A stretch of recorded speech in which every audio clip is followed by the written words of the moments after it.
SpongicX's here, and today I'm going to talk about Mario Party 4. So over the years, I've heard people praise this as the greatest Mario Party game, and to be honest, I never understood why. It has its moments, and a lot of its minigames are pretty fun, but to me, it's one of the slowest and most frustrating entries I've ever played. Too many of the minigames are long and drawn out and rely too much on dumb luck. It just doesn't have enough of the fun novelties that made the original N64 trilogy more fun. I will say that compared to the N64 trilogy though, this was a gorgeous looking game for its time. Not even the following games on GameCube looked as good as this one. This one had really good 3D models with pretty decent animations, especially compared to what we got the years prior. I mean, look, this is what we had previously. Now look what just a few years in difference will make. So we got more detailed textured environments, more advanced lighting and shading. We didn't really get another entry this detailed until Mario Party 8 on Wii. I just noticed, like, I wouldn't say the graphics of the following GameCube games were bad, though. They're just less detailed. There is something about early GameCube games versus some of the middle GameCube games where you could tell they were going a little simpler with the graphics. The first ones were trying to mix, like, a cartoony with kind of like a gritty realism, and in between, they just started making everything more bright and colorful with games like Mario Kart Double Dash, which is like the cartooniest Mario game on GameCube. It really felt like Mario Party 4 was more focused on showing how powerful the GameCube's graphics were. So just like many of the GameCube ads from back then, this game was trying too hard to subliminally remind players that they're playing on a console shaped like a cube. This game is obsessed with cubes, to the point where the main MacGuffin of this game is called the Party Box. Nintendo was obsessed with cubes in their marketing. We get a horribly aged pre-rendered cutscene with some of the stiffest and lifeless official animations ever put in a Mario game. And for some reason, my younger self was impressed by these visuals, but looking back at it, oh my god, this is awful. So the intro shows Mario and friends looking in horror as a giant bag looms over Peach's castle. The bag opens, revealing a giant cube called the Party Box, as we see 5 dressed-up hosts, including Toad, Goomba, Boo, Shy Guy, and Koopa Troopa, as they invite everyone to come inside the box and join the party. So the main menu has us overlooking our tickets in front of Peach's castle and the Party Box, and whichever ticket we choose has us enter the Party Box and enter a certain mode.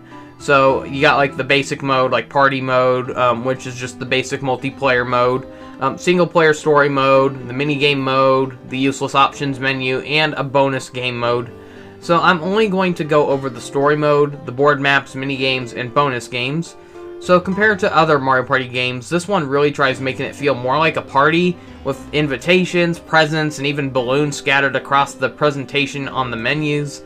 So the controls for this game are much smoother and less clunky than the N64 games.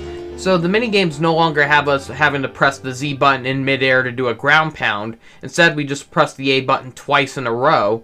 That never sat right with me, honestly, because I'm so used to pressing A followed by Z in every other Mario game, whether it's Mario 64, Mario Party, and it doesn't help that even after this double A ground pound input was introduced in this game, they still use the A and Z ground pound for every other Mario game afterwards, including Galaxy, Odyssey, and stuff like that. And so why is this the only exception? I don't get why Mario Party got rid of the Z button for that. I never understood it. So some minigames also utilize the newly introduced Y and X buttons, which were not part of the N64 controller previously. Overall, the controls for this game are really good, and it makes it hard to revisit the first 3 games' slower and wonkier controls. So starting with the story mode, it's best that you skip this unless you love torturing yourself, because it feels pointless. Considering how Mario Party is a game about dumb luck where anyone on top can get screwed over by anyone's roll of a dice, it feels like sick torture for a game to expect players to spend over an hour of gameplay across 6 different board maps with the expectations of us having to beat it to progress. Not to mention how there's 8 playable characters in this, so if you want to 100% the game, you gotta do that 8 times. That's a lot of hours. So aside from some cutscenes and a few useless dollhouse collectibles per each character, there's really nothing more that this mode has to offer that you can't find in the other modes in this game. So just playing through this story mode as one character can take a little over 6 hours just to complete if you're lucky enough to not lose any of the games. But it is soul crushing to waste so much time doing so well only for a Boo, a Chance Time Space, or some unlucky roll of a dice and just screw everything over and have you lose everything, forcing you to have to start all over, possibly even multiple times in a row. Yeah, that is not fun. The board maps feature in this game are honestly some of the most bland and boring maps out of any Mario Party entry, and this entry did have the advantage of being the first fully 3D entry in the series. In the original trilogy, the board maps were flat, pre-rendered backgrounds. The N64 wasn't powerful enough to actually render the 3D backgrounds they made for it, so they had to convert them into a flat image, similar to many of the backgrounds you saw in games like Ocarina of Time or Final Fantasy VII, as we had 3D models of characters walking over them. It's quite the opposite of Mario Kart, where Mario Kart 64 had the opposite, where the characters were pre-rendered but the backgrounds were fully 3D. So this time, the GameCube's hardware was able to handle swerving and rotating camera angles without any frame rate drops. Now, if only they built board maps to really demonstrate how great this feature really is. The board maps just feel really lazy in this game. It's like you can just point out the sky boxes, how you're basically just in a giant cube for every map, with these really repetitive copy-paste drawings of the host floated around in these blank backgrounds. The board maps are just these floating mazes. They're just very flat. There's no elevation. Even Mario Party 3's board maps had more personality in this, and that's the game that looks like a freaking pop-up book. So there are some neat visual touches, though, like how the spaces glow up as the characters' feet run across them. But some of the visual choices are a real downgrade, like why are the dice numbers such an ugly shade of green? I'm aware that they were green in Mario Party 3 as well. I didn't really like that change, I forgot to bring it up, but in the first two games, the dice numbers were like a white gradient color, and it really stood out, and for some reason this green color just looks so weird. I don't like it. So it mostly plays the same as the last two games, but with a few differences. So this game has a lot less variety of items compared to Mario Party 3, while some were rethemed entirely. So they got rid of the mushrooms, the gold mushrooms, the poison shrooms, the reverse shrooms, but some of them have been replaced with the game's new main gimmick. Unlike previous games where you could get a lot of variety of items for like item minigames or item spaces, they got rid of the item mini-games and they replaced the item spaces with these mushroom spaces. And so if we land on one of these, we get to pick one of two boxes. It doesn't matter which one you pick, though. It tries making it feel like you have a choice, but no matter what you pick, it's the same prize every time. It's always predetermined. So don't bother wasting your time playing eeny, meeny, miny, mo over it. And so one of the two mushrooms you can get is a Mega Mushroom. So yeah, before New Super Mario Bros. Introduced the Mega Mushroom and Mini Mushroom, actually Mario Party 4 was the first to introduce those, but they had a drastically different design. So the Mega Mushrooms cause the characters to grow gigantic, and these replace the regular mushroom dice blocks from the previous game. So they give you two dice rolls. So this item also feels kind of like a cross between both the mushroom along with the Bowser costume, for if we cross paths with another character, we can stomp on them and steal 10 coins from them. This power-up has one pesky drawback, that it can cause you to walk past a star, and considering how this power-up can cause you to roll anything between 2 to 20 spaces, it can be really hard to judge when to use this without risking a waste of your power-up. You don't want to walk past a star, you know, and so you want to make sure that you can buy those, and you can't do that if you're in the Mega form. So I always found this power-up more of an annoyance than a cool feature. There's also a Super Mega version of this room, which is rarer and harder to get. You can usually only find this in the item shops, or you might win this in a little lottery feature in the game, and that's about it. And so this one basically just allows you to roll 3 dice instead of 2. So the Mini Mushroom is a replacement for the Poison Shroom. It shrinks us down and limits us to 1 to 5 spaces. Might come in handy if there's like a really rare space, like that's only 1 to 5 spaces ahead of you. And so if you want to try narrowing your chances of landing on that space, that might be a good time to use it. But it can also be used to access these tiny warp pipes for shortcuts, and they can even lead to like these little tiny mini games. Honestly, while the Mega Mushroom isn't as cool as the Mega Mushroom, it actually has more uses. They had more negatives than goods, honestly, so I just really wasn't a fan of these. And I honestly preferred the regular and golden mushrooms a lot better because they didn't slow the gameplay down. It's like you just equip it and then it activates, where every time you activate the Mega Shroom or Mini Mushroom, you have to slowly watch the characters transform and then slowly watch the power-up wear off as well. So yeah, I forgot to mention that. The power-up wears off after 1 use. So Mario Party 3 let us max out the movement speeds as an option in the pause menu, but this game gives us no such option. So not to mention that the introduction of these lottery stations or stopping by them gives us a free lottery ticket with 3 characters on it. At the end of the game, at the award ceremonies, the host will draw 3 characters, and if a player has the matching lottery ticket with those 3 characters in a particular order, they get a free bonus star. But out of the dozens of games I've played over the years, I've only ever seen it happen once, so it's a very rare event. On top of that, each station offers you to pay 5 coins to either play a scratch-off game or draw a lottery ball for a chance of either getting a coin prize, big or small, or a rare item.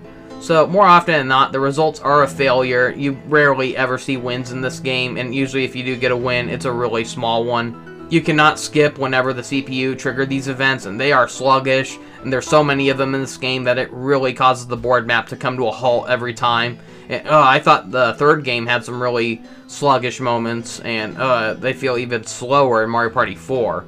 I'll give it this, though. It's not the slowest Mario Party game ever. The modern games really take that dishonor, ever since Super Mario Party especially, but I will at least say that the lotteries are a much better substitute than Game Guy from Mario Party 3, for they give us the option to gamble here. It only costs 5 coins instead of all of our coins, but it still causes constant halts throughout the game.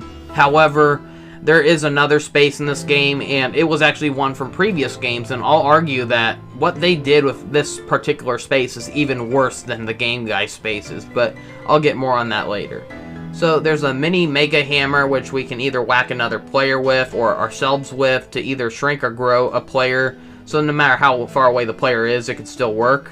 So the Boo Bell is replaced with a crystal ball, but it serves the same function of summoning Boo to steal coins or stars from another player. The Lucky Lamp, which scared off the star from the previous game, is replaced with a Chain Chomp Whistle, in which you hilariously summon Chain Chomp to attack the host, and he'll move away and change the star's location. The Plunder Chests have been replaced with Swap Cards. Warp Blocks are suitably replaced with Warp Pipes. The Boo Repellent is replaced with Professor Egad's Light, so a flashlight by Professor Egad to scare the Boo away. So one item I forgot to mention from Mario Party 3, it was the Grab Bag. So it costs 30 coins, and it contains 3 mystery items. So it's a gamble, because you might get some really rare and useful items, but you also might get a bunch of dud items you really don't need. So this was the last game where the Bowser costume appears, but it's even rarer than what it was in the past 2 games, and I, to this day, have still not seen it in the game. I just remembered seeing in the instruction manual that it is in the game, but it claims that only Bowser can give it out during really rare occasions, and to this day, I've still never seen it. It has a slight redesign, though, to where it looks like a mushroom with Bowser horns instead of just a Bowser mask like before. So the Magic Lamp also returns, but this time it summons an incredibly giant obese genie, and the camera angle they chose for this just makes this look wrong. So I really wish it would allow us to skip this cutscene every time, but we're forced to watch this slow cutscene every time. While the genie cutscenes from the past 2 games were unskippable, at least they were a little more fun to watch, as the genie gives the characters a ride to the star, and you get like some really cool background imagery as he flies off. So instead, we get a lazy animation of the giant genie just jumping up slowly and pounding the ground, causing our character to launch across the screen towards the star. It's so boring in comparison. So the Sparky sticker allows us to place a hidden trap on a space, and whatever player lands on that trap, they lose 10 coins and must pay the player who set the trap. So if a player is in a Mega or Mini form upon walking past this space, they will revert back to their regular size. The banks from Mario Party 2 and 3 are not back in this game. And so Bowser spaces are back, and this is the one I was referring to when I said they have a space in this that's even worse than the Game Guy space from the previous game. At least with Game Guy, you could actually win your coins back. I mean, Bowser spaces are nothing new. You land on it, Bowser usually pulls a roulette that usually has like these really unfair punishments, like he'll take 10 coins or more from you. He just does like all this really naughty stuff. And so most often, though, Bowser does not appear. Instead, Baby Bowser shows up to steal 20 coins. But they really build up an ominous feeling whenever you land on this space. There's like a delay. There's suspense. You hear like Bowser's evil laughter as the characters look terrified. And so it's really trying to get players, it's really trying to give players anxiety whenever you land on this space, more than any past game. And so it feels a lot more relieving when, oh, it's just Baby Bowser. But when Bowser actually does show up, it sends a shiver down your spine more than any of Bowser's past appearances in this series. For he crushes the player who summoned him, and he forces everyone to play 1 out of 3 horrible luck-based minigames that drag on forever. So not only are these minigames the worst, but to top it all off, whoever loses the minigames, they lose all of their coins. So this is Bowser at his worst in the series, and it's another one of the many reasons why I find Mario Party 4 to be the most overrated entry in the series. I liked it better when landing on a Bowser space just caused a bad event to happen quickly. I don't like the idea of dragging out the inevitable. You know something bad is going to happen, and I don't like how they have to drag it on even longer in this game. It is just stressful. They added a pesky new space, which causes the roulette wheel to appear, showing the 3 opponents that you're playing against, and whoever it lands on, the space launches us into the air, and we crash land onto that character's space. While it rarely can come in handy, it's more annoying than anything, and it can usually be the main contributing reason to why you miss getting a star on a single turn. The battle minigames got rid of the Goomba host along with the Goomba icon and replaced them with both a Bob-omb as a host and as the icon on the space. So the battle minigames surprisingly have more good ones than bad ones this time around, although there is still some really dumb luck-based minigames, but it's overall a much better selection than 2 and 3's. Also, instead of roulette, whoever landed on the space gets to pick one of 2 randomly selected minigames to play, giving you more chances of avoiding the ones you hate and picking the ones you actually like more. We got new events called Lucky Minigames, which may randomly trigger at the minigame select, causing the winning team to get a multiplied coin prize, ranging from double or triple the prizes. Chance time spaces are now back and worse than ever, now being a space with a rainbow star on it. So unlike the past 3 games where the chance time was operated through like a slot machine of 3 dice rolls, now the victims and offerings are determined through a Plinko machine. Again, I hate this miserable feature. I always seem to get picked and lose all my stars or coins whenever a brain-dead CPU lands on these spaces. The chance time events in this go on even longer than they did in the previous 3, but luckily we can skip having to watch the CPU go through these with the pause options. In my opinion, this is the worst version of chance time ever. It just drags it on even longer. So the last 5 turns have been drastically changed in this entry, and I'm not a fan of this new direction. It's been carried over into nearly every Mario Party game since. So in previous games, the last 5 turns would usually give whoever's in last place a 10 coin pity prize, and blue and red spaces would be doubled, so you get either double coins or lose double coins when you land on a blue or red space. And if 2 players land on the same space during a turn, they have to partake in a duel. So in this entry, the 4th place player gets to stop a roulette wheel, which can change the rules for the last 5 turns. So one of these options can return to the double red or blue spaces, or make every star free, but there's also terrible bonuses like turning every red space into Bowser spaces, or summoning more chance time spaces. So dual minigames were removed from this entry as well. I really hate these additions to the last 5 turns, and I liked it better when it just had the spaces double in value.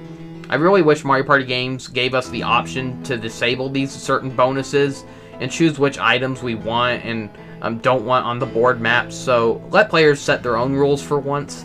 I forgot to describe my thoughts on the character select and award ceremonies from Mario Party 3. While I criticized Mario Party 3 from having the worst hub and presentation out of the N64 trilogy, I actually really loved the character and level select screen.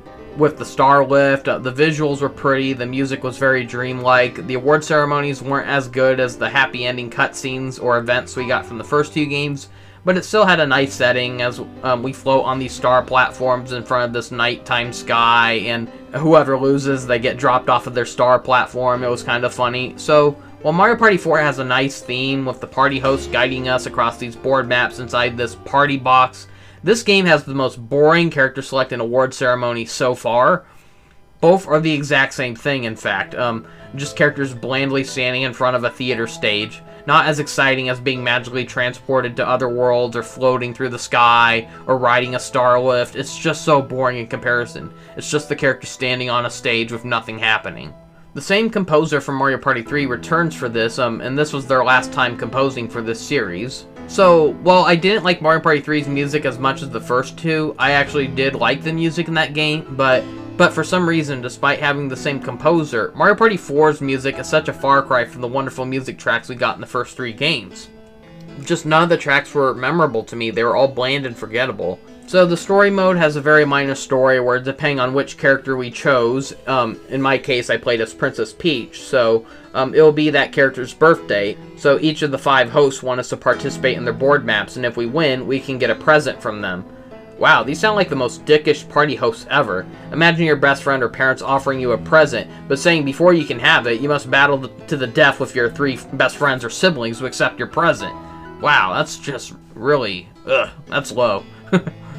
At this rate, Mario Party games are just better off without stories, because no matter how hard they try, they just never work.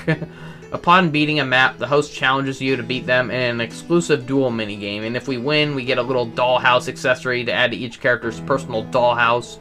So there's a little mode hosted by Shy Guy, where it's your present room, and that's where you can overlook the little dollhouses you've earned throughout the story mode.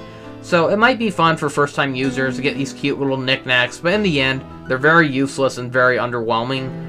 They're especially underwhelming for all the grinding you have to go through. A story mode 8 different times with 8 different playable characters across 6 board maps. It means that you'll have to play these board maps a total of 48 times, and that's not including all the losses that may cause you to have to restart over and over. Each round of this game can last about an hour, so it will take over 48 hours, depending on how many times you lose, to win this entire story mode 8 different times. Despite the addition of 2 playable characters with Daisy and Waluigi now being playable in story mode, the story mode is somehow shorter and easier than the one from Mario Party 3. We have 6 less board maps to go through since the duel mode is no longer included. We no longer have to worry about Game Guy spaces either, but that doesn't change the fact we still have to worry about those pesky Bowser minigames, and then it also doesn't change the fact that this is still a very faulty single-player mode that unfairly expects us to win in lengthy games that solely rely on dumb luck to win. Story mode should be based around skill, not luck. So upon defeating all 5 hosts, Bowser appears to crash the party. He claims he has a present for us, but only if we beat him on his board, and we get the 6th and final board map themed after Bowser, and upon beating him, we get a final minigame challenge which serves as a gauntlet involving dodging flames, projectiles, ground pounding on slide puzzles, and defeating Bowser in a boss fight at the end. And if we die, we have to start the whole thing over, but it gives us plenty of HP, so I feel like the only people who really have trouble with this are little kids, if anything. So this minigame requires us to evade Bowser's flame attack, his boomerang, and charge attacks, as we try luring him into these laser traps that require ground pounding on switches to draw out a shape to trap Bowser with. It is a lengthy minigame, but it's a huge improvement over the final boss game from the last entry. It gives us plenty of HP, so it will be easy for experienced players, but as I said before, it might be hard for younger kids at first. I know when I first played it, I probably died 2 or 3 times, but once I got the hang of it, it's not that bad. So upon beating it, we open Bowser's gift and find a Bowser-themed accessory to add to our dollhouse, and I just love that the one that Bowser gives a Peach is just a self-photo of him with a heart-shaped frame. That actually gave me a good chuckle. You think it has his phone number on the back? So after that, the game hosts lead our player to their ultimate final present, which is just a constellation shaped like the player, followed by a happy birthday message. Notice how this is the first and only entry in the Mario Party series to have pre-rendered cutscenes, and boy have they aged horribly. We'll likely never get to see HD restorations or original full-res copies of these clips re-released or anything, but they'd likely show their age even worse in HD, I can imagine. So sad how even the pre-rendered intro from Sonic Adventure aged better than this, and that game came out 4 to 5 years before this one. The board maps in this game include Toad's Midway Madness, a small amusement park.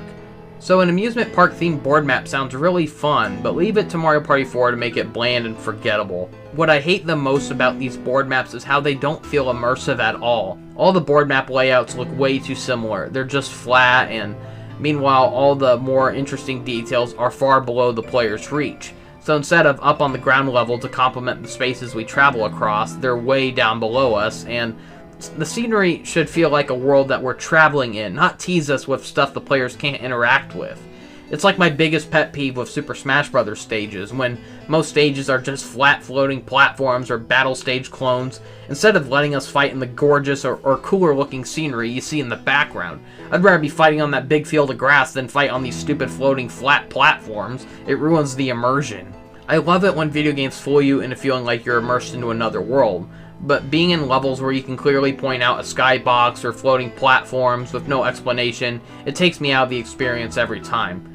No, I'm not saying that video games can't have floating platforms or fantasy elements. Many great games and levels are built from those, but I love it when games can introduce an excuse for why said objects are floating, whether they're magic, flying creatures, have wings attached to them, or they're just themed after physics or moving contraptions. So Mario games just love having basic blocky floating areas for no reason. It was one thing to do it in the early NES or N64 days when developers were still learning how to work with this type of stuff, but they're still relying on floaty blocky lands for more recent titles like Super Mario Odyssey or even the current Mario Party games. In Mario Odyssey, the immersion of Dog City and Peach's Castle really got ruined for me when you realize the players can just run off the edge and realize the whole world is just a floating island. It's just like this beautiful scenery just on this floating flat ledge. It kind of takes me out of the experience every time. How the hell do these characters go to the market when there's no roads or sidewalks, just a plunge to your death? I really hate mocking one of my favorite game franchises of all time. I love the Mario franchise, but I do feel like a lot of their level designs feel very dated, and I'd love to see them feel more immersive. You know, I was really impressed with like how the Sonic Adventure games, for the first like 3D game, they did a good job at making you feel like you're in a completely different world, with like connected layouts, like how there's a street that leads to a hotel, which can lead to a beach resort, which leads to another level. It's like, I love that kind of world building, and you don't really get that in Mario games, unfortunately. I'd say the closest we ever got to that was Isle Delfino in Mario Sunshine. That actually had some world building to it. Sorry, I got a bit off topic there, but yeah, the maps in this game, they're the worst I've ever seen out of any Mario Party game, and that's sad, when this is at the time the most ambitious and visually stunning entry in the series. We went from cardboard cutout backgrounds to realistic water with light ripples, more realistic shadows, lighting effects, lush-looking grass, characters having fingers instead of blocks for hands, along with actual mouth movements and, eye details, and detailed clothing, and everything but the maps look better in this game. So, back to Toad's Midway Madness, it has these pesky teacup rides which alternate the paths for each player after each player crosses it. That can get really annoying. Part of the level is built over a roller coaster track, and when the coaster is activated through happening spaces, it will chase the players across to the other side. There's a station where we can pay 5 coins to ride a roller coaster to the opposite side of the map, as we steer left or right to collect coins. So upon beating it, Toad challenges us to a game of Bowser Bop, a very unique take on Whack-A-Mole as we run around a house as we hunt down these baby Bowsers that pop out of many sides of the room. They'll spring out of shelves and even TVs. So it's the best of the host minigames in my opinion. The rest of these are pretty bad, honestly. So the host minigames feel very similar to the dual minigames, except they're not 2-player, they're strictly single-player minigames against the CPU. Boo's Haunted Bash is just a worse version of Mario Party 2's Horror Land. These pesky pink boos keep causing paths to appear and disappear. They claim to be red boos, but those things are freaking pink, don't lie to us. There's a mystery train that players can take for shortcuts around the map, along with swooping up stray players along the path. Boo's challenge after completion is Mystic Match'em, a pesky game where we start off with 3 cards and have to give 1 up in exchange for picking a face-down card. Whoever can get 3 matching cards in their deck is the winner. So it's another dumb luck minigame that drags on with boredom. Koopa's Seaside Soiree? I'm not sure how you pronounce it, I've never heard that word before. So, it's an ocean getaway resort themed map with dolphin rides for shortcuts. There are these annoying ukikis that have a 50-50 chance of slipping us with banana peels, forcing us to head the wrong way. I was never a fan of those type of map hazards. It's one thing for multiplayer, but stuff like this really ruins a single-player story mode. There's both a fun yet annoying little feature in this map. So crossing the center square of the map has Koopa charge us 5 coins to go towards the construction of a new cabana. It works similarly to the bank from the past games, but with no reward. So with every contribution paid, it causes the resort to grow bigger and grander, but landing on a nearby happening space causes a tsunami to wreck the whole cabana, forcing Koopa to have to rebuild. It's such a fun but annoying little detail. I mean, I don't care if you don't get anything from having it completely built. There's still something fun about being forced to pay that and then seeing it get better and better, only for it to get destroyed before you can see it in its final form. And to this day, I don't think I've ever seen the thing fully built, but it is crazy to see how far you can go without it being wiped out. It's too bad there isn't like some kind of record or achievement that you can record down for how far you made it before it got wrecked or something. But so after this, Koopa's minigame is called Careening Koopas, where we try beating Koopa in a game to tilt all these Koopa shells into holes. It's not terrible, but meh, it's typical, but I'll at least say it's not as annoying as some of the other ones on here. So Goomba's Greedy Gala is the worst level in the game, being themed after a casino, and if you remember what I had to say about Game Guy from Mario Party 3, then you ought to know what I think about gambling. One of the peskiest parts of this level is a roulette wheel, where we either take our chances to go down a random path, or we can bribe Goomba with coins to have a more likely or guaranteed chance of heading closer to the star. To make matters worse, each divided island on the board has another pesky Goomba who tries forcing us to compete in a dice rolling game. If we roll a smaller number than him, we are sent back to start. If we win, we do get 10 coins though, but it's still really annoying. And this stupid rolling minigame can be one of the main reasons why you don't get a star in this level. The host game at the end is Chip Flip, where we take turns ground pounding these chips to try getting the highest score. It's another boring dumb luck game that drags on. Shy Guy's Jungle Jam is just a bland jungle-themed world. We can find Klepto, who can offer us a ride across the map as we steer left and right to collect coins. Practically every board map in this game has some kind of gimmick like that. The host game is Archaeologist Match, where we observe a fast-rotating artifact, and we have to press a switch to try guessing which of the other artifacts match the spinning one. Upon beating all 5 maps, Bowser interrupts and challenges us to beat him in his own board, Bowser's Gnarly Party. I can't help but laugh at this cutscene, like just the way Bowser just appears out of nowhere and squishes Toad. I don't know why it cracks me up, but... So, Bowser surprisingly had no board in the third entry. I forgot to mention that, but yeah, that was one thing that shocked me about the third game. Bowser didn't have his own board map for once, but he made sure to have a comeback in the fourth game. So in his map, there are crumbling bridges, where after 3 players have crossed it, it collapses entirely, and another bridge opens up while blocking off that path from the bridge that currently crumbled. So this is the only board map where Bowser physically appears, and if we cross his path, he will steal half of our coins. The only way around this is to challenge him to a duel game, and you can only do that when you walk by him with the Mega Mushroom. I'm not sure if you can sneak past him with the Mini Mushroom, but... So every number of turns, Bowser will cast a curse upon the player, like he might cause everyone to shrink for a turn or something. The final boss minigame is a real interesting concept. It made my younger self imagine how great Mario 64 would have been if other characters were playable. A dream I know that many others had as well, and this was long before the release of Mario 64 DS. So I already said how the story ends earlier, so skip that part, but the end credits show still frames of the host creating the party box from the game setting, along with creating the tickets, along with suiting up for the occasion. So you already know how disappointed I was with this story, so I'm not going to bother explaining any more about it, so let's move on to the other modes and features. So the Goomba hosts the minigame replay mode, Koopa hosts the worst mode, which is just the options menu, poor guy. Shy Guy hosts the present room, where we can get a closer look at the dollhouse items we've unlocked in story mode. An extra room has these bonus modes and board maps hosted by Thwomp and Womp, along with a star for some reason. I remember people bashing how ugly these characters looked in this game, and my younger self was actually impressed with how detailed they looked. For one, these characters were never meant to look flattering to begin with, so I didn't mind seeing these grotesque cracks and details. They suit these guys really well, honestly. Shut up.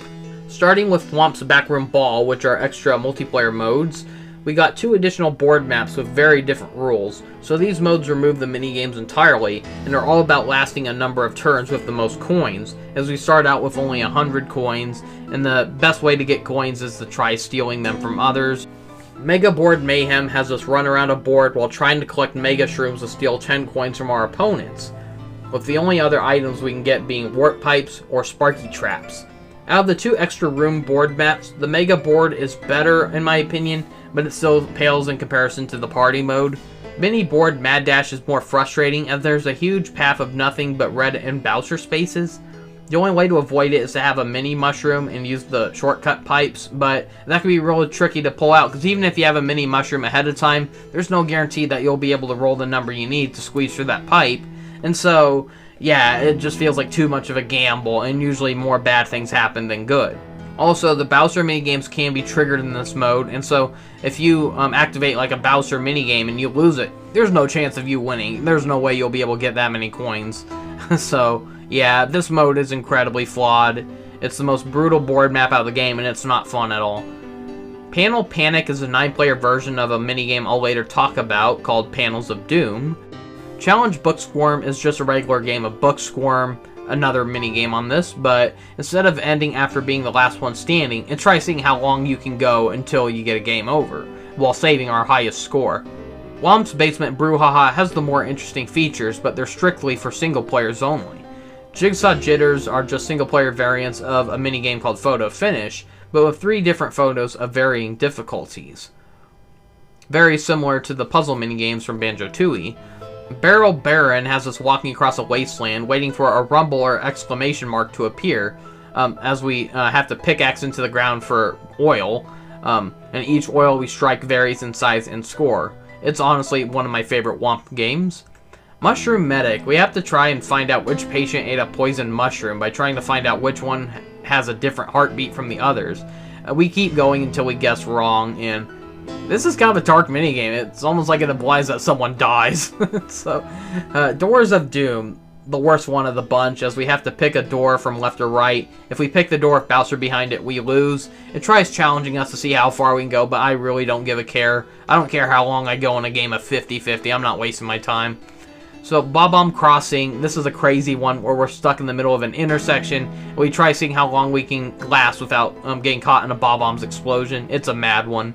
Finally, Goomba Stomp, a variation of a later minigame called Tree Stomp, except we use the tree robot to try to squish the most Goombas. It's a pretty fun one. Now on to the minigame, starting with the 4-player ones. Avalanche. I've mentioned how Skateboard Scamper from the first 2 games could have been better if they lessened the button mashing requirement and let us move our characters to dodge obstacles instead of relying on jumping and button mashing at the same time. So this minigame kind of feels like that idea come true. As we ski to evade an avalanche, we occasionally press the A button for an extra burst of speed. We don't have to button mash it as fast as we can, but we still got to make sure to do it every once in a while to speed up.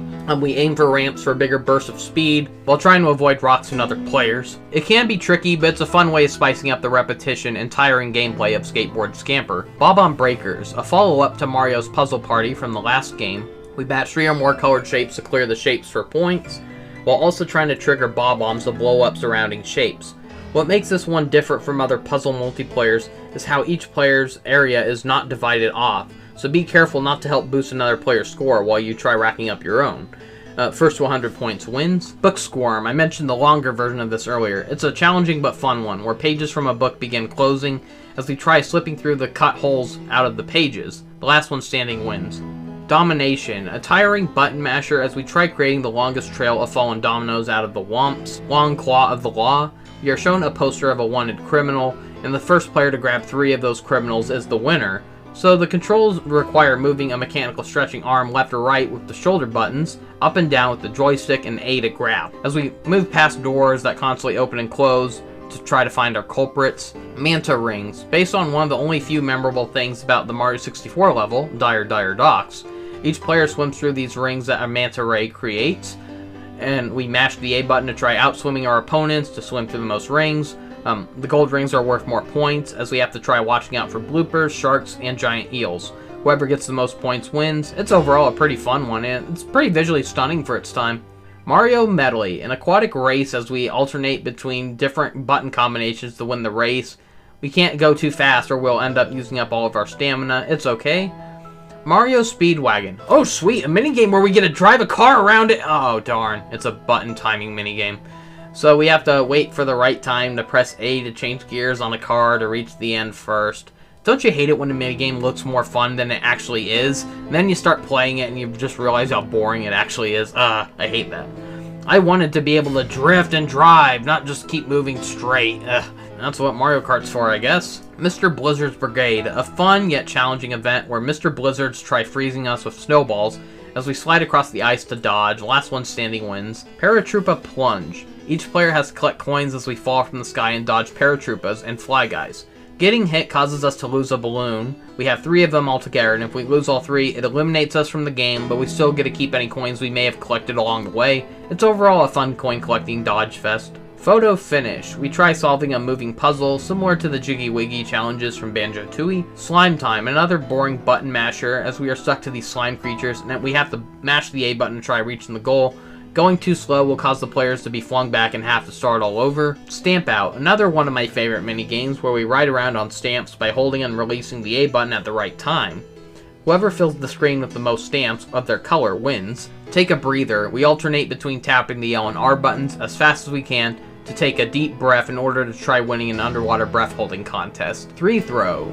Each player jumps with the A button and presses B to throw basketballs as we try getting the right height and timing to shoot the balls through the most moving hoops. Once the ball lands in the hoop, the ball blocks the net, preventing that hoop from being shot through again once the hoop movement reverses. The gold hoops in the center are worth more points, but are trickier to reach.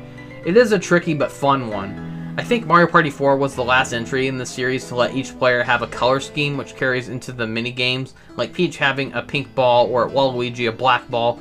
I really miss the charm of each player's having unique colored items instead of generic player-assigned colors. Toad's Quick Draw, like a shooting version of Mushroom Mix-Up from the first game.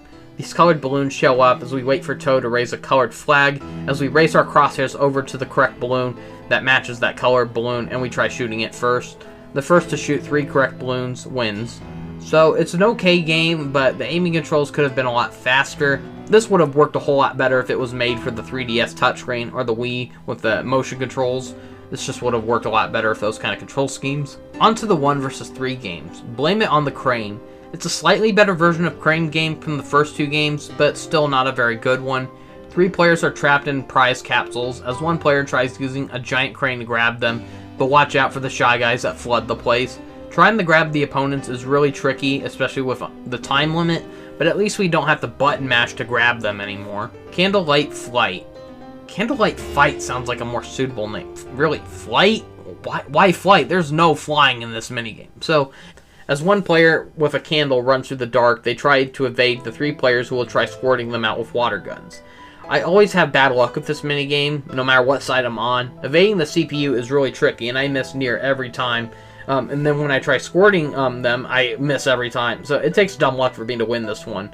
But I love the dark lighting in this level. It really demonstrates what kind of visual the GameCube was capable of. Fish and Drips. One player tries filling up a giant cheap-shaped tub with water by pressing button commands, while the team of 3 presses assigned buttons to pass small buckets of water to their tub. The first to fill their tub up wins. It's a fun one. Goal! One player is a goalie as they try preventing the others from scoring 10 points. This can be very tricky on either end. For the 3-player team have very tricky aiming and shooting controls, and they have to hold the A button a little bit longer to charge their shot while also trying not to kick their balls into another player's ball, otherwise it bounces off and cancels it out. But being a goalie isn't easier either. It's really easy to miss it when a whole bunch of the CPU are scattering out and shooting in so many different directions. So usually I feel like the 3-player team has the better advantage here. Hide and Go Boom, a pesky reimagining of the annoying hide and sneak game from the previous entry. Instead of 3 rounds for the players to change hiding places, they only have 1 turn to hide, but the seeker has 3 chances of picking which hiding spot the characters are in. So the hiding spots in this one are 4 cannons, and the single player has 3 turns to light the cannons and try launching all 3 players out of the cannons. So it's another dumb luck minigame that just drags on.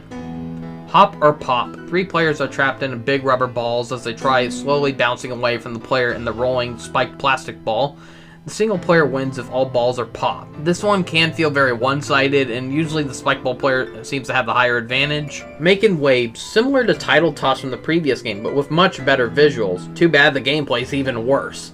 Unlike the last game where one player had to knock out 3 players with tidal waves by ground pounding, in this one player is trapped on a little Koopa shell, as the other 3 players move around to create waves and try tilting the player off of the shell. Most often when this game is selected, I'm stuck with the 3-player team, and it feels impossible to budge the player off the shell. It makes this minigame feel like a real tiring bore where nothing happens. Money Belts. One player runs on a high conveyor belt while the other 3 run on a lower conveyor belt from behind. Each player races atop the belts to collect coins and avoid getting pushed off by candy. The candy is usually easy to dodge, but the trickier obstacles are the pesky boxes to respawn the players who have fallen off. I've barely ever been pushed off by the candy, but more often than not, I've been pushed off because of those stupid boxes from the CPU respawning, because they can't stay on for their dear life. So I feel like I'm only dying because of the stupid CPU. It's still a fun one though. Finally, Tree Stomp. Well, the visuals for that intro have not aged well. In this minigame, 3 players control these giant stomping tree robots as we try stomping on the single player, as they try avoiding slipping on banana peels. So it is tricky for both sides. It's easy for the robots to accidentally bump into each other, and not to mention how slow it is. The controls are kind of tricky too, with how you have to hold the A button to slowly move forward, B to move backwards, and we can turn around with left or right, but you can't turn around and move forward or backward at the same time. It's still pretty fun though. 2 versus 2 minigames. Cliffhangers. So 2 rope players have to climb to the top of the mountain before their other team. We have to hold the A button at the right time to avoid being blown off the mountain to a lower point. They say to wait for the rumble on your controller, but if you have the rumble feature shut off, they tell you to then wait for an exclamation mark. But no matter how fast I try timing it, my character still loses their grip. So it's a fun idea, but the timing feels very off, and usually I'm forced to prematurely just guess when would be a good time to hold on to the wall, and usually that can hold back my chances of winning. Cheep Cheep Sweep. Each team uses nets to catch the most Cheep Cheep and dump them into their goals. Only 3 Cheep Cheep can be carried at a time, with gold ones being worth 3 points.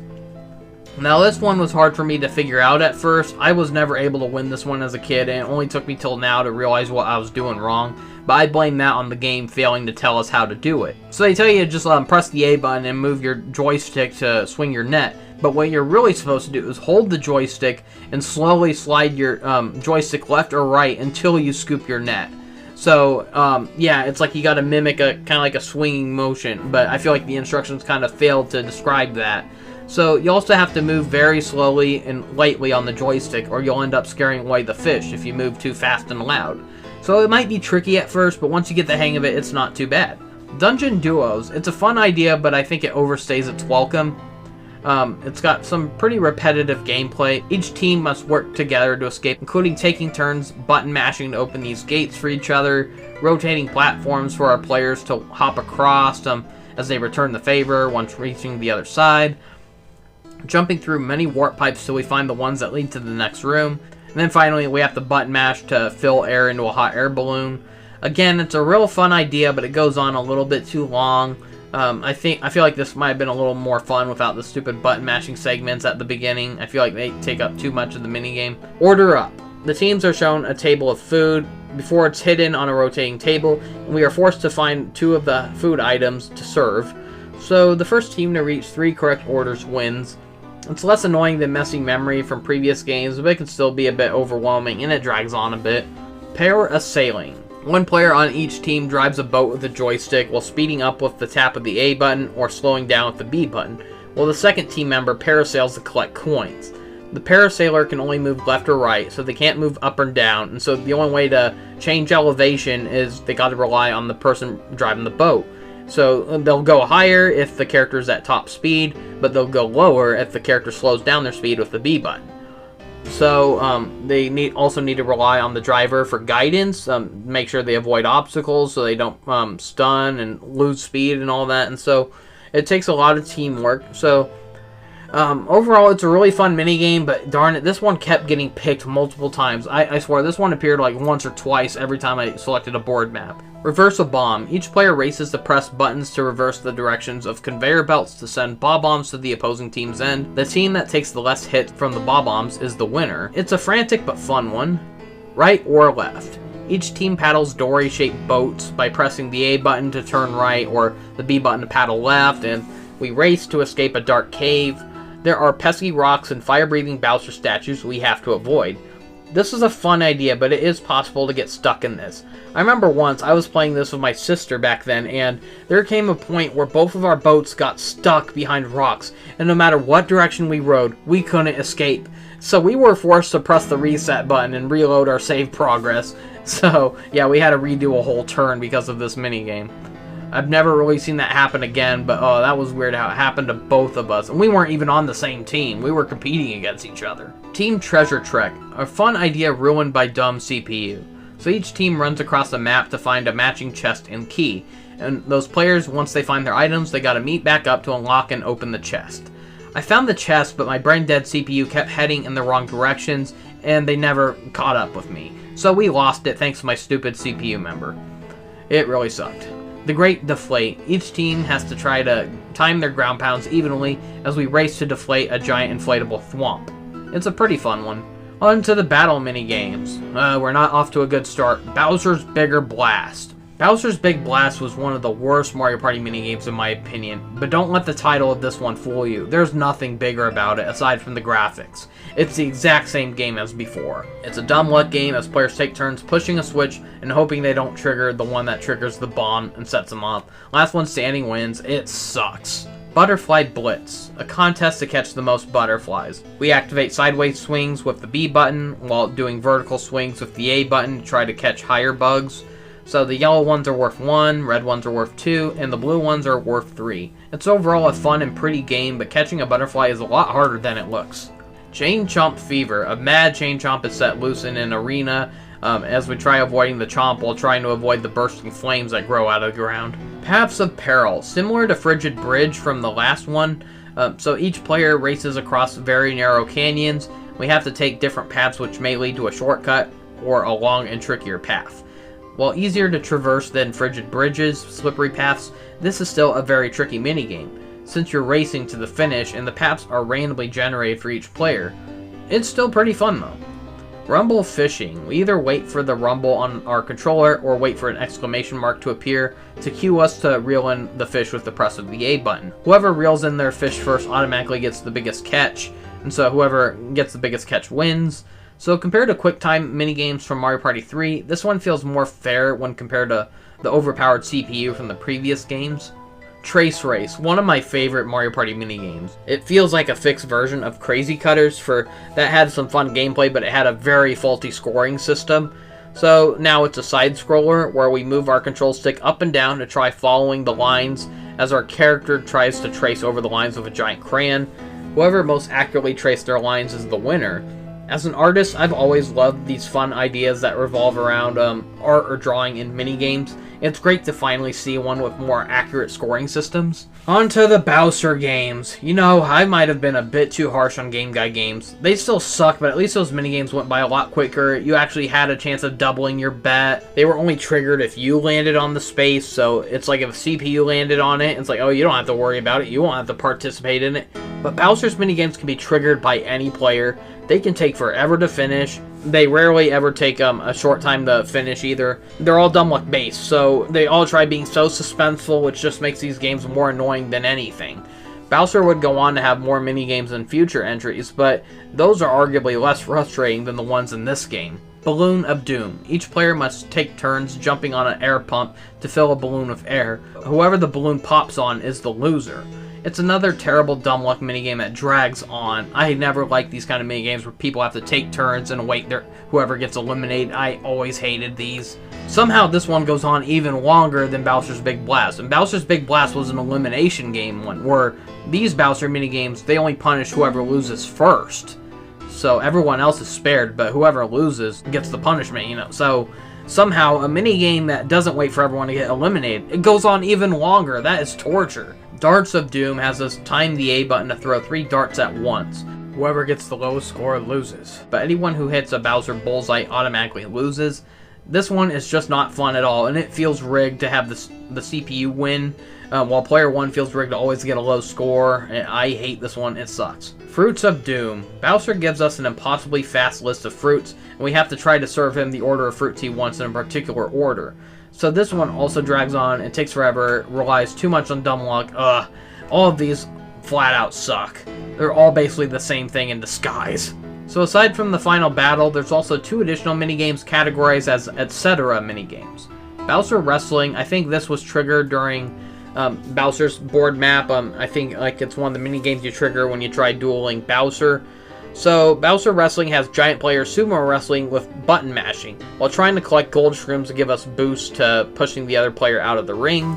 In Panels of Doom, each player stands on a numbered platform as they try rolling the number matching our opponent's number, and if we get it, the opponent will fall to their death. As a kid, I remembered thinking Mario Party 4's minigame selection was overall terrible, but looking back on it at an older age, I actually do like these minigames a lot better. A lot of them are a lot better than I remember. Maybe it helps that I just understand them better. Maybe as a kid I was too young and naive to understand the rules for these minigames. so I just kind of went into them blindly, not really getting how to play it, but now that I take my time to read the instructions, I do find these minigames a lot better. However, it has even more bad luck minigames than Mario Party 3, and too many of these minigames really drag on with repetition. The board maps are the worst and most forgettable out of any Mario Party game thus far, so I couldn't remember much about the board maps from this game. And replaying this game, it doesn't surprise me why I couldn't remember a thing about them.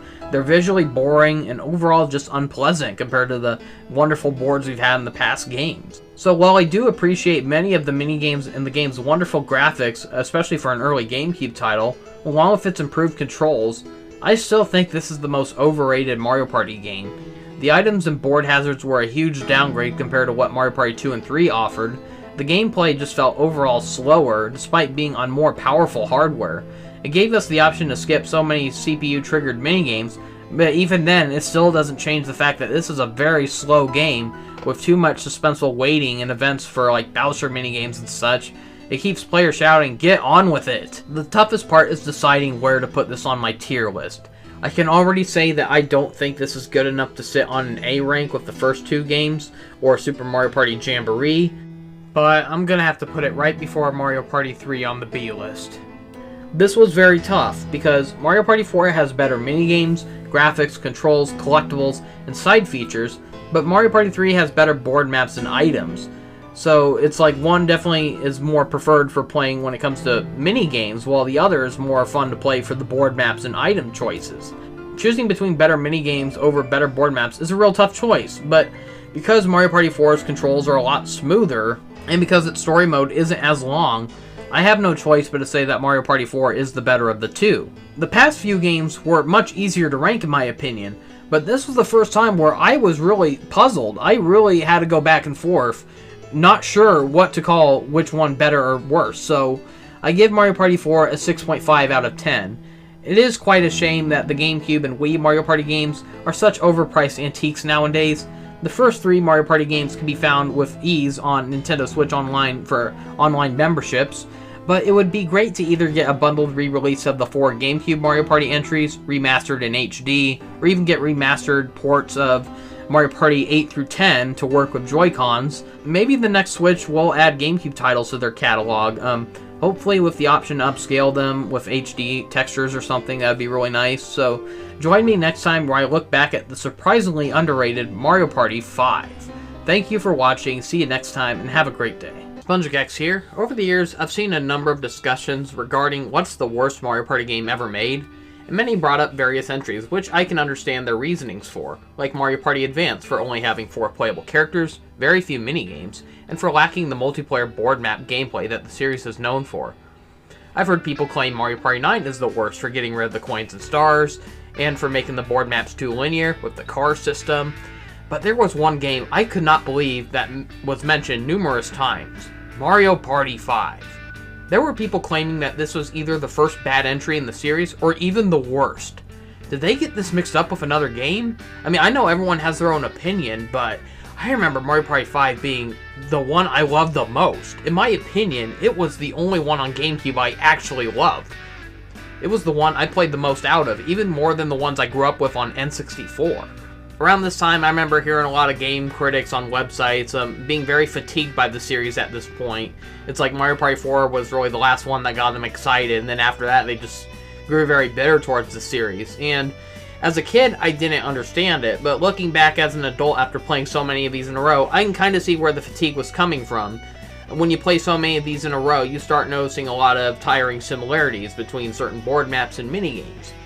So most people seem to like Mario Party 4 the best when it comes to the GameCube entries, but I remembered not caring for it very much. I recently just revisited Mario Party 4, and I'll admit its minigames were a lot better than I remember, but I still find the game very overrated. It had the worst board maps out of the entire series, and a lot of the new gimmicks they introduced were just frustrating and just dragged the game on.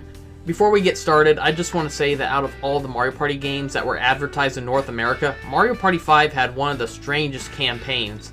They, for some reason, were spooning off a political election, encouraging people to vote for Mario. It's obviously a cheesy joke because, haha, Mario Party, political party, get it? But what does voting for Mario have anything to do with the game here? the game has nothing to do with politics. It's like maybe if the game was about the characters competing to be a president or have some kind of position of power, I could understand the campaign choice for this. But so not only was it featured in the TV commercial with Mario running for president, but even in the magazine ads and even the official Mario Party 5 website, they were encouraging people to go online and vote for Mario. Nintendo Power even handed out a Mario campaign sticker. I remember going to the Mario Party 5 website and they were treating it like a campaign, trying to fool kids into thinking that they have a vote that matters, to vote for Mario and then it'll make the game better when it releases. We had like Mario promising that if we voted for him, he'd make all the items in the game free, and that's technically true, but also technically false. Yeah, American advertisements, they were so weird back then. I could make a whole video describing how bizarre these were. They were so random and funny. I'd rather take these over those boring ads of phony families or a group of friends playing these games and pretending to have fun. We used to get such crazy ads, like Mario getting arrested for throwing a wild party that disturbed the peace. But it's me, Mario! Yeah, tell it to the judge. Mario, Yoshi, DK, and Pikachu beating each other up in a field for no reason, while music from the Turtles plays in the background. We got Kirby blowing up pets with a missile. Buddy is a retriever, and Kirby is, well, Kirby is just Kirby. Banjo jumping out of a plane, realizing he forgot Kazooie. Kazooie?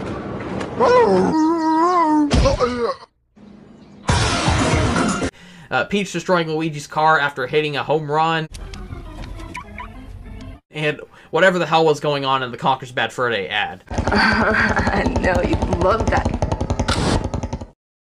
These ads were so random and insane, but damn it, they were hilarious.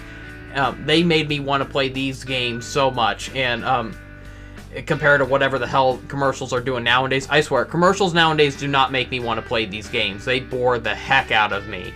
So, years later, many still bring up hilarious memories of seeing these commercials. Yet no one will ever bring up the time that a family sat down to play Mario Kart 8 or the time that Beyonce was dragged to promote the Nintendo DS. No one remembers those boring, unfunny commercials. Bring back the funny skits and awesome game footage. No one cares about these phony kids pretending to have fun. It's comedy that sells. While Mario Party 5 is mostly the same gameplay from the past 4 games, it has the most drastic changes out of the series up to this point, and it's packed with the most content so far, with many modes and features. Sadly, this is the first entry in the series to not have an opening cutscene or even a story to draw us in. We just get some poorly aged pre-rendered gameplay followed by the title screen. The file select in main menu is very different. We get some very slow, dreamlike music with silhouettes of the characters running in the background, and as soon as we create or load a file, we get the most unexpected surprise. The star sprites from Paper Mario. Here they are, fully rendered in 3D, and they serve as our hosts. I couldn't believe my eyes when I first saw this as a kid. It was amazing to see these flat characters from Paper Mario being acknowledged in another Mario game, fully 3D. Admittedly, their faces were too simplified to look more similar like regular stars, but it was still cool to see them in 3D for the first time ever. And having them each serve as a host for the different modes was a really cool idea. So I'll go over each star and say which mode they lead to, but before I do, let me address one of the biggest changes to this game.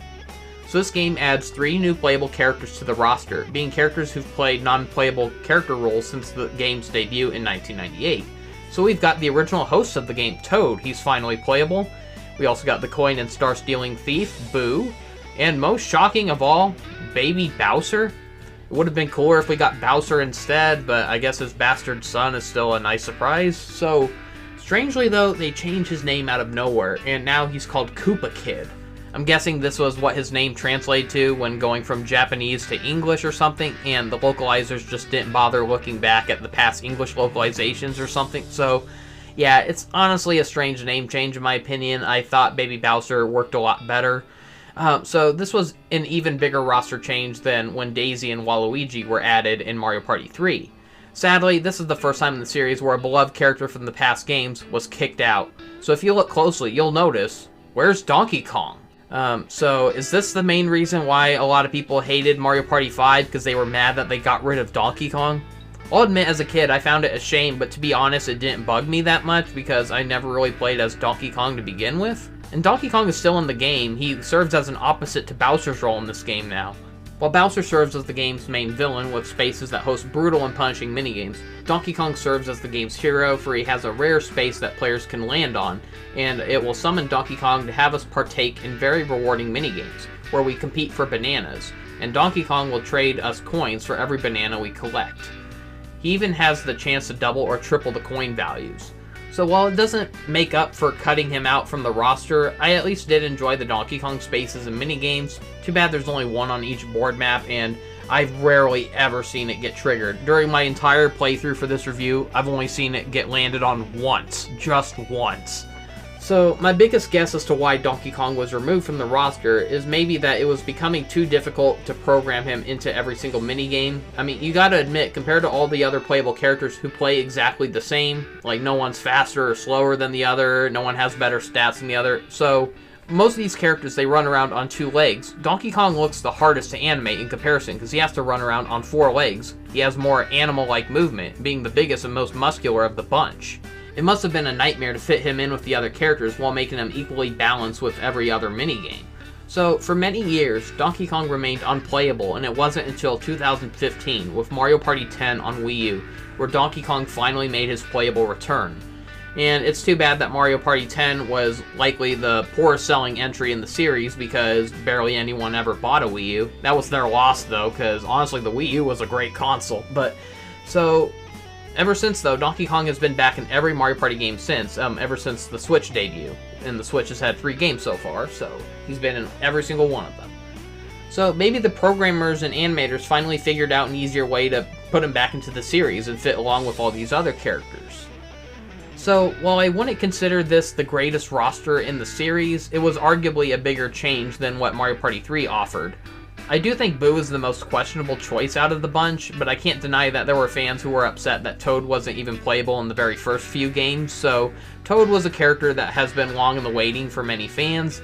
Ever since the first game, I remembered being disappointed that Bowser wasn't playable, and it wouldn't be until Mario Party 10 where Bowser technically became playable, but only for a certain mode with certain minigames. And it wouldn't be until the first Switch entry, Super Mario Party, where Bowser finally became playable. So Eldstar leads us to Party Mode, mostly for multiplayer, but single player is still an option. There's a new option to play Party Mode with 2 versus 2 teams, meaning a team of 2 will share the same coin count and star count. Great for siblings or friends who don't want to screw each other over. Also good for younger kids who don't want to play against an older sibling because they fear that they'll probably beat them at every minigame or something. Depending on which characters you pick, a team name will be given. For instance, a team of Mario and Luigi will simply be Mario Brothers, while Peach and Daisy will be Lordly Ladies. Previously, games could go on no less than 20 turns at minimum, but this game lets us cut it in half, making an average game last about 30 minutes now. So we can also set up handicaps for players to start out with up to 9 stars. The graphics admittedly have taken quite a nosedive though. I mean, the game still looks fine, but the textures are much lower res and blurrier in this game compared to how sharp and crisp they looked in Mario Party 4. Mario Party 4 had heavier use of shading and shadows along with lighting effects. They were really good for their time, so it's like they were trying to make everything look a little more realistic, but Mario Party 5 got rid of all that detail. It doesn't have any lighting or shading anymore, and replaced it with very simplified shortcuts, very similar to the types of effects pulled off on N64 games. It's not as pretty as Mario Party 4, but it's more creative than Mario Party 4 with its level layouts and minigame themes. This entry got yet another composer for the game, and this was the only entry that Aya Tanaka composed for, also being the first female composer for the series. While this isn't my favorite soundtrack in the Mario Party series, I will at least say this was the last game to have passable music. I feel like every game afterwards got really worse with its music. It just started sounding more bland and generic. It's not something that you would want to listen to on its own. So most of Mario Party 5's music is very simple. It's a bit overused, for many of the minigames recycle the same music over and over, but it still has some decent tunes, especially the dreamlike music from the file selected main menu. Like, I don't think it's anything you'll remember per se, but it at least serves its purpose. I feel bad for not crediting the composers from the previous game, so I feel like I should fix that now by mentioning their names. So, while also having a chance to correct a mistake I made, for I previously claimed that in Mario Party 1 and 2, they had the same composer, but that was false. I blame that on Google's AI search results without double checking. So, the first game was composed by Yasunori Mitsuda, who who is famous for the music in Chrono Trigger and even went on to compose music for the Xenoblade Chronicles series. No wonder the first game's music was so dang good to begin with. Why can't Nintendo get other well-known musicians for their Mario Party games?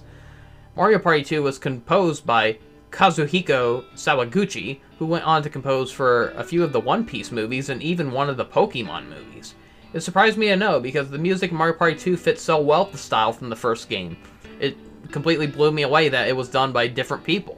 And Mario Party 3 and 4 were composed by Ichiro Shimakura, who also did the music for Mario Party Advance, reusing a bunch of the tracks from Mario Party 3 and 4. He also did the music for a Pokemon trading card game for Game Boy Color. While he doesn't compose anymore, he's since moved on as a sound director, and he's still working with Nintendo. He even helped sound direct for Super Mario Party Jamboree in 2024.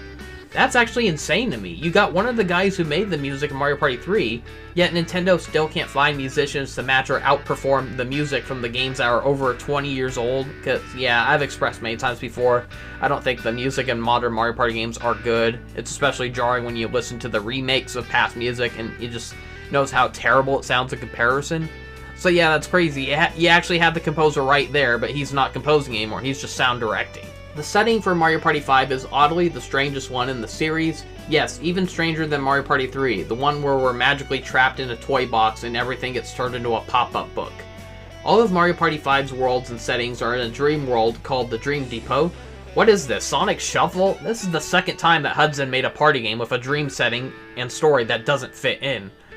I mean, look at Mario Party 2. Clearly that one had a costume party gimmick. Mario Party 4 had a birthday party gimmick. So what's the theme for Mario Party 5? A dream party? What the heck is a dream party? Great to know that nothing in this game is real. The whole game is just a dream that the characters are having. Probably after they passed out from having too much partying. I don't know. This is honestly the strangest setting in the Mario Party series, and we don't even get an intro cutscene to explain any of this, but the story mode tries shoehorning it in, but it doesn't go far enough with it. So all the board maps are themed after dream worlds, with 7 board maps altogether. Not as big as the first game, which had 8 boards, but it's still one more than every other Mario Party game since 2, 3, and 4. So I heavily criticized Mario Party 4 for having the laziest and most boring maps in the series, but boy did Mario Party 5 make up for it.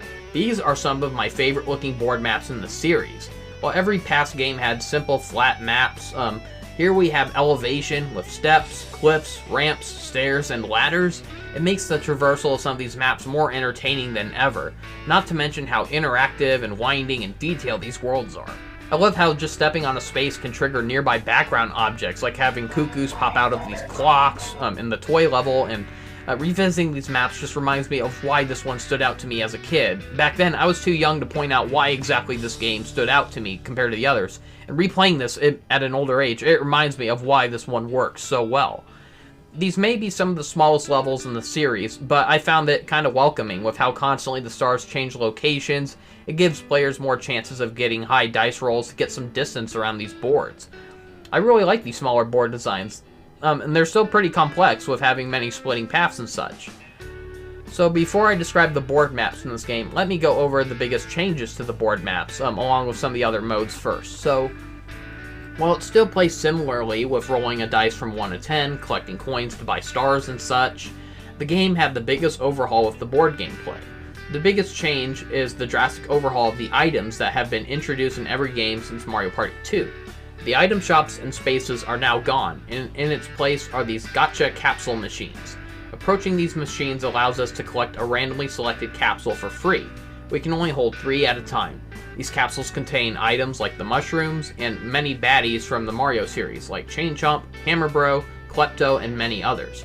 Upon our next turn, we can either throw the item across the board and create a new space that can trigger an event, or we can use them on ourselves, but it will cost the price of anything between 5 or more coins to activate.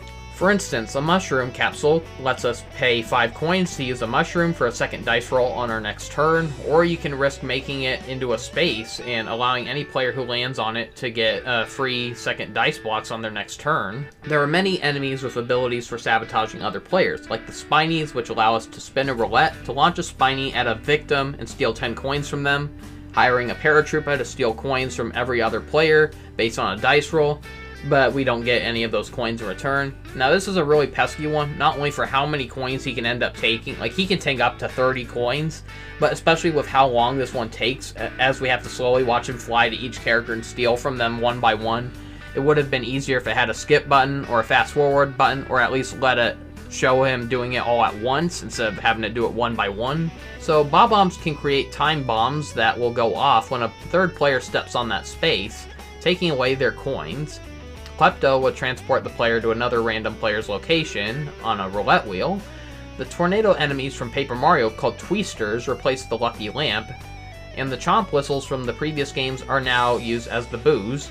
Mr. Blizzard will make all of the players' items disappear, and Kamek Koopa will shuffle everyone's capsules. Hammer Bro will throw a hammer at us, taking 10 coins while he does the chicken dance in the background. I mean, seriously, what the heck is that? Man, there are so many capsules in this game.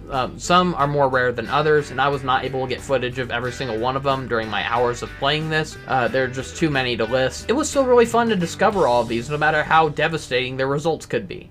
A lot of features from the past few games were removed as well. Some of them still manage to make it into the game, but they're more rare to encounter. For instance, the bank spaces from 2 and 3 are missing, but they are technically brought back, but only if you find the bank capsule, which will allow you to create a bank space. Chance time spaces are thankfully gone, but they can still be brought back if you get a chance capsule.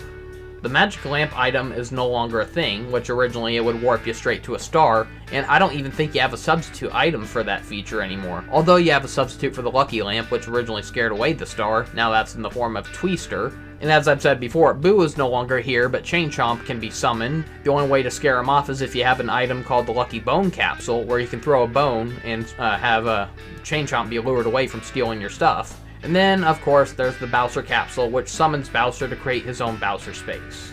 The capsules are honestly a neat feature. I love the idea of being able to get a bunch of free items so constantly. It makes the game crazier and more unpredictable than ever, but it can also make the game feel slower than some past entries. With how long some of the animations can take upon summoning the items and creatures, it is a neat feature to get random items for free, and have to risk making a space out of them or use it for a small price. It felt like human players were getting rigged to get very unlucky items. Meanwhile, it feels like the CPU were constantly getting better items, and or they were landing on better items, so I don't know. The capsule system could have been implemented a little bit better. I mean, you can only use capsules directly or place them between 1 to 10 spaces ahead of you, but it does not allow you to place them between splitting paths, and you cannot drop them onto spaces behind you.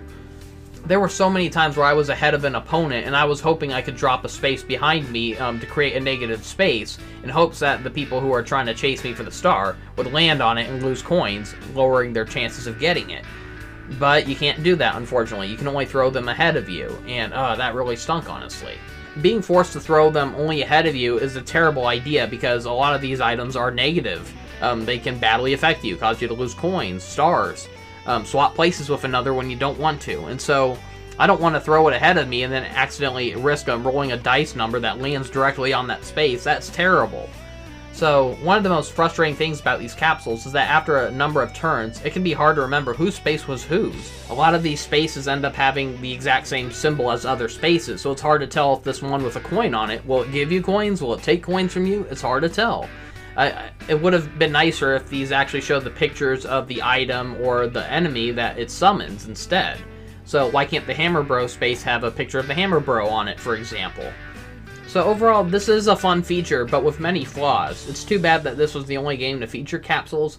I would have loved to have seen it brought back in other games, either as a side feature or the main gimmick itself, and with more in-depth options. Like I said, we should have had character icons, we should have been able to throw them behind us. There's a lot they could have done with this, but it was still a cool idea for what it was at the time. So the happening spaces are still here, but there are less of them in this game, and they're less prominent than before. Most of them just serving as transportation to other sides of the map, rarely ever triggering like a mini-game or some kind of really bad event aside from taking you somewhere you don't want to go. So battle spaces have been removed entirely, but battle minigames can still be triggered, but only at random. During the minigame roulette, you might have a rare chance where it'll trigger a battle minigame instead. And then the duel minigames, which were absent in Mario Party 4, they finally make a comeback. Not only are they triggered during the last 5 turns when 2 players land on the same space, but there's even a new space and capsule dedicated to these. So if you get the duel capsule, you can create a duel space, a space with 2 swords on it. And landing on them will force 2 players to have to go in a duel. This can be kind of annoying though, because if you land on a duel space during the last 5 turns, you'll have to do 2 duels in a row. Not to mention how much more brutal the duels are in this game. Back then, once they're triggered, you could wager between 1 to how many other coins you want to wager. But now, we're only allowed to wager either a star or 50 coins. And you get to choose which victim gets to give up which. So you can have like, you can offer to give up 50 coins while the other gives up a star. Or you can have it 2 stars or 100 coins altogether. And I just think it's a way too brutal of a wager. I liked it better when we just wagered coins, not stars. This is an incredibly brutal restriction, and it really kills the duels for me, especially since the CPU are relentless to whoever has the most stars or coins, and will always want to bet the maximum amount of anything. It might have been better if 3 of the duels weren't solely based on luck. The dreaded Bowser spaces are back, and they work about the same as they did in Mario Party 4, but they're somehow even worse than before. The spaces mostly trigger Bowser minigames. The 3 minigames in this one are surprisingly more tolerable than the frustrating, dumb luck-based ones from the previous one. Only one of them is luck-based this time, while the other 2 require timing and skill to win. The minigames may not be as bad as last time, but that being said, in Mario Party 4, the minigames only punished 1 loser, but in Mario Party 5, the Bowser minigames will punish more than 1 player. It still gives players a chance to make it out without losing any coins though, but it's still pretty tricky though. Bowser has more brutal punishments for landing on his space this time, including the Bowser bonus where he gives players a Z-tar, which makes them lose 1 star. One of Mario Party 5's biggest crimes is how it's so much easier to lose stars like crazy in this game, almost making you not want to bother collecting them in the first place, knowing you'll just unfairly lose them anyways. He might also trigger a shuffle, which swaps everyone's places across the board. I miss when Bowser's punishments were just quick and simple roulettes and didn't lead to all this waiting around or doing all these brutal minigames with harsh punishments. It's like, just go back to days where he just took 10 or 20 coins from you. The character and level select isn't anything special in this game, nor is the awards ceremony, mostly just a simple CGI dream void. It's arguably one of the laziest settings for an award ceremony, but it at least fits with the game's dream theme, and it's still kind of cool to see like the characters floating around, I guess. You just kind of wish for better scenery to go with it. I'll come back to describe the board maps and minigames a little bit later. Let's discuss the other modes and features. So starting with story mode hosted by Glamour. So once again, we have a story mode based entirely around dumb luck, as it requires us to win board maps and minigames to advance. However, this is the shortest and easiest out of the entire series, only requiring us to beat it with 1 character. There are fewer levels and completely different rules altogether. It took me about over an hour to beat it. Now compare that to Mario Party 3, which took me over 10 hours, or Mario Party 4, which took me over 6 hours. The story really is the weakest one so far. A hero is summoned by Glamour into the Dream Depot, as she informs us that Bowser went Freddy Krueger and has invaded their dream worlds and is ruining other people's dreams, as we must confront Bowser to stop him. In each level, we find Bowser and his 3 Koopa Kids as they taunt us. Koopa Kid splits into 3 copies of red, blue, and green. I just love how their split up animation is different for each chapter in the story.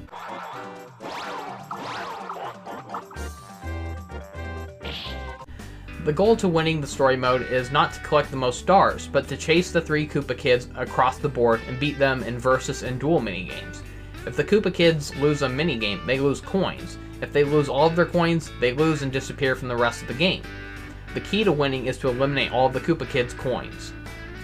While this is shorter and easier than a full game of party mode from previous entries, it still requires a lot of dumb luck, requiring high dice rolls, and hoping that you don't get any luck-based minigames. To make matters worse, you have to defeat the Koopa Kids within 15 turns, otherwise you lose and you have to start the whole thing over. Not to mention, Koopa Kids can get some lucky items or spaces that reward them with a bunch of coins, meaning that like if they end up getting like more than 100 coins, there's no way you're going to be able to beat them within 15 turns. Most of my games lasted about 20 minutes with only 5 board maps to go through. This was the shortest and easiest story mode out of the whole series, but it still felt rather pointless overall. 4-player and battle minigames are excluded from this mode, since this mode requires the Koopa Kids to work together in order to gang up and defeat us. So on default, only 1 vs 3 minigames are triggered via versus spaces, while duels are triggered by just reaching a Koopa Kid on the board map, or if they reach you first. When the first Koopa Kid is eliminated, the versus spaces will change to only have 2 versus 2 minigames, where you'll be partnered with a CPU character like Toad, for example. When only 1 Koopa Kid is left, all the versus spaces resort to dual minigames. Luckily, all the Koopa Kids roll the dice and move around at the exact same time, which really speeds up the gameplay. I honestly wish regular party games worked like that, where all the players could just roll at once and move around all at once. Or at least do that for the CPU players. And it only slows down when it absolutely needs to, like when a character lands on a happening space or something. Every time we defeat Bowser's Koopa Kids, Bowser and Koopa Kid flee into another dream, while teasing us about trying to find out what his dream really is. Eventually, we get to the final level. There are only 5 levels altogether, with only 2 levels from Party Mode actually cut out from the story, including Future Dream and Sweet Dream. Most of the levels included in Story Mode appear to have been shortened. They cut out a lot of the branching islands and only focus on one smaller island, but there's still a bunch of different paths to take. But it just makes it a lot easier to run around and catch up with the Koopa Kids as they scatter, so that's kind of thankful. So after reaching and beating the final board map, Bowser challenges us to a boss fight minigame called Frightmare, which is arguably lengthier than the one from Mario Party 4. It's not hard per se, but it might test your patience as you keep tapping your foot, waiting for Bowser to do a certain attack so you can finish him off. So first we have to dodge and destroy all of his Mecha Koopas by hopping on them, followed by dodging by hopping over these rings of fire. Then we have to dodge Bowser's flame, charge, and ground pound attacks, while trying to lure Bowser to ground pound on a square tile 3 times so we can have him crash through it and move on to the final phase, where he grows gigantic and tries burning us with meteors and quake attacks. After he shoots out fireballs, we have to wait for him to breathe fire over them, and they'll turn into balls of light, which we must pick up and chuck at Bowser's head until he is defeated. In the final cutscene, Bowser reveals what his dream was all along, and that it came true after all. His dream was to have a powerful opponent. Now, I call bullcrap on that, because we all know his real dream is to rule the world, have Peach as his slave wife, and maybe see Mario's head mounted on a spike. This ending is pretty cheesy. We also get horribly dated pre-rendered credits. Only the characters from the past entries are playable in story mode, with Toad, Boo, and Koopa Kid not being playable in this mode. Similarly to how Daisy and Waluigi were off-limits in Mario Party 3's story mode. The gameplay for this story mode was a unique idea for the series, but it's held back once again by being luck-based and having a limited number of turns to defeat the Koopa Kids. This could have worked as a fun 1 vs 3 board map mode for multiplayer. Maybe call it chase mode or tag mode, I don't know, but it still felt overall pointless to the game, and the fact that you have to go through with this if you want to get the final board map and the final minigame. So going to Scholar leads to the best side mode in this game, called Super Dual Modes, and I'll even argue it's one of the best side features out of any Mario Party game in general. So after every minigame we play, we earn a minigame point. So this is basically a mode dedicated to tank gameplay, where we can buy parts with our minigame points, ranging from body, wheels, engines, and weapons. I remember being obsessed with this mode as a kid. I wanted to keep grinding through minigames so I could get points to spend. There sadly isn't really a reward for playing through this mode, aside from a hard mode for the versus tournaments here. The gameplay is overall very simple as we drive around these small arenas and we shoot until we destroy our opponents, but there's so many different parts and combinations to unlock and try out. It really makes you want to experiment and see how all these vehicles can function with different parts. Getting all of the EGAD themed parts makes for a very well balanced vehicle. It might suffer from speed though, but it will give you great attack power and range, and decent defense. While not the greatest tank or robot fighting in gaming history, it was still very fun for a Mario game, and to this day I still find this to be the greatest side feature in a Mario Party game. This is what the past 2 Mario Party games were lacking, a reason to come back and keep playing. Like the first 2 games, they let you collect your coins and stars and trade them in for mini-games to replay. I feel like every Mario Party game since then really lacked those kind of features. And so here's Mario Party 5, it gives us one of the most fun reasons to go back and keep playing mini-games. Come back and buy all the vehicle parts. So this is also a multiplayer mode, so you can have up to 4 designs at once. It might be terribly small, but yeah, you can create 4 custom vehicles and have like each player control one. Yeah, overall it's a really fun mode, and I kind of wish they had like a random mode. It would have been fun if you had a mode where it just randomly generates parts, and so you're stuck with either a good choice or a bad choice when it comes to the mixed parts. You know, that would have been a fun idea, but... So again, it's a really good mode. I just wish there were better unlockables that you could get within this mode instead of all the unlockables for this mode only being in the minigame mode. Bonus mode is hosted by Mamar, as she hosts 3 different bonus games. The first one is the one that I come back to the most, which is Card Party, a completely different board game that plays more like a traditional board game, but even then it has some very unconventional methods of playing. So this is a mode where instead of playing with characters, we play with board pieces shaped like the characters. Another heavy gimmick in this are the cards, I'll explain that in a bit, and there's absolutely no mini games or coins to collect in this mode. So we roll the dice and move across a board made of flipped over cards. As we land on a card, it flips over showing board map spaces, and they can lead to different paths. And the goal is to try to reach the cards that have a star on them. They can have 1 to 2 stars on them, and so whoever has the most stars at the end wins.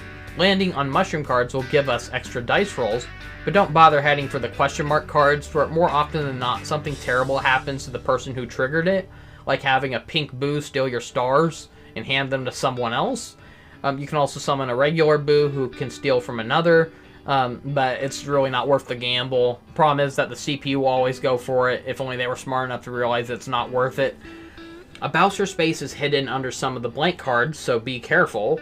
This may not be as flashy or insane as regular party mode, but it's still a surprisingly fun mode for its simplicity. Great for older folks who fear they probably wouldn't be good at Mario Party due to not being too fast to be able to use the controller and all that, and so this would probably be a good way to introduce them to Mario Party. It's a lot simpler and still as fun as a regular board game.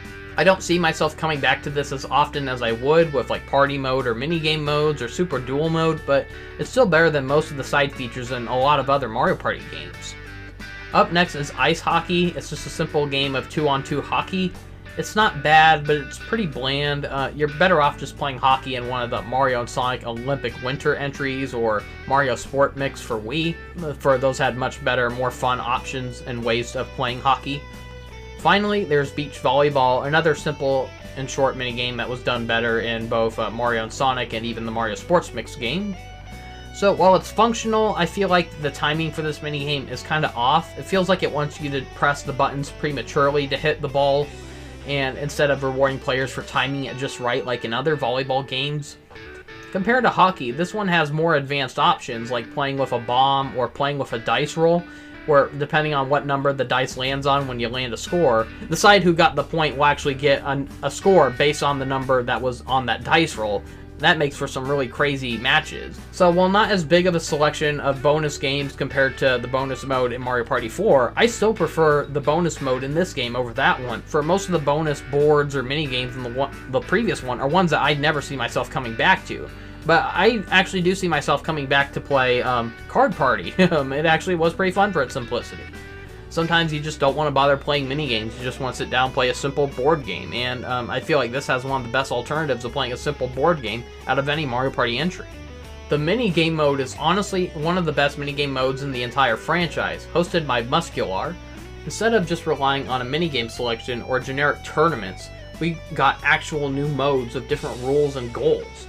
The minigame selection has a sailing at sea theme, as if to say that we're sailing through an ocean of minigames. The minigame tournament is nothing special. It just has the characters competing on top of a tower as they stand still, awaiting the results after playing a minigame. It's pretty boring. Nothing really unique to its theming. Minigame circuit has us driving cars around a board map, but we can only roll the dice if we win a minigame.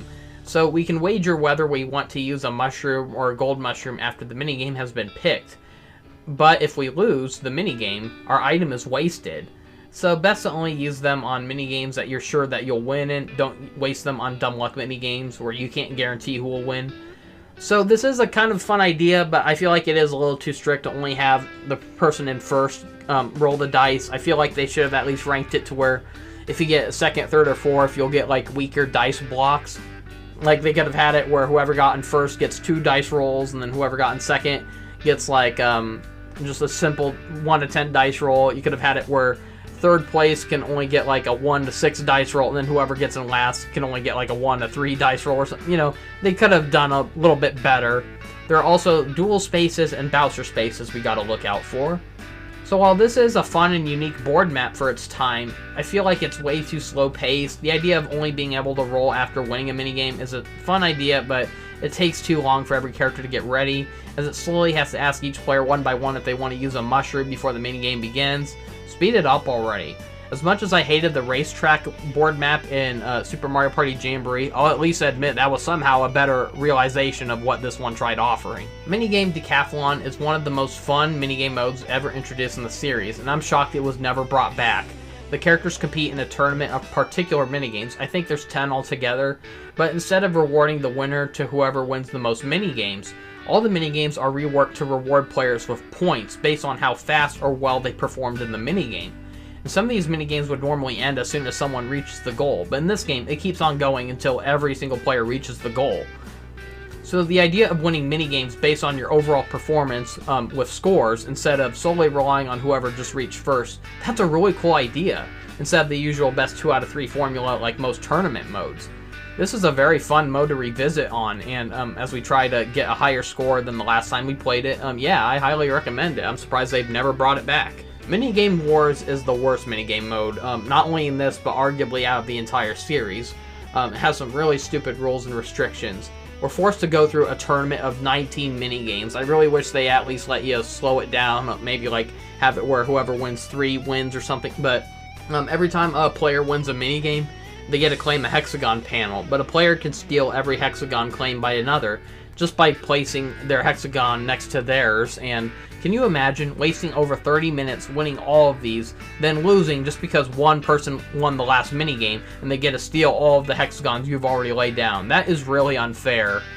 This mode would have worked better if you just place the hexagons down, and if you connect 2 or more of the same color, the points multiply or something, along with having bonus awards where you can place more than 1 hexagon down for winning a certain random minigame, or you can steal one player's hexagon or something after winning like a special event or something. Yeah, I don't know. The way it is, it's just very frustrating and boring. It could have been better, but yeah, it's one of the most forgettable minigame modes out of the entire series.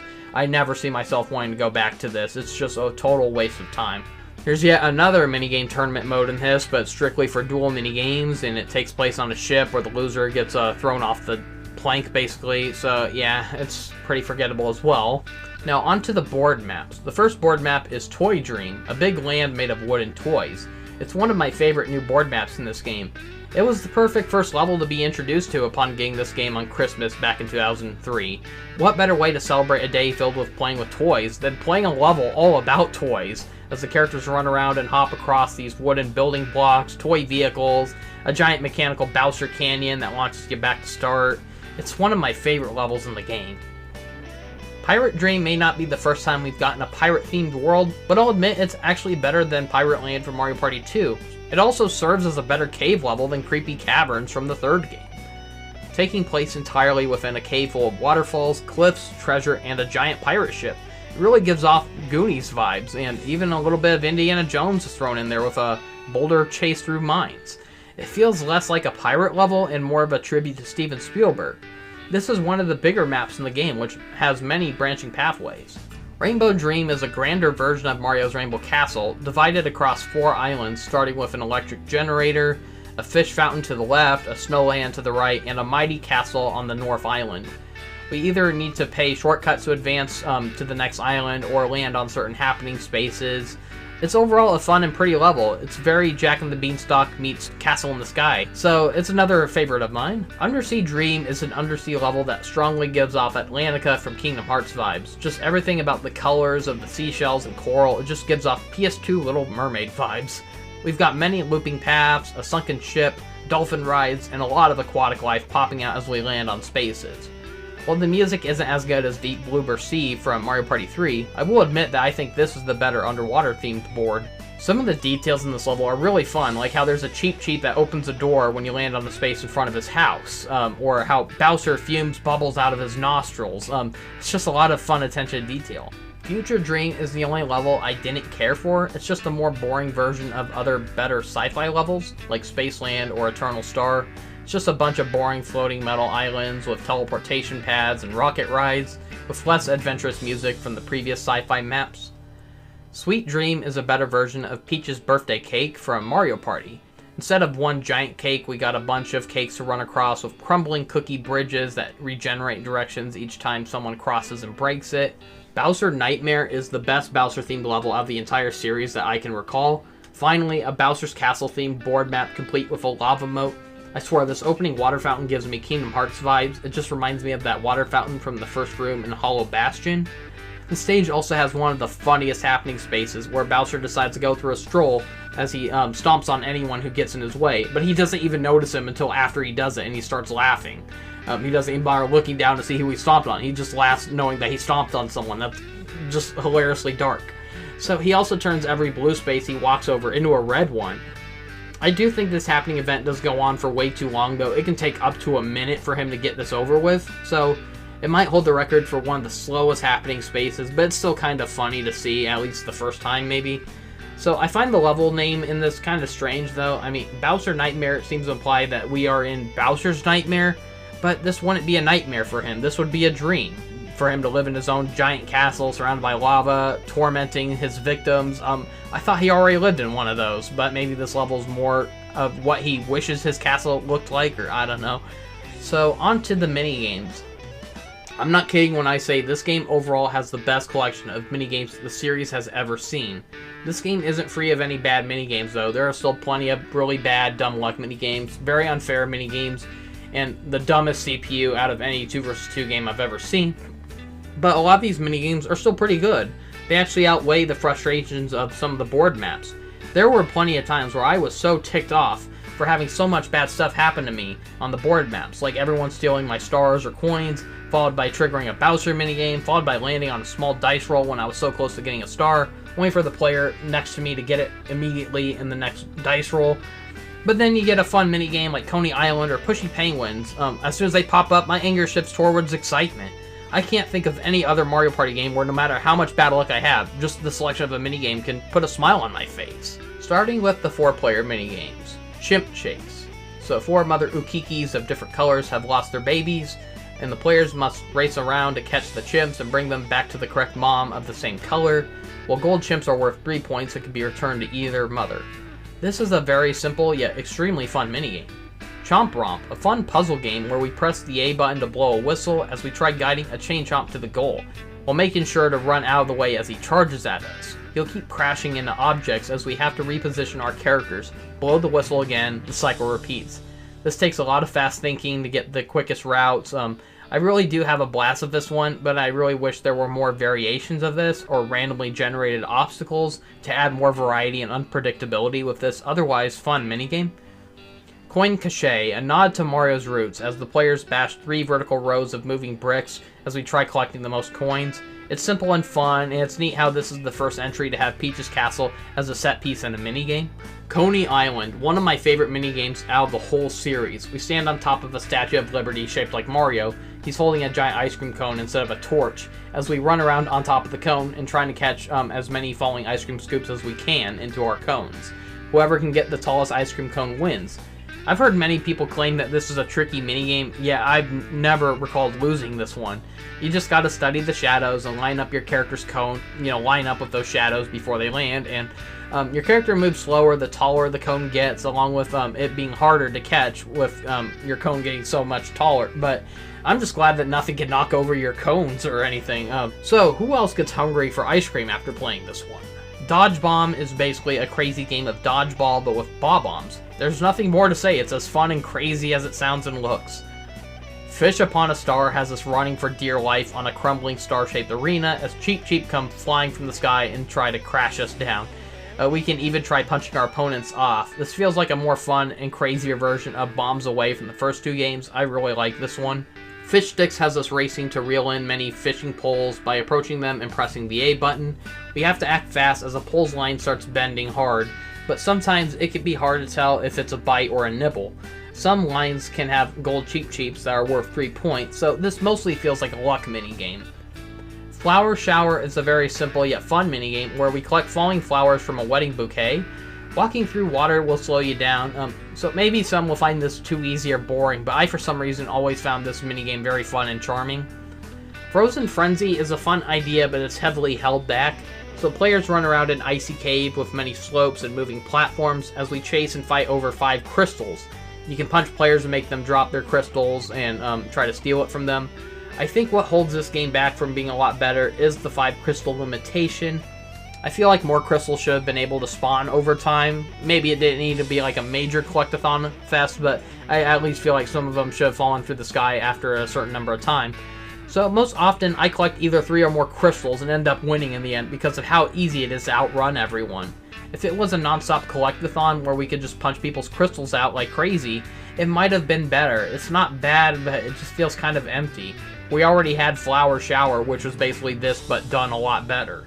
Ground Pound Down. Players choose one of 3 rows to begin ground pounding as we pound through the dirt and rocks to race to the water at the bottom.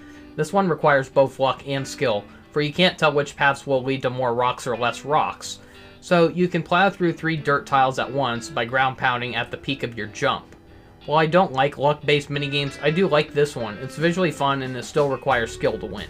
Dinger Derby is a fun baseball minigame where we have to hit the most baseballs out of a random pitching machine. The pitches will mess with your mind as they will range from constantly going back and forth between so many fastballs in a row only to switch to a slow one on a dime. I find it funny how you can accidentally hit the balls into the crowd. It's overall a huge improvement over the disappointing Hey Batter Batter minigame from Mario Party 3. Hotel Goomba. Luckily Goomba's Hotel is a more fun game to play than Mario's, am I right? So, it's a fun push puzzle maze as we try to race to the top of a hotel by punching Goombas out of the way across 3 rooms to clear a path to the elevators. In case we push them in the directions that can't be fixed, we can easily reset it by pressing the Y button and start all over. So I don't care for block puzzles in games, but I somehow really enjoyed this minigame.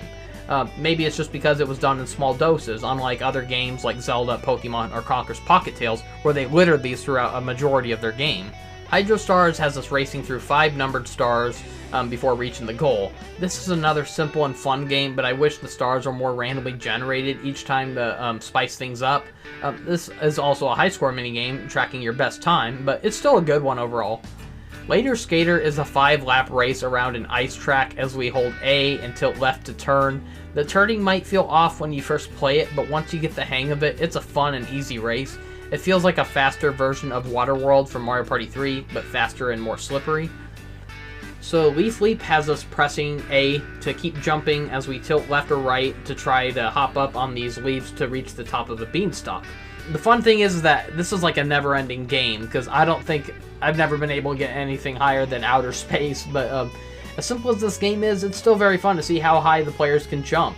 This minigame even keeps a record of your highest distance. Mazed and Confused is a fun yet tricky race to the center of a maze, but the electric maze is constantly changing on us, forcing us to either act fast and find another route, or risk waiting around in hopes that a nearby path will open up to get us closer to the goal.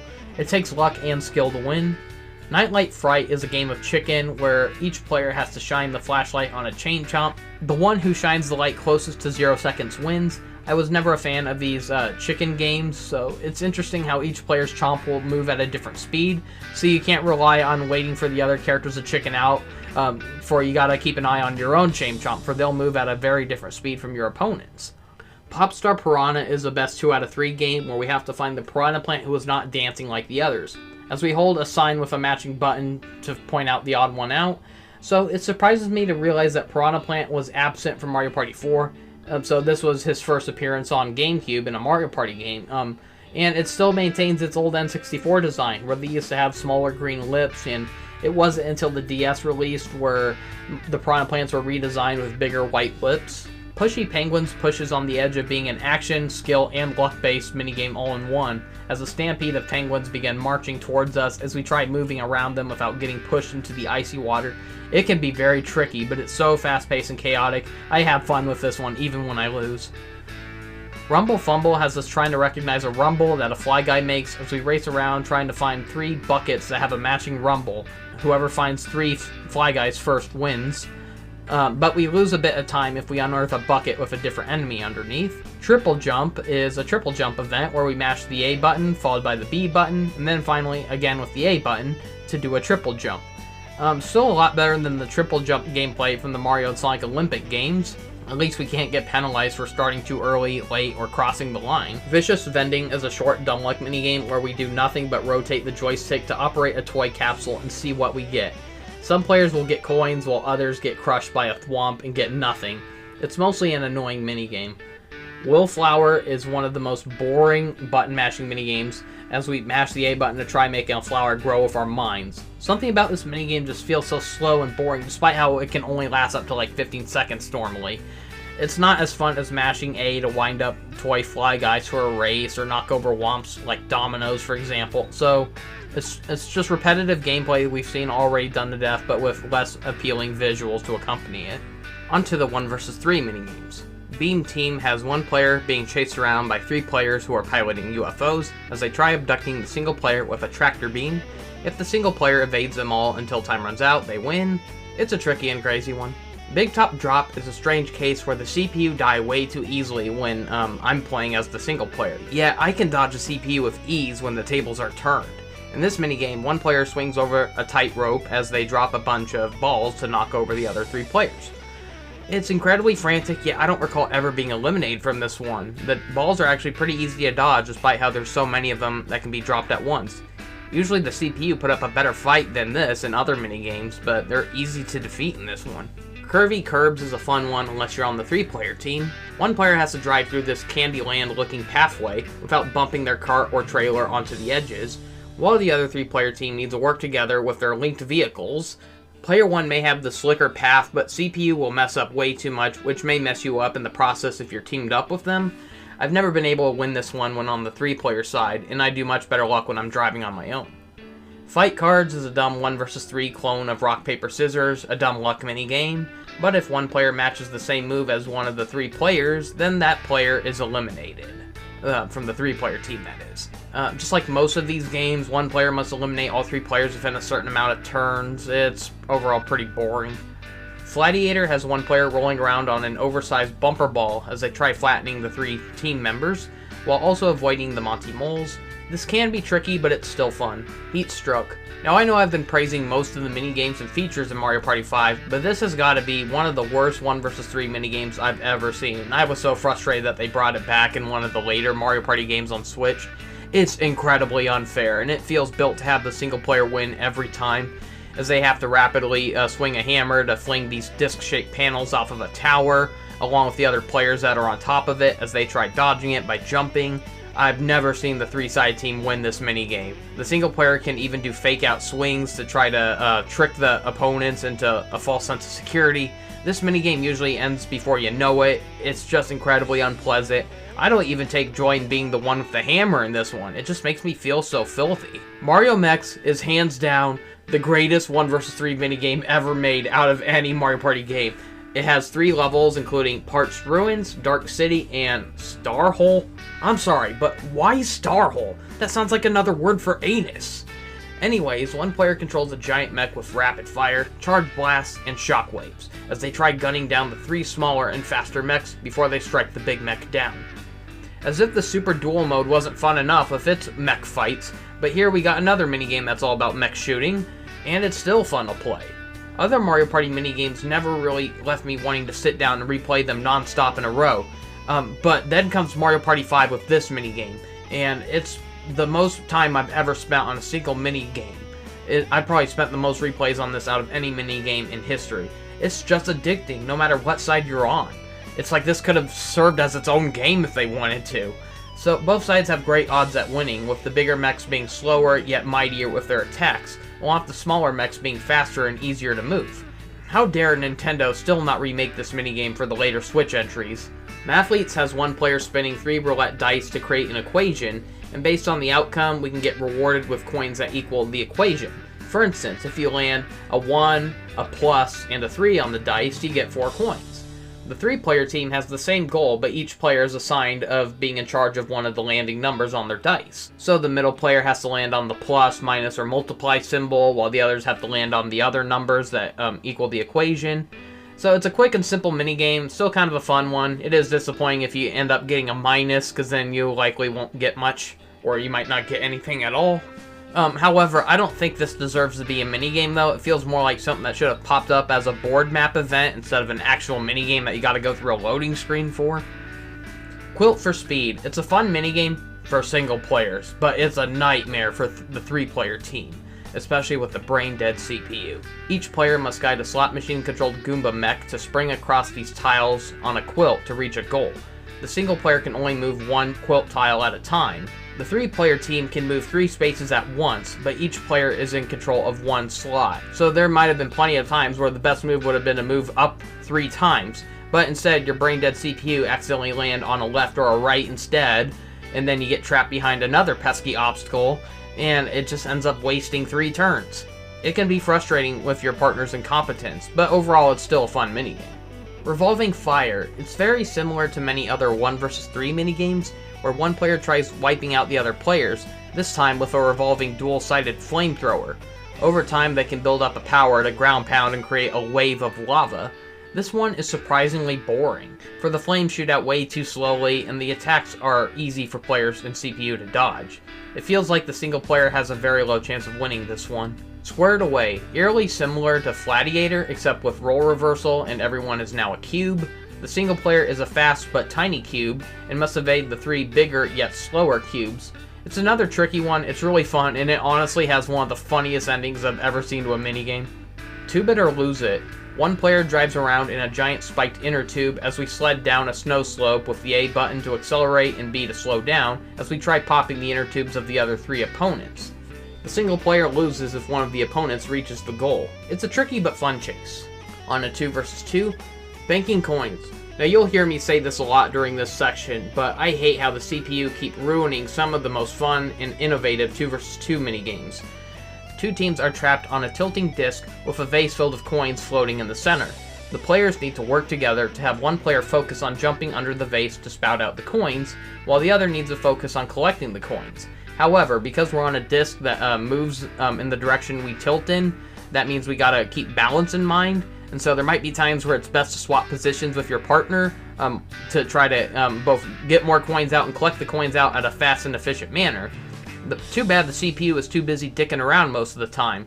Never once did they try jumping at the vase or collecting the coins I got out, so it made me have to do all of the work. Damn it, CPU, you suck at this game. You'd think maybe it's because you're on easy mode that the CPU are so dim-witted, and so you raise the difficulty to normal or hard, and no, they're still dim-witted. Meanwhile, your CPU opponents are overpowered. It makes no sense. Berry Basket. It's a fun idea, but with slow and unresponsive CPU, once again. So one player aims with a crosshair as they fire to shoot down these berries from a tree, while the partner needs to get underneath the berries and collect them in a basket. Careful though, because the catchers can steal from other shooters. No matter what side I'm on, the CPU never bothers shooting for nearby berries, and when I'm shooting, the CPU don't bother going anywhere near my crosshair or the berries I drop. So I've never won this minigame before because the AI is so dim-witted. Meanwhile, the opponents are overpowered like usual, so figures. Bus Buffer, one of the only 2 vs 2 minigames where the CPU actually feels reliable. So the teams are tasked to wash green paint off of a bus. The controls are tricky to get a hold of at first, but once you get a feel for it, the rest is very fun and easy. Clock Stoppers is such a fun idea, but it's ruined by the CPU again. I know the past games had very bad CPU if they're 2 vs 2 games, but the ones in Mario Party 5 are the dumbest I've ever seen. Sometimes they're not even moving at all, despite how the rivals have no problems with moving forward in their side. In this game, each player needs to move the clock hands into a matching position 3 times before the other team. Again, a great idea, but it's ruined by the dumbest CPU ever, forcing player 1 to have to do all of the work. Defuse It or Lose It, another great idea with stupid CPU. Each player has to ground pound on lit fuses before they reach King Bob-omb and blow him up. It's still a pretty fun one, but it's more fun to play with actual human players. Handy Hoppers is, say it with me folks, another fun idea ruined by stupid CPU. So one player controls a set of swinging bars as the second player needs to jump over the bars. The one to jump over the most bars wins. The CPU once again ruined this no matter what side you're on. They're too slow to jump over the bars, and they're too slow and unresponsive to even bother swinging the bars, making it impossible for you to jump over them. I just could not believe how useless they were in this. It is so frustrating. ID UFO, a fun idea but flawed, not only because the CPU are once again stupid and unresponsive, but because the matching icons don't match the subjects well at all. We are shown 2 UFOs and we have to ground pound on all these tiles that are shaped like UFOs to find the 2 that match the 2 that we're looking at. So the first to win 3 rounds wins. I wish the tiles were colored or had a better angle because I just feel like they don't show the best angles to match the image we're shown. And then not to mention how, because the tiles are basically colorblind, it's a lot harder to judge like which ones are which, since a lot of these UFOs have different colors. I just feel like they could have made this a little easier. And then, not to mention, you have to ground pound at the exact same time as your partner, and that's not really helping when your partner doesn't even bother moving. It's like they're not even trying to find the one they need to find, so it takes dumb luck to win this one. Manic Mallets is yet another tiring, repetitive button masher, but now a 2 versus 2 game. Each player button mashes to try having a giant hammer face the opposing team and crush them. Mario Can, yet another great idea ruined by infuriating CPU. The goal is to take turns ground pounding to operate a giant can opener until the first team's can opens up. The CPU don't understand the concept of taking turns or ground pounding, for sometimes they'll just randomly do a small hop, even right after they did a jump in the first place. It's like you think they would know to mimic your lead. It's like right after you do it, they gotta wait a little bit to do it themselves, but no. And so you try ground pounding, and then they try ground pounding at the same time as you do, so nothing happens. You try waiting for them to go first, they do nothing. So you lose patience and you try ground pounding, and then they decide to ground pound at the same time. I hate how the CPU aren't programmed to adapt to follow your lead, or allow you to follow their lead. They are so brain dead stupid, and don't bother trying to help you win at all. I do like how the cans can have different random items pop out of them, like Goombas or hammers. Panic Pinball. Another great minigame, terrible CPU. So the idea is each player on the team controls one pinball flipper as we try working together to win a game of pinball. A 2-player version of pinball is actually a really fun idea, making an already tricky game even trickier, requiring 2 people to work perfectly in sync. Too bad the CPU ruined it.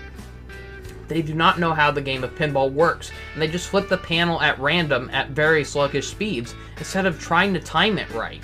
They just let the ball slide off of their flippers. It is so frustrating to be surrounded by so many CPU idiots. Rumble Ready, a best 2 out of 3 QuickTime event where players need to wait to feel a rumble or see an exclamation mark to press the A button in order to catch a falling prize. It takes dumb luck, it's boring, and the CPU are not reliable at all. Sub-Marathon is yet another button masher, but with the unique gimmick of needing to take turns with your partner, as one player has to press L and R repeatedly at the same time to speed up our submarine. But once our character gets tired, we must press Y to have our partner take over. While sitting on the sidelines, we can press the A button to blink the eyes of the submarine. It doesn't do anything, but it at least gives players who are waiting around something to do. Onto the battle minigames. Astrological. Players are shown an astrology symbol as we race over cursors to try finding a matching stamp. It's simple but fun. Bill Blasters is a tricky but fun shootout game as we ride these spinning cannons and try firing bullet bills at the other players 3 times to eliminate them. It's very unpredictable from the start, but it feels so good if you manage to hit so many people in a row. It feels so much better if you actually win. So, Lucky Lineup is an annoying dumb luck minigame where we must line up bingo card slot machines for the highest points. The CPU are rigged to always get good scores while you're left with poor matches every time. Random Ride is another dumb luck minigame, but surprisingly kind of fun. It feels like a better version of Day at the Races from Mario Party 2. So each player takes turns picking a vehicle.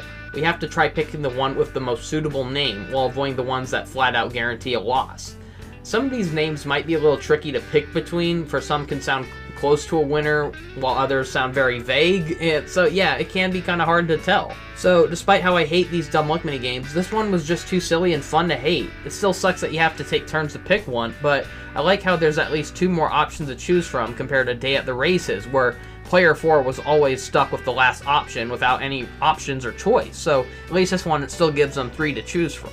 Tug of Dory is a fun 4-player reimagining of Tug of War with a 4-way rope, and only one can win.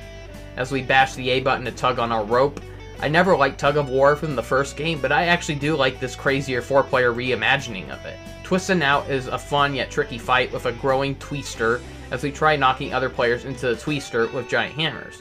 This one really gave off Land of Oz vibes. Onto the duel minigames. So there's actually quite a few of them in this one compared to like Mario Party 3, which I think had 10 altogether. So Blown Away has 2 players running around with air cannons as we hold the A button to charge it up and release it to burst out a blast of air as we try shooting our opponents off the cloud. The aiming can be difficult and the charge up can be time consuming, but it still can be kind of fun, but it can be unpredictable as well. Bound of Music is a fun idea that I was surprised has not been done any sooner, so each player hops around to find the most hidden music blocks. It's rewarding when you get so many and you get to see how high your tower of music blocks grow. Button Mashers is one of the most unique and fun, but tricky button mashers I've ever seen.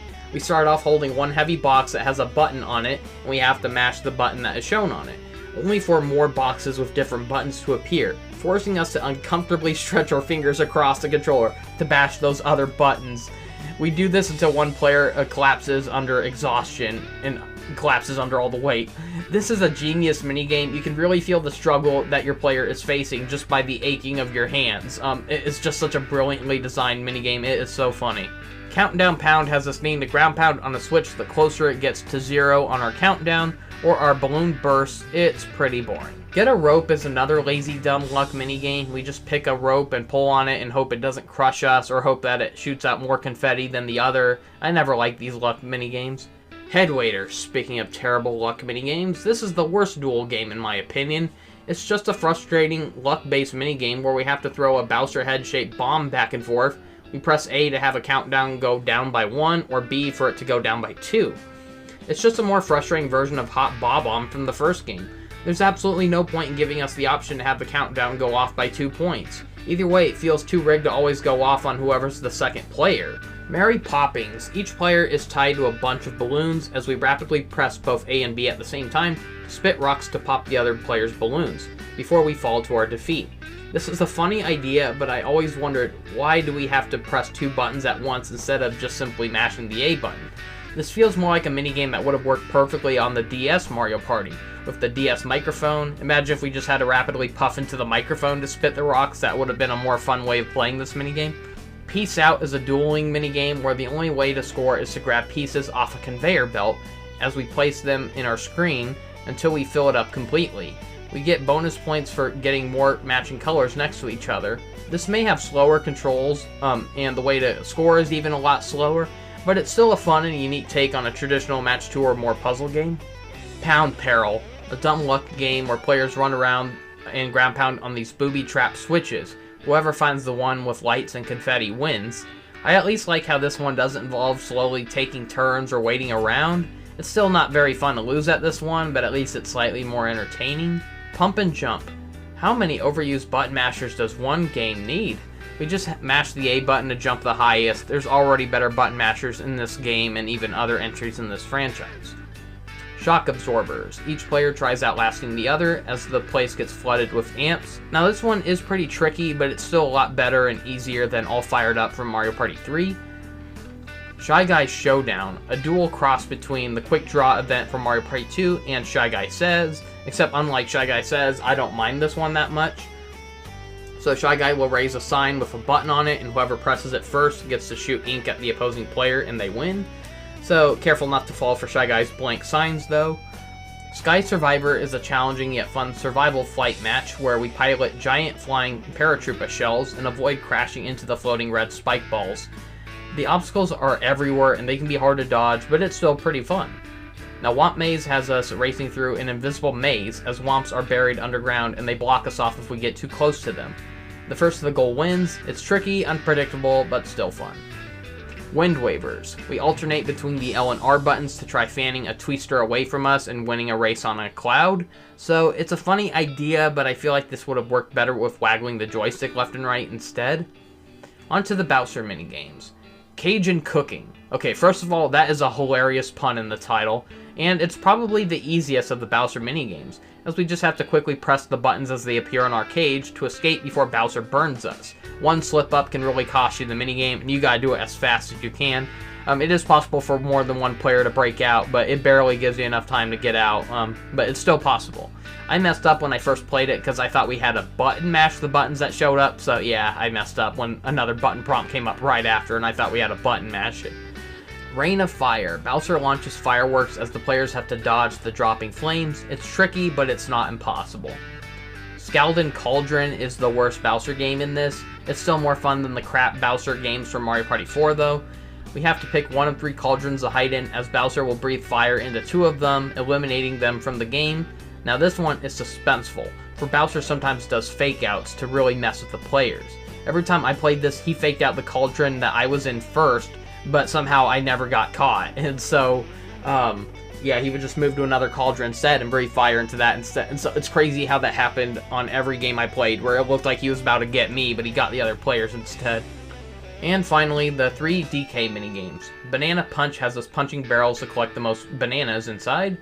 Divine Climb has us holding the A button to climb up vines as we hop left and right to collect more bananas as we dodge spiders. Finally, we have Mass Appeal, which has us running through a maze of banana peels as we avoid the peels and aim for the bananas.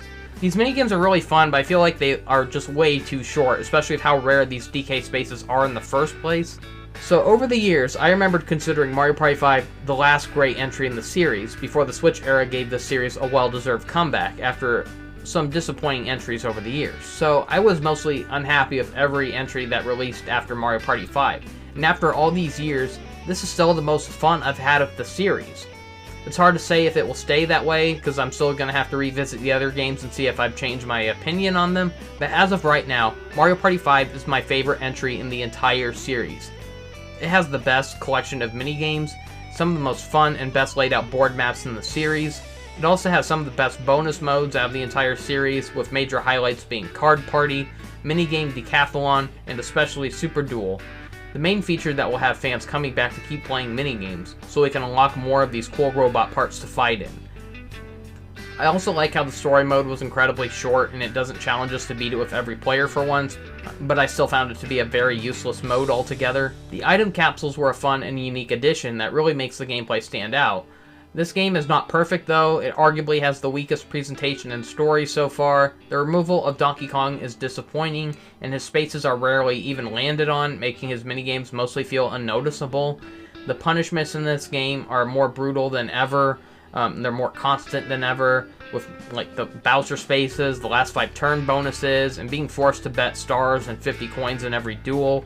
I do think the goods outweigh the bads in this game. For the first time in my review, I'm putting one of these games on top of the S rank. It may not be a perfect game, but it's the closest to perfection in a series like Mario Party, which is full of mixed games. So I don't understand why some people consider Mario Party 5 a bad game, or even the worst in the series. There is just too much to love about this one. I give Mario Party 5 an 8 out of 10. Next time, I'll be looking at the first Mario Party game I was ever disappointed by. Will my opinion have changed nearly 2 decades later? Find out next time when I review Mario Party 6. Thank you so much for watching. See you next time and have a great day. SpongicX here, continuing my Mario Party series review. Up next is Mario Party 6, the third entry on the GameCube. Previously, I shared that I had memories for not caring about this one as a kid.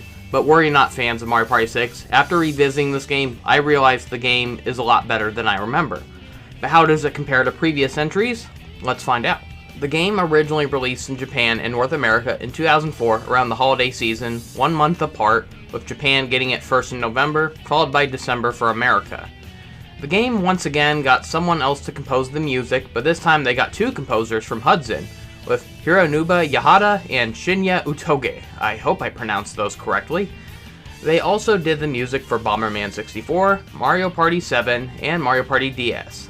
I apologize, for in the past videos I claimed that the music got bland around Mario Party 6, but it's honestly not that bad. It's not as good as some of the previous games, but it's still a lot better than the bland, awful music you get in Mario Party 9 and 10. I swear, there's some music tracks in Mario Party 6 that sound like they came straight from Rocko's Modern Life. Mario Party 6 was the first entry to be more than the usual $50 price tag. I can't find the original price listings online, but I think it was $70. It was $20 more than the usual price of a Mario Party game, because it was the very first entry in the series to come bundled with a new accessory. Mario Party 6 introduced the GameCube microphone, allowing players to use voice commands for minigames. A fun idea, but very forgettable in the end, and not worth being forced to pay $20 extra for. I was kind of excited for it when I first played it. I was like probably 13 when it first came out, but after a short while, I got bored and annoyed with it, and I never used it again. Luckily, the full game does not require the microphone, for we can shut off the minigames that require voice commands. The worst part is that these minigames could have easily worked with regular controls, but they did not give us those options. This wasn't the first time that Nintendo experimented with microphone interactivity, for it was first introduced in Hey You Pikachu for Nintendo 64, where we tried guiding and commanding Pikachu to interact with our surroundings, It was a fun idea for a kid's game, but too bad the programming was awful. Pikachu would not listen, no matter how clearly you spoke. I've never heard a single person claim that the game worked for them. This game's like universally hated by almost everyone. So, the GameCube microphone is more responsive than Hey You Pikachu's, but it still has moments of delay. The worst part about the microphone is actually its design. You had to connect it into one of your 2 memory card slots, which would be really annoying for those who like to have 2 memory card slots occupied at a time. The worst part is that it has a very short cable, so you have no choice but either scoot up a chair close to your TV or move your entire couch or something. Yeah, it's not fun. And to make matters worse, you have no way of having it cling onto your controller, unlike Hey You Pikachu. If I recall, for Hey You Pikachu, you snapped it in through the... I think you had to connect it in through the memory card slot on the back of the controller, and then there was also a cable that you plugged into an N64 controller slot. If I recall, you had to press the Z button to use the microphone. But for the GameCube, the microphone has its own button built in that you hold to talk into. It would have been nice to be able to attach the microphone to the controller though, although there were third-party accessories made down the line that allowed players to do that. Too bad Nintendo never officially made one themselves though. And it still doesn't fix the microphone's short cable problem. Most of the microphone minigames are 1 versus 3, where one player uses only the microphone, no controller whatsoever, while the other 3 use traditional controls. There's one microphone game I cannot try out, for it requires 2 players, and there's one that's strictly for single players, but I'll discuss more of these minigames in a bit. The mic also has a few secrets, like you can unlock a lot of these secrets throughout the game. For instance, you can shout a character's name at the character select to select them a lot quicker, instead of having to scroll all the way over to select them, but it doesn't take that much effort to select them manually, honestly. It's a shame that the game required buyers to buy the microphone. There was no separate bundle to allow us to buy the game separately or the microphone separately. I mean, what if something went wrong with your microphone and you wanted to replace it? Tough luck. And I remember this also made the game a pain in the butt to try selling to GameStop, because they would not accept it unless you had the microphone included. So aside from the microphone gimmick, Mario Party 6 has another gimmick, being the day and night cycle, originally used in Mario Party 2's Horror Land map, where every 3 turns, day turns to night and vice versa, opening new options and gimmicks, along with shutting off certain shortcuts and stuff like that. So all of Mario Party 6's maps implemented this day and night gimmick, giving off the vibe that Mario's party is going on for days. It admittedly was a fun and clever gimmick, but on top of that, it even affects most of the minigames, usually just physically changing their appearance, but sometimes they'll even change the gameplay or rules entirely. It's a really cool feature. I'm shocked they never brought it back. It would be cool to see it finally reintroduced in an HD Mario Party. So ever since Mario Party 3, the following games recycled the same voice clips between the characters. But Mario Party 4 had Charles Martinet take over as the voice of Wario, while they replaced the old Mario Kart 64 voice clips of Yoshi with his more adorable Yoshi Story voice clips.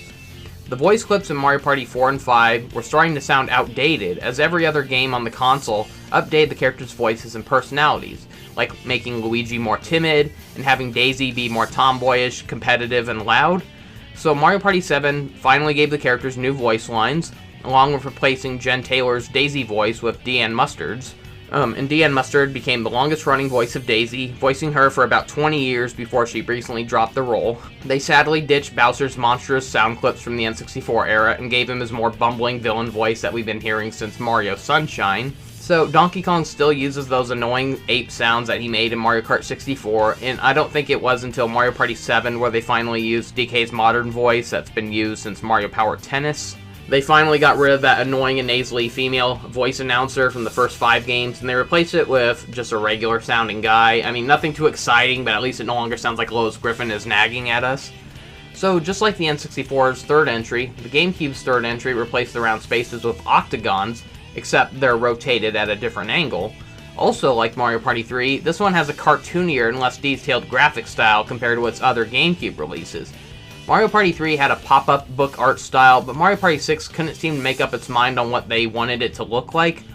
Some levels use flat props, while others look more detailed. Some have like no textures, some have textures, and I think overall they were trying to give it like the vibe of a fantasy storybook. I mean, because the game opens up with like a storybook, the file select is a storybook, but I feel like the game's art style just couldn't commit to it. It felt too mixed up. We have the same roster for Mario Party 5, but one character was actually added in the form of Toadette. she was a recent addition to the franchise, previously debuting as Toad's companion in Mario Kart Double Dash. You can unlock her in the Star Bank after saving up enough stars. That's right, this is the first entry since Mario Party 2 where we can collect stars and actually spend them on unlockables again. But coins, sadly, are not collected to be used for purchases, and so they can't be spent on additional unlockables, only the stars. I honestly preferred having the coins as the currency, where the stars could be converted into 50 coins at the end of the game. In the Star Bank, we can unlock additional features, like a new level for one of the single-player microphone minigames, the final board map, secret phrases that can trigger Easter eggs with the microphone. Some of these unlockables are kind of lame, though. For instance, we have to purchase the L button taunts. I forgot to mention that, but in Mario Party 3, they added a taunt feature where we could annoy other players by pressing the L button to have them taunt the other players. There's something so funny about like the later GameCube games where Mario's taunt has him shout, "Hey, Stinky!" So the reason why this is a lame unlockable is because ever since Mario Party 3, you didn't have to unlock that feature. The characters could already taunt, but this one they force us to buy them individually. Now, I love the idea of a game giving us stuff to unlock, a reason to keep replaying it, but it's really lame when they strip a past feature and force us to buy them back one by one. That's kind of annoying. The capsule machines for Mario Party 5 are no longer here, but the capsules do make a return, but they've been renamed to orbs for some reason. So we can collect random orbs by crossing certain parts of the board maps, or we can buy them from the item shops. The orbs are slight improvements over their functions from Mario Party 5, for we can get a random amount of coins from opening them, instead of having to spend coins just to use them like before. When creating a space out of them, the newly made spaces will create a symbol to show who made that space. So if Mario placed it, you'll get a silhouette of Mario from the side. So that's nice, because I did make that complaint in Mario Party 5 that you can't tell who placed the space down or what's in it. And you still can't tell what's in the space though, but at least it lets you know who placed it this time. We can also create spaces from behind. You could not do that in the previous one.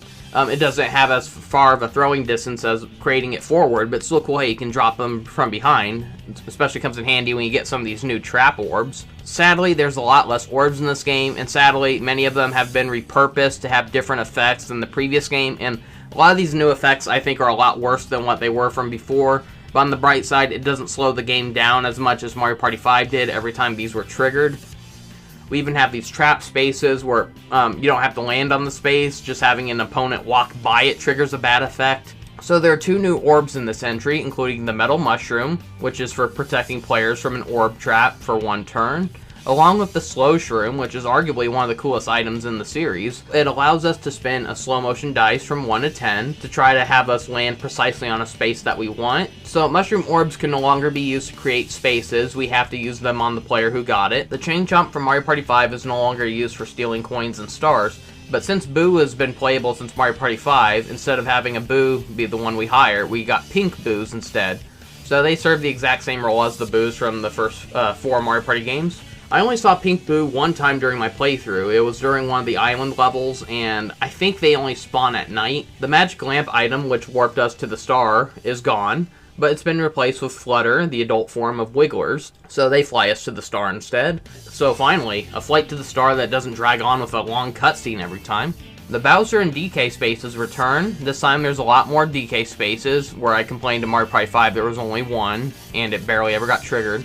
But this time, Bowser and Donkey Kong share the same space. So during the daytime segments, DK space appears, but at night they transform into Bowser spaces.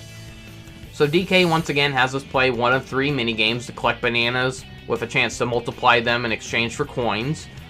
The minigames are honestly worse than the ones from Mario Party 5. I really didn't enjoy most of these minigames this time around, where I actually enjoyed them in the previous one. But sometimes DK will skip the minigames and let the player roll a dice to give them a coin prize. Ever since Mario Party 3, the next 2 entries include a story mode, requiring us to win minigames and board maps to reach a goal, and they all mostly took dumb luck and many hours to win. Mario Party 6 does not have a story mode, but it does have a single player challenge called Solo Mode, but it also takes dumb luck to win. We get 3 unique linear board maps where it challenges us to collect as many coins as we can by landing on spaces and winning minigames. This can be the quickest and easiest way to stock up on stars for the Star Bank. Most of these levels can take less than 8 minutes to win, depending on how many minigames you trigger. There's a huge catch, however. This is a linear map with a goal that requires landing on the last space. And if we accidentally roll a dice that makes us go over it, we fall off a cliff and we lose all the coins we collected, making this a huge waste of time, and it pressures us to try again. So if we do land on the goal space, we get one of 3 rare mini games, and we get a huge multiplication of all the coins we got, along with like these bonus points, and we can exchange those for a huge amount of stars for the star bank. There are items to help us land on the goal space, with your best bet being the slow shroom. You just gotta pray that you get that, and you'll most likely have a guaranteed victory as long as you time the dice right. Or we can try using a poison shroom to land between 1 of 3 spaces. However, slow motion shrooms are only drawn at random, so it feels like a gamble if the orb capsule will give us an item we need or one that will just waste our turn. It may not be as lengthy as the story modes from past games, but it's still a huge gamble that can lead to many retries in a row where you keep falling off the cliff in the end. And it feels like they should have at least given you like half your coins, or they should have at least given you some kind of prize for making it that far, but nope, you have to land on that final space. There is an option to call it quits, though, and keep what you already collected, but that still doesn't change the fact that you still got to restart the whole level if you want to beat it. The idea of a linear board map is a fun idea, and it wouldn't be properly repurposed until Mario Party 8 on the Wii about 4 years later. The board maps in solo mode include Thirsty Gulch, which is a dry desert canyon level. Astro Avenue is honestly the best looking map. Sad it was only wasted on a forgettable single player mode, because this would have made for a really fun board map for multiplayer. It's a board map made out of a tiny solar system that we run across. This is really cool. Finally, there's Infernal Tower, which has us running up Bowser's Tower. Now, this is the first Mario Party entry since Mario Party 3 to not have a Bowser-themed board map for the party mode. Instead, it's only for the single-player mode. And what is it with the third entries on N64 and GameCube having so much in common? Overall, solo mode may be less time-consuming than story mode, but it's still a huge gamble. It takes dumb luck to win. It can still take up to hours to win, depending on your luck in this game. So you're better off collecting the stars in story mode by setting the handicap to 9 stars for each player.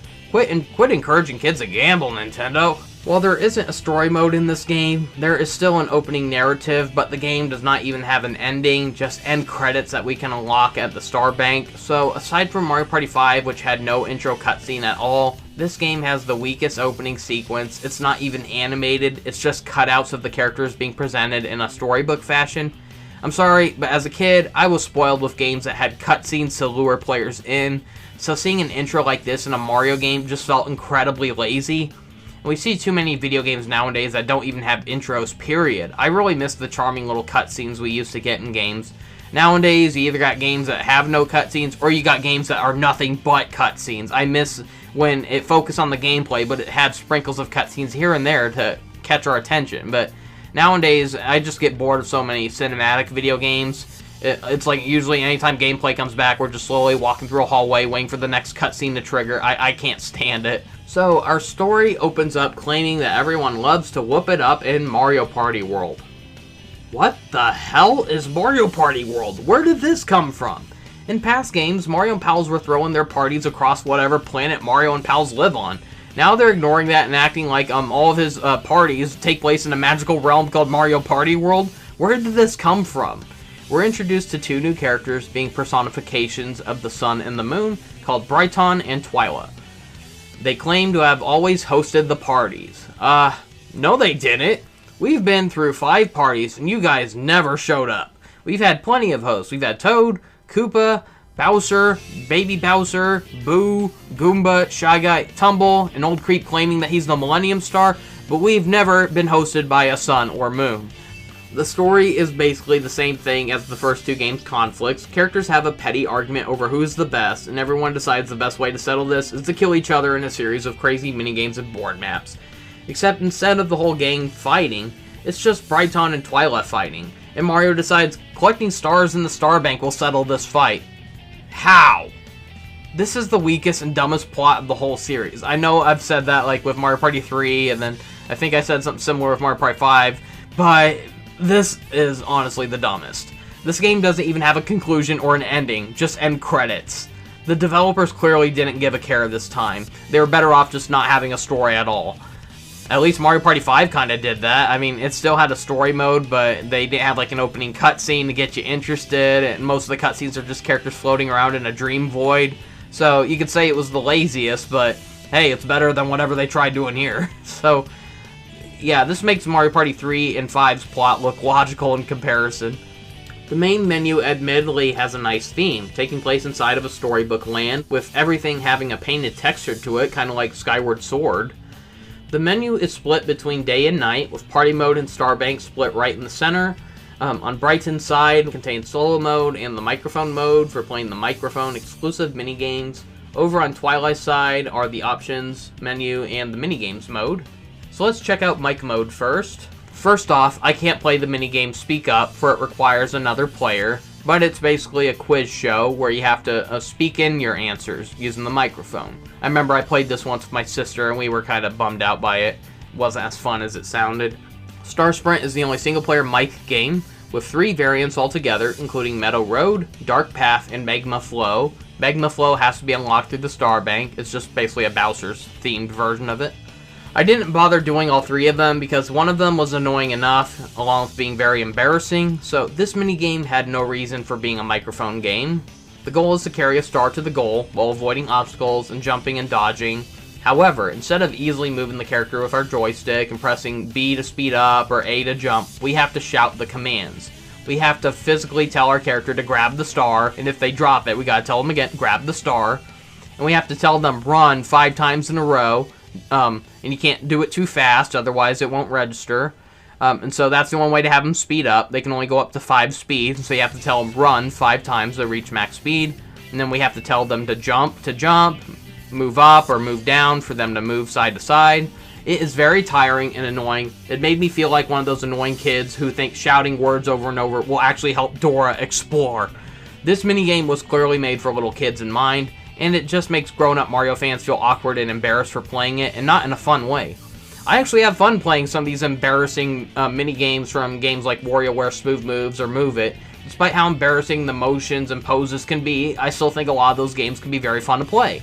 But I did not have fun constantly shouting at my character to keep running or grabbing a star. It is so tiring, and sometimes your voice does sound a little delayed. It's like your voice does register, but sometimes it takes a while for the players to register that. You tell them jump, and then they jump like 3 seconds later instead of instantly. So this would have worked better as a touchscreen minigame on the 3DS or Wii U if they were so insisted on giving it a gimmick, but personally I think it just could have worked as a joystick minigame. The other microphone games can flat out be randomly selected in party mode, but we have the option to shut them off. So first off, for the regular microphone party games, which are all 1 versus 3, Verbal Assault has 1 player commanding a war machine to shoot fire, missiles, lasers, and bombs with voice commands, as we try taking out the other 3 players that try shooting us down. It's a fun idea, but the mic gameplay felt very unnecessary. It should have been an option, not a requirement. There's no reason why we shouldn't have been able to press A for missiles, B for bombs, Y for fire, or X for lasers. Shoot your mouth off. This one has the mic user shouting out numbers to release bombs and bullet bills from their gates to try eliminating the other players as they run around trying to dodge them. Talkie-walkie, is there any reason this one needed mic controls? The microphone user guides the player to move forward, back, left, and right as they try reaching a chest on the other end while avoiding the opponent's cannon fire. This one is very frustrating and annoying and just so slow. It would have worked so much better with joystick controls. Word herd is actually a fun idea, but once again, it could have easily worked with joystick controls. So the mic user commands a herd of Goombas to guide them away from the 3 players as we shout up, down, left, or right, or scramble. We can also trip the players with the Goomba movements. And then finally, there's Fruit Talktail, which is basically a 1 versus 3 reimagining of Mushroom Mix-Up, except 1 player actually can command the platforms to rise and fall. We have these elevating platforms with pictures of fruit on them. The mic user calls out the name of a fruit. All the other platforms that don't match that fruit will sink down, so the other players need to reach the platform with the matching fruit before they drop to their defeat. Now on to the minigame mode. So the main minigame selection can be found in a mode called Minigame Tour, where our players ride around on a tour bus to tour these minigames. Here we can find the 3 rare minigames that we unlock in solo mode, along with the one that we can unlock in the Star Bank. You can swap between the day and night variants with the X button at the instruction menu. Usually I save the minigames for the end of this video, but to try to keep the script and editing more organized, I'm just going to list off the minigames here. So starting with the 4-player minigames, we have Smash Dance. Boy, does that sound like a spin-off we'll never get. Who wouldn't love to see Super Smash Bros. Meets Dancing with the Stars? In this minigame, we have to race around to ground pound the most lit up panels. They're constantly shutting on and off, making it hard to choose which nearby panel you should go for first. You can usually tell they're about to shut off when they get closer to red or blue. So, not to mention that players can stun each other with these ground pounds. I like the nighttime variant a lot better, for it shows off the lights more. Odd Card Out is another generic minigame where we have to pick which image is different from the others. Most of them are very easy, but some are very tricky upon first use, like noticing a Bob-omb's fuse is mirrored. Sadly, there aren't a big variety of images in this minigame, and it ends when one player gets 2 correct answers, so it can get over with real quickly. There are better spot the difference games across different Mario Party entries. Freeze Frame is a tricky luck-based game where each player has only 1 shot left on their camera as they compete to take the photo with the most Goombas. The Goombas barely ever pop out in groups, leaving you no choice but to take a picture as soon as you see at least 1 pop out. It feels like it takes dumb luck to win. I've played it a number of times and I rarely see more than 2 pop out at once on my screen. You try waiting for more to pop out at once, but they never show up, meaning you wasted this minigame because it has a strict time limit. I do like the nighttime visuals for this one a lot better. What Goes Up feels like Mario Party 3's Awful Tower done better. This game has 2 variants, with the daytime version having us being in a vertical platforming fest as we hop off of paratroopas and clouds to get to the highest height.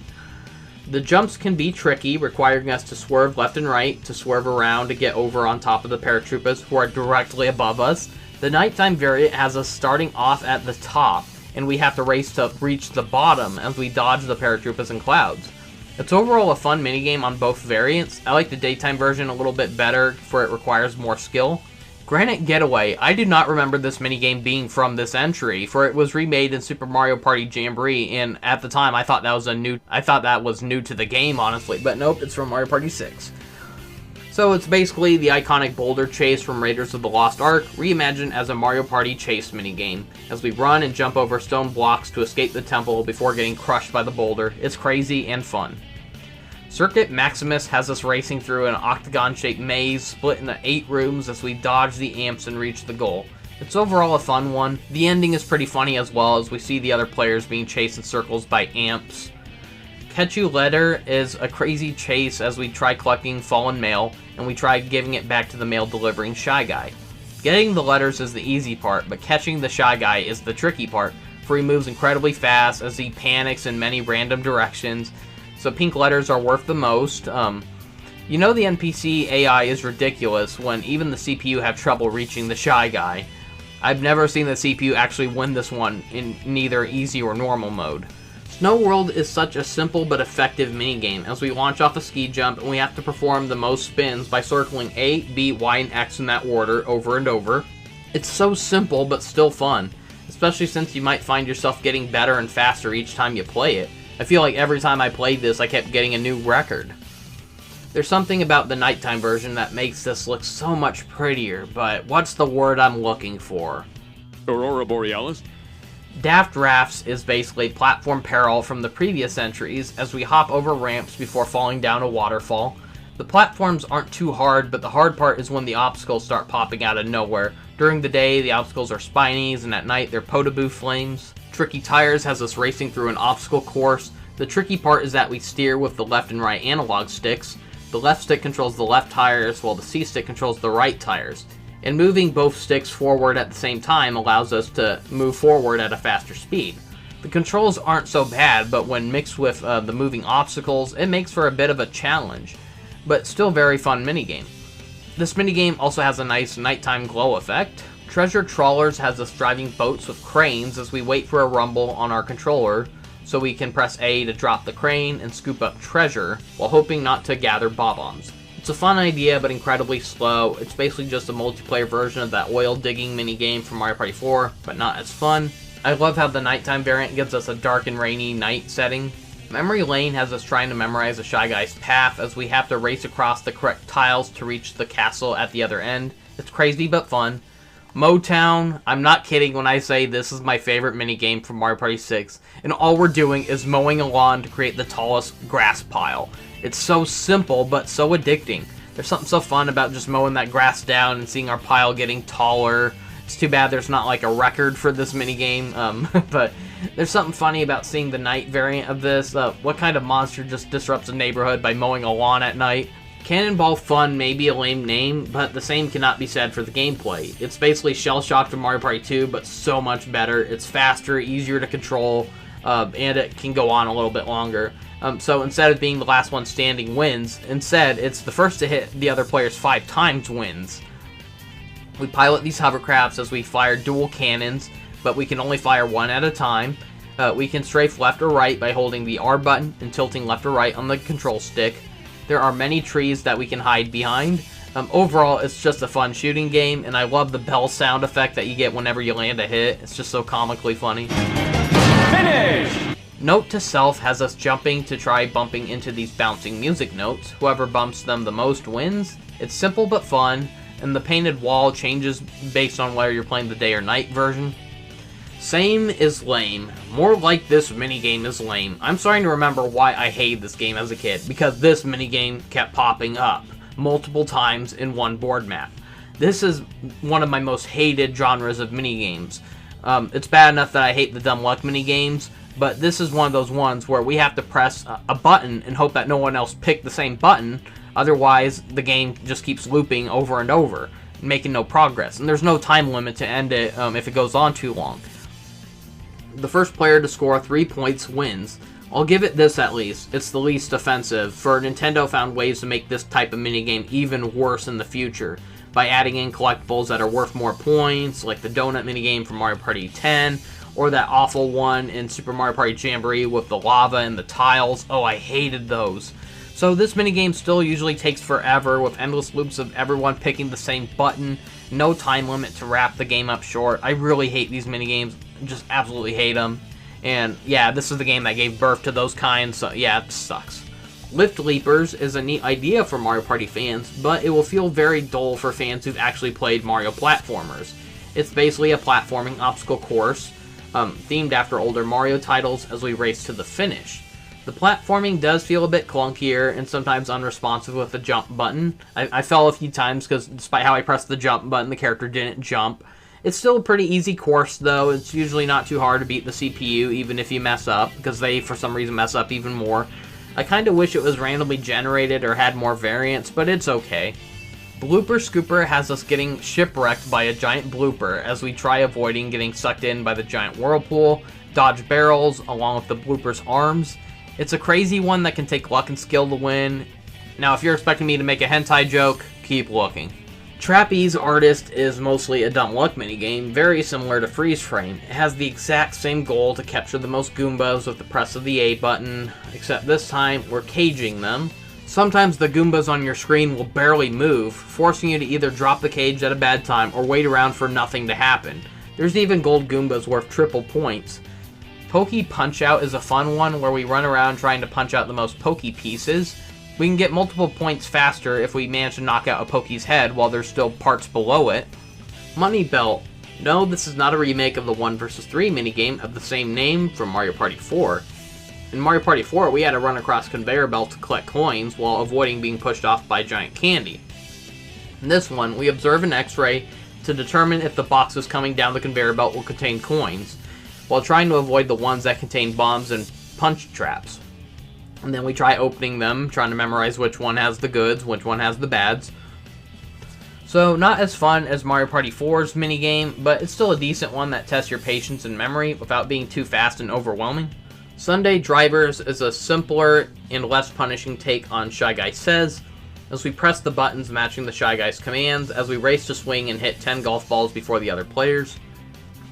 Finally, there's Throw Me a Bone, which has us racing to ride our chain chomps across the desert to reach a goal, while avoiding crashing into the stones that will stun us. So, we move our chain chomps by waiting for a swinging gauge that will determine the chomp's direction, while pressing A to throw a bone, so it will trigger the chomp to chase after the bone in the direction the gauge is facing. The daytime version has a dry desert look, while the night version has these cool glowing stones. Onto 1 vs 3. Cash Flow has 2 teams sliding down a giant water slide to collect coins.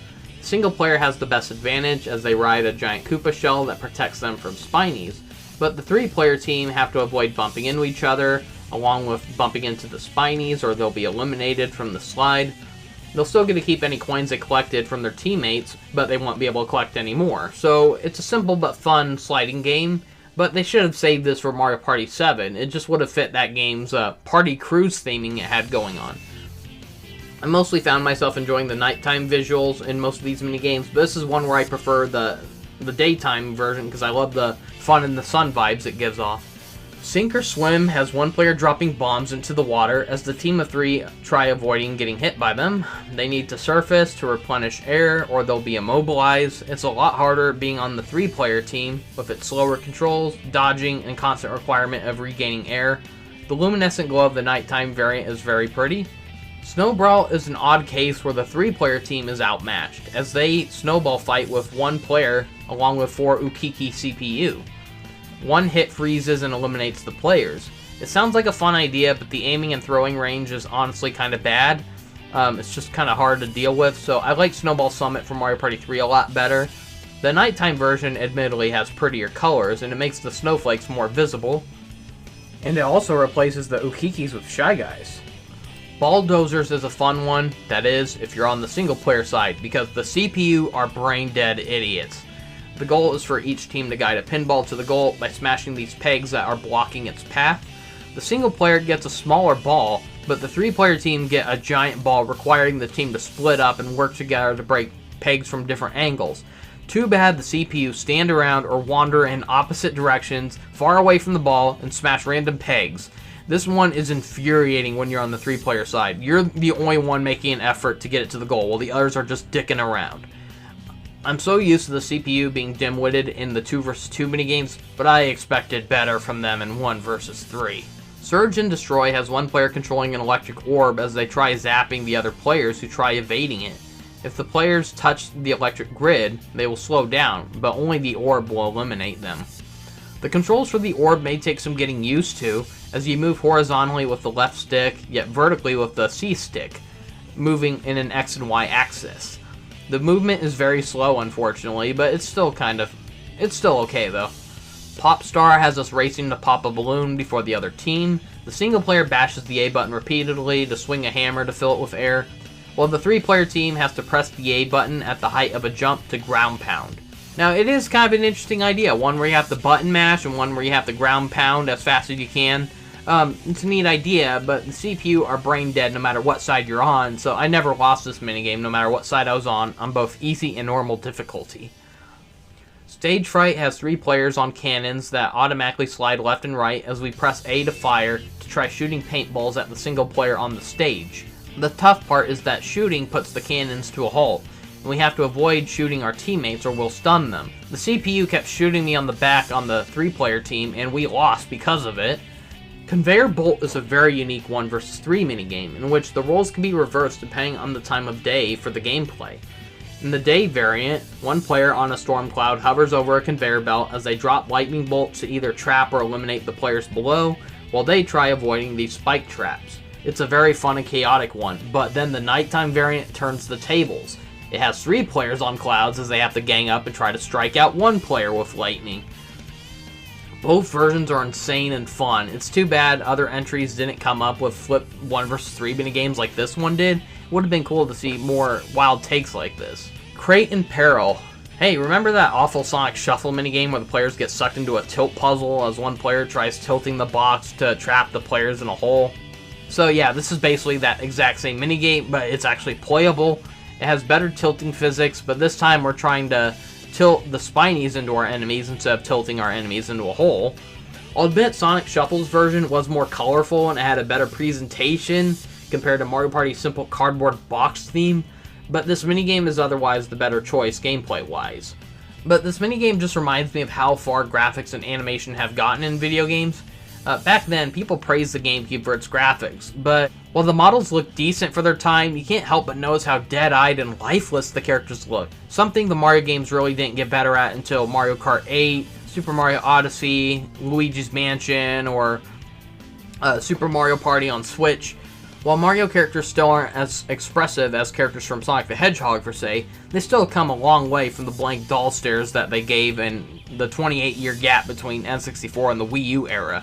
Ray of Fright is a tricky one with some awkward controls as one player presses the L and R buttons to rotate these double-sided lasers, as we press A to fire them into different angled walls to try having the blast reflect and hit the other players. I was never very good at imagining trajectories of lasers or bounce physics in games or even real life. In other words, I suck at pool. So this one is tricky for me on both sides. Dusk Till Dawn is a race to clean up 2 rooms in a house. One player gets a really small room while the other 3 have to get like this bigger room. So the CPU are brain dead slow, so you're better off winning if you're on the single side, as we mash the A button to dust. Garden Grab has players taking turns with their partners pressing a matching button prompt until it requires us to mash a certain button in order to pull out a giant carrot before the other team. Pixel Perfect has us needing to ground pound on tiles to match a pixel drawing of one of Mario's classic power-ups. A simple and fun premise, but like every other 2 vs 2 game from the past, it's ruined by brain-dead CPU. It forces player 1 to have to do all the work because your CPU aren't going to help you. Slot Trot is a boring race as teams button mash A or B to move forward or back on these slot rollers, as we try having our slots match the pair of images presented before us. The first team to reach 3 matching pairs wins. Gondola Glide is another generic team button masher as we mash the A or B button after smashing through a panel with the A or B button on it. It's just Handcar Havok but prettier, and it doesn't require steering, and we have to alternate between A and B every once in a while. Light Breeze is very similar to a duel minigame from the previous entry. We alternate between L and R buttons to try powering a fan with a giant fan. And so, as each teammate tries having their sides of a gauge meet for full power, once again, the human players have to do all the work for the CPU don't know how to button mash. Bodybuilder is another dumb slot game where we have to press A at the right time to try matching roulette for these correct parts for building a robot. The CPU are constantly messing up, making this annoying. It's kind of cool how the robots have different variants for each part, and the final product is usually a mixture of non-matching robotic parts. It can be fun to see all the different parts functioning once they're assembled, but it's a pretty forgettable minigame other than that. Mullet is a minigame that's half good and half bad. The daytime variant has us playing an upside-down game of whack-a-mole, as we jump to hit the moles from the upside-down warp pipes above us, while trying to avoid the piranha plants that jump out.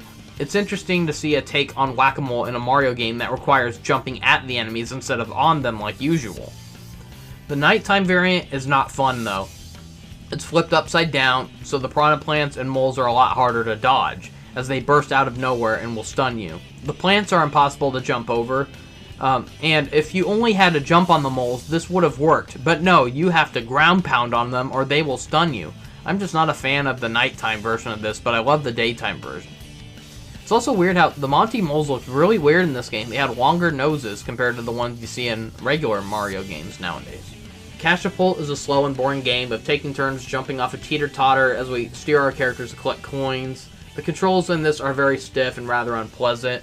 Jump the Gun is a unique idea where one player guides another by aiming and firing bullet bills to create a path for our teammates to hop across as they race to the goal. Too bad the CPU suck at aiming, as they randomly dick around instead of focusing on making a path quickly. They're luckily more cooperative when you're the one with the cannon. So it's another minigame that I forgot about that was actually in Super Mario Party Jamboree. I forgot that it was actually from this game. Luckily, Mario Party Jamboree actually fixed the CPU greatly for that one. Rocky Road, a fun idea once again ruined by awful CPU. We get driven around by Shy Guys, but we have to stop constantly due to roadblocks, as the teams of 2 need to smash the rocks with their bare hands in order to reach the goal first. It's a lot like Dungeon Duet from Mario Party 2, but with more than one object to smash. It's a fun idea, but once again, we do all the work as the CPU are more focused on standing around the background or running up to us and punching us for no reason, instead of actually helping us smash these boulders. Luckily, the opponents are brain dead as well, so even if you're stuck doing all the work, it's still easier to win. But it doesn't change how boring and disappointing the CPU made this minigame. Clean Team has us racing to clean these Fix-It Felix Jr. looking windows as one player sprays while the other wipes. It's a fun idea, but the CPU are slow and unresponsive. I once again ended up losing because I got all the windows sprayed as fast as possible, but my stupid slowpoke CPU had only 3 windows left to wipe by the time the opponents got theirs done. When the CPU have the spray duty, it doesn't take long for me to wipe up shortly after. Yet when the CPU partner has to wipe, they run around like an idiot and do nothing. It is infuriating. Finally, there's Burn Style, which is a 2 versus 2 clone of Hot Rope Jump from the first 2 games, except we run around these circular islands now, as we have to jump to evade the turnstile to avoid being knocked into the lava. The controls feel absolutely unnecessary, and the CPU will mess you up, because they run around for no reason, and they push into you. It makes it hard to concentrate, and it just makes it easier to get distracted and die. So, this is one of the worst jumping minigames in the franchise, but I'll at least say, once again, it's not as bad as Awful Towers. On to battle minigames. Hyper Sniper is a generic shooting game as we try shooting targets to get the highest score, while avoiding the big bouncer targets which will reset our score to 0. Despite how big they are, they're very easy to avoid. For a game called Hyper Sniper, the aiming and shooting sure feels slow though. Insect Ride is the best variant of Day at the Races from Mario Party 2. Each player takes turns selecting an insect vehicle to drive, and each one has different stats and control methods, but each can have an equal advantage of reaching the goal. But the CPU are so brain dead slow, it takes forever for them to reach the finish line. So yeah, at first glance it can be hard to tell that each of these vehicles has an equal advantage, when the CPU make it look like some vehicles are worse than they actually are. So the Grasshopper is probably the trickiest one to use. It can leap the furthest, but it requires constantly mashing in a long button input every time you want to make a move, making it the riskiest choice. The Snail was always my favorite, despite looking like it would be the slowest option. It keeps stretching its body out as we have to press the A button once it stretches the furthest it can, for it to be able to have the rest of its body catch up with its head. It travels very far and quickly despite the slow startup. The Stag Beetle requires us to press random buttons one at a time, and the Ladybug requires us to button mash a certain button over and over throughout the entire race. I like how it just takes getting used to the controls and timing to win, instead of dumb luck like in Day at the Races. Stamp by Me is a simple but fun idea where we have to swing a hammer left or right to stamp paper slowing down conveyor belts, and one moves faster than the other. It's a fun idea, but I feel like instead of pressing A or B to swing left or right, they should have had it be the L and R buttons, or have us flick left or right on the control stick. So yeah, the controls are the only thing that holds this one back for me, but it's still a fun idea, but yeah, they really should have done the controls better. Wrestling Rapids has us trying to punch our opponents off of a raft as we evade obstacles like giant collapsing bones.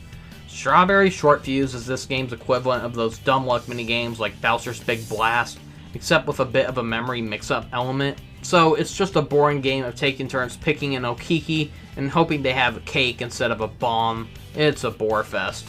Control Stick is similar to Shy Guy Says, but not as tough or annoying. We have to move the left and C stick to match these changing arrows, as our characters will move their arms to try to match the arrows. On to the duel minigames. For some reason, this game is obsessed with having most of them take place in either outer space, a lab, or a spooky forest theme. Light Up My Night has the players racing to light up the most candles. Cog Jog is a race through an obstacle course of cogs as we watch out for thwomps who can change the course's direction. Black Hole Boogie, shocker, another button masher, because each of these sequels needs to have one button masher for each minigame category. So here we button mash to swim away from a black hole. Full Tilt is a crazy race through a racetrack that's constantly tilting, and it has very few checkpoints. I feel like this one needed a few more checkpoints and a timer, because it really drags on when everyone keeps falling off. So this is a minigame that could possibly never end if you have like 2 players who can, for the life of them, not get past this. A huge chunk of the final bit can actually easily be skipped by jumping over a huge gap if you're lucky enough. So this one was a fun idea, but just heavily flawed in execution. Sumo of Dumo. We use the same controls from Tricky Tires to try driving our opponents off a collapsing arena. It can get very tricky, especially when needing to back up and turn without falling off. Ozone is a bit of a memory mix-up game as we ground pound these hidden panels to try flipping over the O panels while avoiding the X panels. The first to get 3 wins. So Pitfall is the exact same thing as that dumb pick-a-rope minigame from the last entry. Mass Meteor has us moving our joysticks to swim across space and avoid meteors that will bounce us back. Dodging can be very tricky, but it's usually easy to beat the CPU in this. I love the funny ending where the loser gets flung into a meteor in the background. Just details of characters getting comically hurt in the background can usually crack me up, I don't know why. Lunatics has us falling to the ground as we hold the A button to activate jetpacks to slow our fall. Whoever lands closest to 0 wins. T-5 has us needing to ground pound on these switches as they turn green in order to get past 5 teleportation pads and reach the goal, as the lights keep getting faster and harder the closer we get. Asteroid Rage is a rocket rail ride as we tap L or R to dodge incoming asteroids. One hit eliminates the player, making the other player the winner. Booed off the stage is a survival dodge challenge as we run around to avoid the pink boos. Bonanza has us trying to herd the most pink boos into their respective pens. Trick or Tree is a dumb luck memory mix-up game where 4 trees scramble around and we have to pick which one's the tallest. Something's Amiss has us searching through fog until we feel a rumble in our controller, where a gem will lie below, and the first to find 3 gems wins. Onto the DK minigames. Tally me banana, daylight come and I wanna go home. In this minigame, we hop across a bunch of barrels to collect bananas, but if we hit the water, we're out. So whether you're in or out, you can still keep the bananas you may have collected. You are allowed to jump back onto the docks, and you won't be eliminated, but you just can't touch the water. In my opinion, this is the only passable DK minigame. It's not as fun as the ones from the past game, but compared to the other two, though, yeah, this is the only one I kind of liked. Banana Shake has us mashing the A button to shake bananas out of a tree, but we need to press B to try dodging hammers that will randomly fall. But the hammers fall way too fast. It is impossible to press the B button to dodge in time. It makes it feel more like a game of chicken. Either just have to keep button mashing A and not caring if you get hit by the hammers, or you just gotta occasionally randomly press the B button. And, yeah, I don't like this one. It sucks. So Pier Factor is a pipe maze where we do nothing but select a barrel. As we watch the barrel roll down the dock, and as it goes through different paths and bumps into other players, changing their trajectory, and so whoever collects the most bananas along the way wins. Yeah, these DK minigames, they stink this time around, but hey, they're still better than the DK64 minigames at least. On to the Bowser minigames. Pit Boss has players dodging spike balls in a death pit. Dizzy Rotisserie is a lot like Dizzy Dancing from Mario Party 2, except we have to move our Dizzy characters to the exit with scrambled controls. We have to do it before Bowser's statues activate and burn us. And then there's Dark and Crispy, where Bowser chases us in the dark with the only source of light coming from our players and Bowser's flames. He also has like a charge attack, so this one can be tricky, but it's fun. So I'm surprised to say that Mario Party 6 has the best collection of Bowser minigames so far. I hated all the dumb luck minigames that Bowser introduced in Mario Party 4. Mario Party 5s were admittedly better, but there was still one dumb luck minigame in that. But in Mario Party 6, these feel like they require more skill than luck. There is still some luck that may be required, but they're just overall a more fun challenge. Finally, we have the 4 rare minigames that we can unlock from Solo Mode and the Star Bank. Seer Terror is the only one you can purchase from the Star Bank, and it's the most pointless. I don't see any reason for why anyone would want to come back to this. It's just a dumb fortune-telling thing where a player picks a fortune from Bowser and he punishes us. That's it. This feels more like a scrapped idea for Bowser Spaces, where instead of the usual roulette wheel, it would have triggered like an event where we see Bowser as a fortune teller and he foresees our punishment. It's like they should have done that instead. They should have used this as the Bowser Spaces, but nope. Instead, they had to make it a useless minigame that no one will ever want to use again. Block Star is a puzzle game for 1 and 2 players. Most puzzle games in the Mario Party series required like matching 2 or more colors to get points, but this one is based more on beating a time limit by lining up these star blocks with the matching colors to level up and restore some time and move on to the next level before time runs out. Most puzzle games would have you drop the pieces from the sky and pile them on top of each other, but in this game, it's like the blocks rise from below, and we just have to grab a piece to throw it up on top of the others, if anything. So it's a very different way of playing a puzzle game. It's not bad, but it's honestly the weakest puzzle game I've ever seen from the Mario Party series. Like, out of all the ones I played, this is the one I'd want to replay the least. Lab Rats. Oh wow, Professor Egad actually shows up in this one. Now, he's been name-dropped in the past 2 games, but it's so bizarre seeing him in a game outside of Luigi's Mansion. I mean, the only other game I can think of that he physically appeared in was some of the Mario and Luigi games, but crazy to think it's been 23 years and he hasn't been playable in a single Mario game. So Egad challenges us to try out his new maze and try beating it within a time limit, but we can only go through the goals if we find the missing characters on each level of the maze, and we have to guide them to the goal in order to advance. So it might be fun for those who love time trials, trying to beat a minigame as fast as they can. It might be fun for those, but it's just a boring maze to me, honestly. Nothing amazing about it. Finally, there's Dunk Brothers. It's just a bland game of basketball. Better than Bomb Skip Ball from Mario Party 1, I guess, but I always hated basketball games that had this 2.5D camera perspective. I always preferred the ones like in Mario Hoops 3-on-3 or Mario Sport Mix, where you can actually see the hoop right in front of you or behind you. I don't like seeing it from the left or right. It just makes it harder to shoot through for that side perspective. There's much better basketball games out there.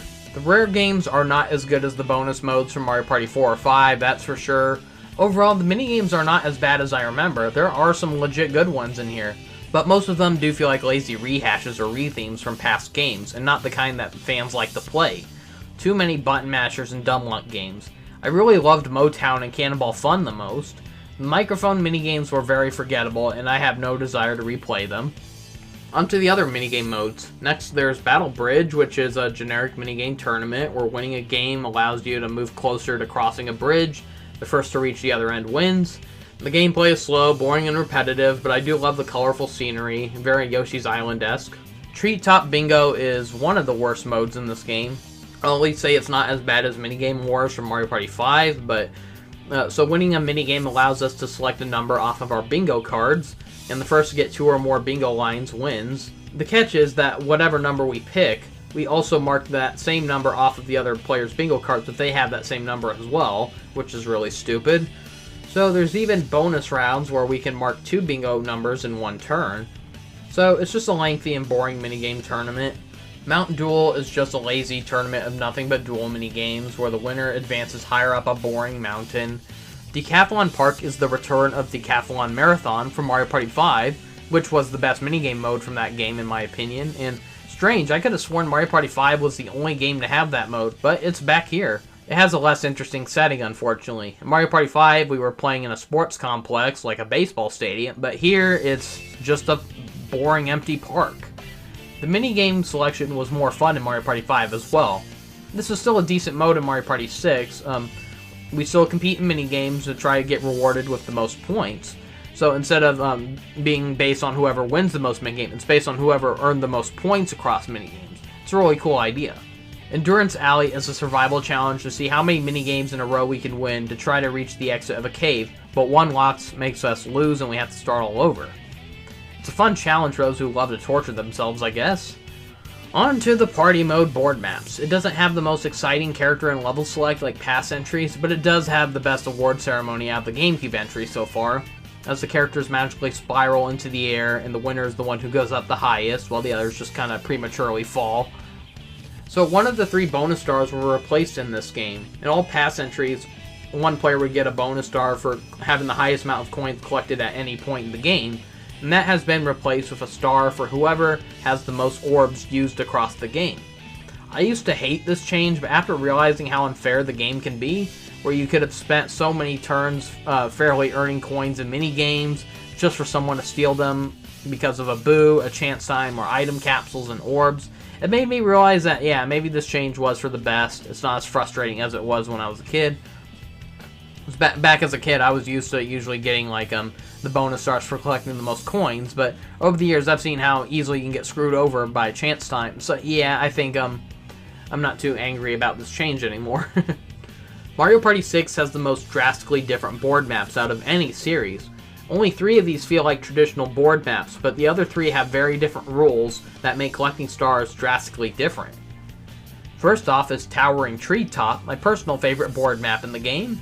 Towering Treetop is a board map that has us adventuring up and across a giant towering tree, as it has a slide that will take us all the way back down to the start, and then we have to reclimb our way all the way up and around. This one has pretty visuals and fun interactive details like the bouncing mushrooms, flowers, and the rickety bridge. Happening spaces can trigger bees to sting us. So yeah, this is one of the few traditional maps in the game. Egad's Garage is another traditional map, being a giant laboratory with happening spaces that can trigger a fan to suck coins from the other players. One that can send us down a conveyor belt that sends us further down, but it will give us coins in the process. There's a teleportation machine that will warp us to a random end of the board, and a gadget that allows us to sacrifice our orbs and exchange them for other random orbs. So good if you have like a bunch of orbs that are really useless to you and you want to risk it and to see that you can get something good in return. So So it feels like a less boring version of Luigi's Engine Room from Mario Party 1. Fair Square is the first board map to break the rules of past games, but it's unfortunately my most hated board map in this game. The key concept is kind of cool though, where the star space is stationary, and every time day or night approaches, Brighten or Twilight will change the price of the stars via a dice roll from 5 to 40 coins apiece, and we're allowed to buy up to 5 stars at once if we reach the star exchange. This is a fun way of mixing up the gameplay, but there's 2 things I really hate about this level. You can only buy 5 stars at a time, and I really feel like it should have been unlimited. It should let you buy as many as your coins could allow. It just holds players back from trying to unlock everything in the game faster. But worst of all, this is a board map that is all about gambling. Across the board are these gambling mini games that we have to pay to roll slot machines and stuff like that to try to get coins. Most of the time, I don't even want to bother playing these dumb luck mini games, but the CPU are obsessed with gambling. It just makes the map drag on with everyone constantly slowing down to play these slot machines. I love the town setting of this map, and I love the idea of being able to buy multiple stars in one spot, but the gambling aspect just ruins it for me. Snowflake Lake is a very unique idea, being where each player starts off with 5 stars. There are no additional stars on this map, excluding the 3 bonus stars. There are many duel spaces, which can get annoying as the CPU will constantly spam the hell out of dueling stars out of people. We can also find these chain chomps and pay them 10 to 30 coins to ride them across like a roll of 1 to 3 dice blocks, depending on how much we paid them. So if we ride a chain chomp and run into another player, they'll steal a star from that player and give it to us. It's admittedly a really unique idea for a board map where you're just fighting for these stars, but the over-reliance on the duel spaces really makes this map drag on. I kind of prefer racing to get stars over mauling each other for stars. This map can be a never-ending back and forth of stars constantly being stolen back and forth between the same players, and it can get old really fast. It's too bad that these unique rule sets weren't optional. It would have been nice to be able to play some of these board maps with just traditional star gameplay. And I think that's one thing that bummed me out as a kid, because I did like the idea of some of these maps, but I hated how you couldn't play them like a regular board map, despite how there's no excuse for why you shouldn't have been able to. Why couldn't, like at the level select, there should have been like an X button command where you press it to shut off the gimmicks, and just have it be a traditional Mario Party board map. That would have been really cool. And to this day, we still haven't gotten a single entry that allows us to change the rules for a board map, allowing us to shut off hazards or certain spaces. It would be fun to finally give players that feature. Some people like to play old board games, and they like to add their own additional rules to make it more fun or challenging. I think it's long overdue that we finally get a Mario Party entry that allows players to adjust the rules. I mean, look, Mario Kart 8 finally did it many years later. They gave players the option to play with certain items only or exclude a bunch of items. So, yeah, why can't we finally do it with Mario Party? Give us the option for what we want on and off. This map also includes happening spaces that trigger giant snowballs, similar to the ones from Mario Party 3's snow theme map. Again, why does this entry have so many similarities to Mario Party 3? Castaway Bay feels like a board map you only would have found in the first Mario Party game. It's strange how the first game for the longest time was the only entry to have some board maps with unique gimmicks, and it wasn't until Mario Party 6 where we got more of these kind of gimmicks. So compared to the usual board maps with stars changing location after being collected, this map plays more similarly to Mario's Rainbow Castle with a little bit of a mixture of Yoshi's Tropical Island. So we have to race around an island to reach the end of the map in hopes of meeting Donkey Kong on his boat, and he'll trade us a star for free coins and give us a ride back to the start to start all over again. But every time DK leaves, Bowser's ship will take DK's place, and if a player runs into Bowser, he'll steal a star by giving us a Z-Tar, or he'll take away 20 coins if we don't have a star, and he blasts us back to the start as DK swaps places with him. So happening spaces will cause DK and Bowser's ships to switch places. Island levels are nothing new to the series. We've already had about like 4 of these in the past few games, but this is one of the best looking in the series, giving a real tropical getaway feel. There's a happening event where we can try catching coins that Okikis drop from a tree while we try avoiding the Spinies. Overall, I really do like this one. I would have preferred if it was just a regular chase for the stars, because I was never really a fan of the gimmick of like laying on a happening space to swap between Bowser and the star. That always kind of annoyed me, but it's still a fun level. Finally, there's Clockwork Castle, the only hidden map in the game, and it can only be bought in the Star Bank. And This is the second game in a row to have a board map that gives me Castle in the Sky vibes. This is just flat out Laputa right here. And so, this is a unique map where during the day, DK roams around on the board, and if we catch him, or if he finds us, he'll trade 20 coins for a star. At night, however, the direction for the board rotates, and Bowser takes DK's place as he tries chasing us down, and we have to try outrunning him. Both DK and Bowser can use 2 dice blocks at a time, so we can use warp pipes to either try warping to get closer to DK or to try evading Bowser. This is a fun yet very chaotic board map. Also at night, if we reach Twyla at the center of the map, we can pick between 1 or 2 treasure chests and claim a prize. One of them may contain a free star. So overall, Mario Party 6 is admittedly better than I remember. I hated this game as a kid, and I honestly can't recall why. The day and night feature and the board map selection are better than I remember. There are some decent minigames here, but admittedly a lot of them do feel kind of like lazy rehashes. They're just way too similar to other minigames. Microphone minigames were lame, and it was not worth the extra $20 that this game was asking for. I feel like people will just play them once and then never want to play them again. I don't see anyone wanting to say, oh, let's go back and play the microphone minigames. I just don't see that happening. The orbs weren't as plentiful or fun to use in Mario Party 5, but I like how we don't have to pay to use them anymore. I like how we can throw them from behind now.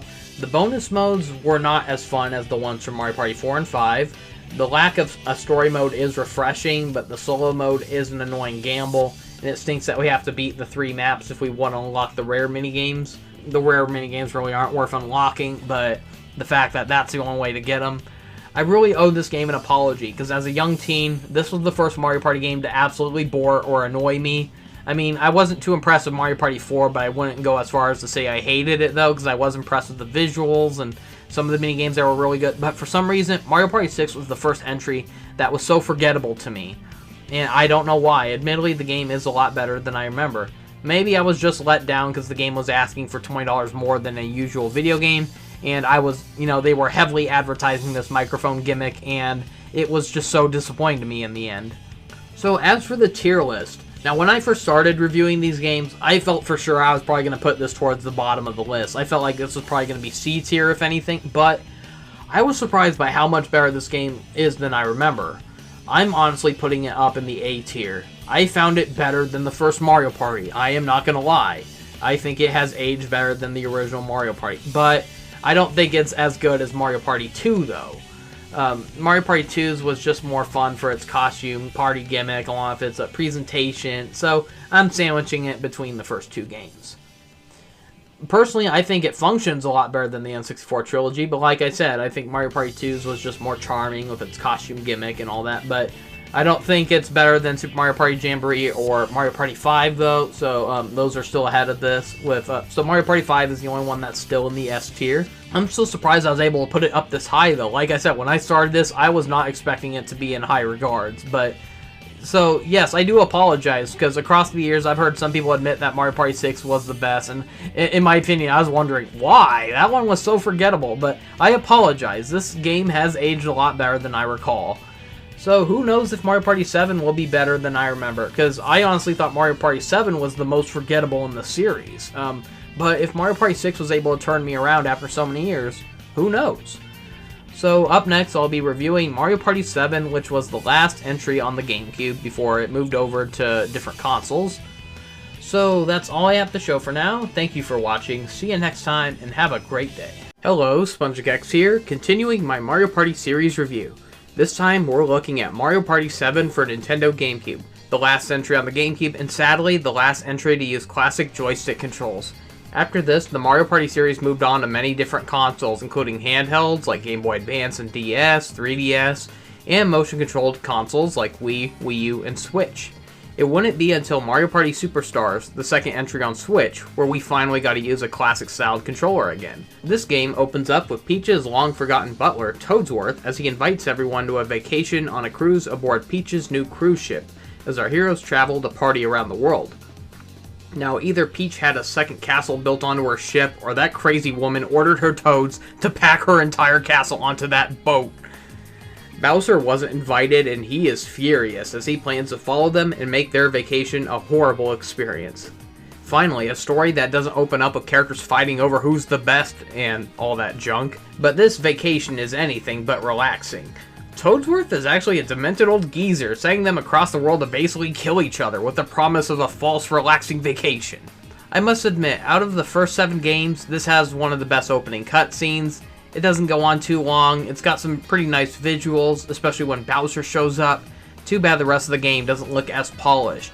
This game is almost like the Sonic Unleashed of Mario Party, for that game had Sonic traveling the world, with all the levels being heavily inspired by real-life locations and regions. As Mario Party 7 has our characters traveling through board maps based on real locations, including Italy, Egypt, Amsterdam, big cities in general, and China. Bowser's map is the only one that's not based on real life. The roster is mostly the same as it was in Mario Party 6, but they kicked Koopa Kid off of the roster and added in Birdo and Dry Bones in his place. It's honestly the weakest change of the roster yet. I mean, yeah, Toadette being added to Mario Party 6 wasn't great, but at least they didn't kick anyone out over it. Now we got Yoshi's weird girlfriend and a Koopa corpse that no one asked for.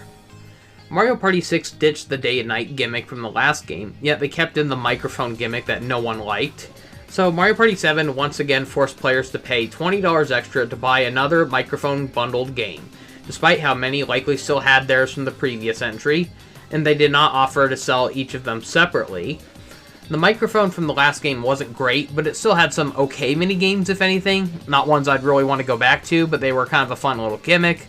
But there are even more mic minigames in this one, and not a single one of them is good. Last time, most of them were just 1 versus 3 minigames, and they could go by pretty quickly. But now they have 4-player mic minigames that require players to take turns passing the microphone, and they drag on forever. Unlike the last game where the mic minigames were treated like a side feature with the option to play them in party mode, here the game went overboard with it, even adding microphone spaces to the board maps where landing on it forces you to participate in a single-player mic minigame. You can shut them off in the options, but it just makes these spaces a literal waste of space where nothing will happen. The game has the same composers from Mario Party 6, and while that game had okay music, I'm sorry to say that the music in this game is bland. None of the music seems to fit the visuals presented, and some of it's just downright annoying or unpleasant to listen to. The only tune that I found okay was the music from Bowser's board map. It's still not the worst original score out of the entire Mario Party series, but it's such a shame to hear such general music in a series that was once full of such catchy and whimsical tunes. A lot of people point 2006's New Super Mario Bros. For Nintendo DS to being the first entry to give the modern redesigns for many of the enemies from Mario's past. But it was actually Mario Party 7. Mario Party 7 was the one that got rid of the old blue spikeless thwomps that were introduced in Mario 64, and they replaced them with these gray spiked ones, similar to how they looked in Super Mario Bros. 3. I don't care what people say, I missed the blue spikeless thwomps. Back then, the piranha plants had green lips, and now they have bigger white lips. They got rid of the Poke's goofier designs and redesigned them to have cutesier looks, complete with a little flower on top of their head, and Klepto, he had blue eyes in Mario Party 4, 5, and 6, and they got rid of it and just reverted him back to having black eyes like he did in Mario 64. The main menu is honestly the most boring out of the whole series. Nothing about them stands out. They're all pretty boring menu rooms. The control room is just an options menu. The duty-free shop is just a small break room where we can use the points we earn from minigames and board maps, and we can exchange them for unlockables, including the 2 hidden characters. We can unlock these souvenirs from the board maps, and we can view them in this room, but they're really not worth going through the effort of collecting. They're no Super Smash Bros. Trophies, that's for sure. This game has some of the weakest unlockables I've seen in the series. It makes the Mario Party 4 dollhouses look better in comparison. At least they had some cute little charms, but in this, they're just useless knickknacks that aren't even fun to look at, not even collect. Still better than getting a character's face carved into a mountain like in Mario Party 3, I guess. I mean, that one so far had the most underwhelming unlockables, I guess, but... So let's head to Minigame Cruise next and check out the minigames and modes here, starting with the 4-player minigames. Sadly, this game has the weakest collection of 4-player minigames I've ever seen, only 13 regular minigames, while the rest of them are mic-themed. Now usually there's a little over 20 4-player minigames, so if you play this without the mic minigames, it's the shortest collection of 4-player minigames out of the whole series. Catchy Tunes has us running and jumping around to collect one of each of 5 different colored notes. It's okay, but I think it would have been better if each colored note was worth different points instead, as we just race around until the time goes out and whoever gets the highest points from collecting notes wins. I think that would have been better. The arena is neat though. I like how it's just made of a metronome, a xylophone, a piano, and drums. That's really cool. Bubble Brawl has us swimming in a bubble as we try punching the other players out. Track and Yield is basically a platform peril clone, but on a conveyor belt. Starts off easy as we just jump over hurdles, but then electric hurdles appear and the belts start moving faster, making for quite a tricky challenge. Fun Run has us running up a long spiraling tower as we jump over spinies and look out for the colored trapdoors to hop over, along with making sure to look out for these colored walls with booby traps. When we see them, we gotta halt and slow down and wait for it to jump out so it doesn't push us off, then jump over it. So falling off makes us lose a lot of time. This might be tricky at first, but once you get the pattern memorized, it's a very easy minigame. It's just kind of repetitive, it gets kind of boring. It was fun at first, but it got picked so many times during my playthrough, I got sick of it. Cointagious is a boring game of standing around hitting a dice block between 0 to 3 and collecting whatever coins we get based on the dice numbers. Snow Ride is an easy, repetitive race as we snowboard through gates that keep alternating from left and right, forcing us to swerve while trying not to bump into any walls. Picture This is one of the few 4-player minigames I really liked in this. Each player is given a flipbook animation as we're instructed to look through the pages with the shoulder buttons to go forward and back in order to find a frame that matches a still frame that we're shown. The first to find 3 matching still frames wins. As a fan of traditional animation and as one who has experience with advancing through still frames with my experience of video editing, I really appreciate this gameplay. I love how it's themed after basically just going through frames of animation. That's really cool. Ghost in the Hall is a real dumb luck minigame that can really drag on, as we advance through a randomized haunted house maze full of trapdoors and boos as we try avoiding them in order to find the exit. I do like the theming of this one, but I hate luck minigames that drag on. Big Dripper has us standing underneath honeycombs as we try to collect honey in our honey pots. And when the controller rumbles, we need to hold the A button to duck and hide from the bees, or we will lose time. Target Tag has us fired out of a cannon as we steer our characters through targets while avoiding Bowser targets. Whoever gets the most points wins. It's a fun idea, but the CPU can get really pesky as they keep bumping us out of the way.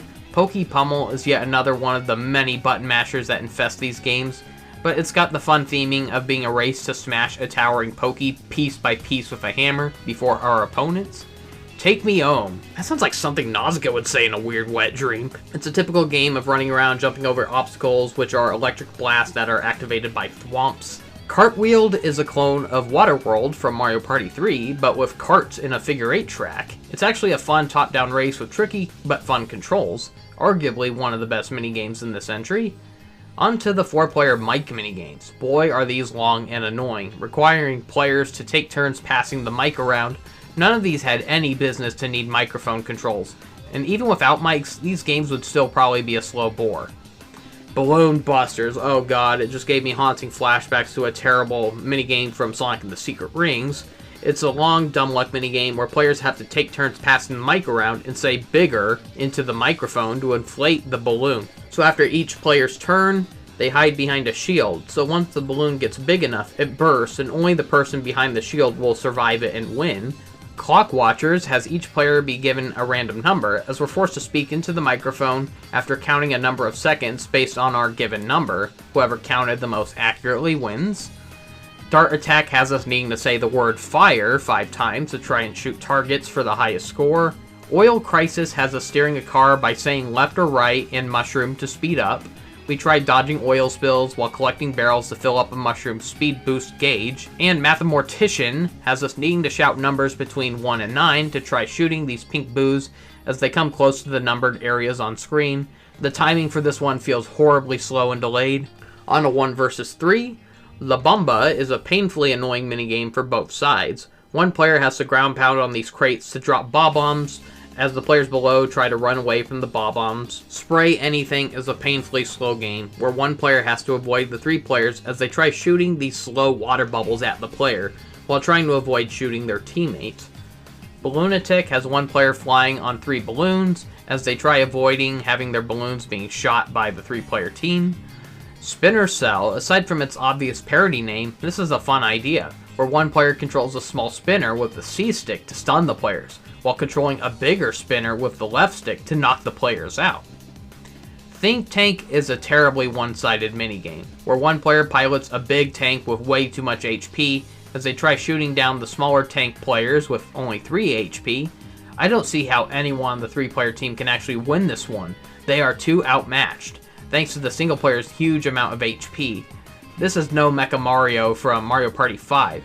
Even Sonic Shuffle's tank minigame was better than this. Freaking Sonic Shuffle! Flash Fright is another horribly one-sided minigame. One player has to chase the other players and shine them with a flashlight to win. Good luck winning if you don't have the flashlight. Coin Op Bop is a fun idea, but ruined by the CPU for the 3-player team. It's a race to input buttons to get coins out of a slot machine. The single player has to type in a string of buttons, while the 3-player team has to take turns pressing just one random button. The CPU are brain dead slow and constantly making mistakes, making it a pain to be stuck with them. Easy Pickings is another great idea ruined by stupid CPU. It's a race to mine for the most hidden gems, as one player has a giant pickaxe that can smash rocks with one hit, while it takes 3 hits for the 3-player team to smash the rocks.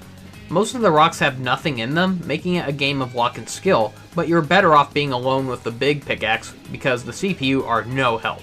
Pogo A Go-Go is one of the most unfun minigames I've ever played, almost as bad as Heat Stroke from Mario Party 5. One player rotates an arena with the shoulder buttons as the other players pogo around and try not to fall into the holes in the ground. There are just way too many holes and they're near impossible to dodge. Chances are player 1 will win every time. They got like nothing to worry about. On to the 1 vs 3 mic games. Wheel of Woe is another horribly one-sided minigame, as mic users have to eliminate the 3 players by saying Chain Chomp, Shy Guy, or Bullet Bill to summon these baddies to attack our foes. Yeah, good luck newcomers to the series playing for the first time, having no idea what these characters are. Boxing Day is another annoying one, where the mic users have to stop the 3-player team from completing a flip panel puzzle by commanding giant robot arms to punch them out. I don't get how Nintendo expected kids to memorize some of these commands, not to mention how slow and delayed commanding the robot is. Be My Chum is the exact same thing as Wheel of Woe, except 3 players are swimming and the mic user tries doing their best Aquaman impression to command creatures of the sea to basically eliminate them. Again, good luck newcomers who don't know the names of any of these creatures. I mean, most casual gamers just call them fish, squids, or sharks, and those commands won't work. You gotta call them by their names. And for some reason, Lakitu is here as a command as well. What does he have to do with sea creatures? I get that he likes to fish, but Stratosphere has the mic users using their voice to raise and lower a mushroom to try leading the 3 players into getting wiped out by bullet bills. This one could have easily worked with just joystick controls, and for some reason, they force you to say move up or move down, instead of just simply saying up or down. Because if you just say up or down, it won't work. You gotta say move in front of it. Why did they have to make it so annoying? Number Crunchers is the most unresponsive mic minigame I've played so far. We have to try crushing players by shouting the number along with a matching square or circle shape to crush the players on the numbered circle or square platforms. For some reason, this minigame had the most delayed and unresponsive commands. So far, things are not looking too good. I already think this game has the worst collection of 4-player and 1 vs 3 minigames. So on to the 2 vs 2 minigames. Luckily, we won't have to worry about 2 vs 2 mic minigames, for the microphone was designed to only be plugged into one GameCube at a time, requiring only one player to use it at a time, meaning it's impossible for 2 or more players to use it at once. Buzzstormer is surprisingly a very fun minigame, as 2 players work together to pilot a giant bee mech to fly and dodge through giant flowers. I'm surprised this wasn't saved for Mario Party DS. It would have fit perfectly for the game's theme involving the cast being shrunken down. If Nintendo ever introduced a VR headset for their next console, I hope to see a Mario Party VR game, and Buzzstormer would be the perfect minigame to remake for VR.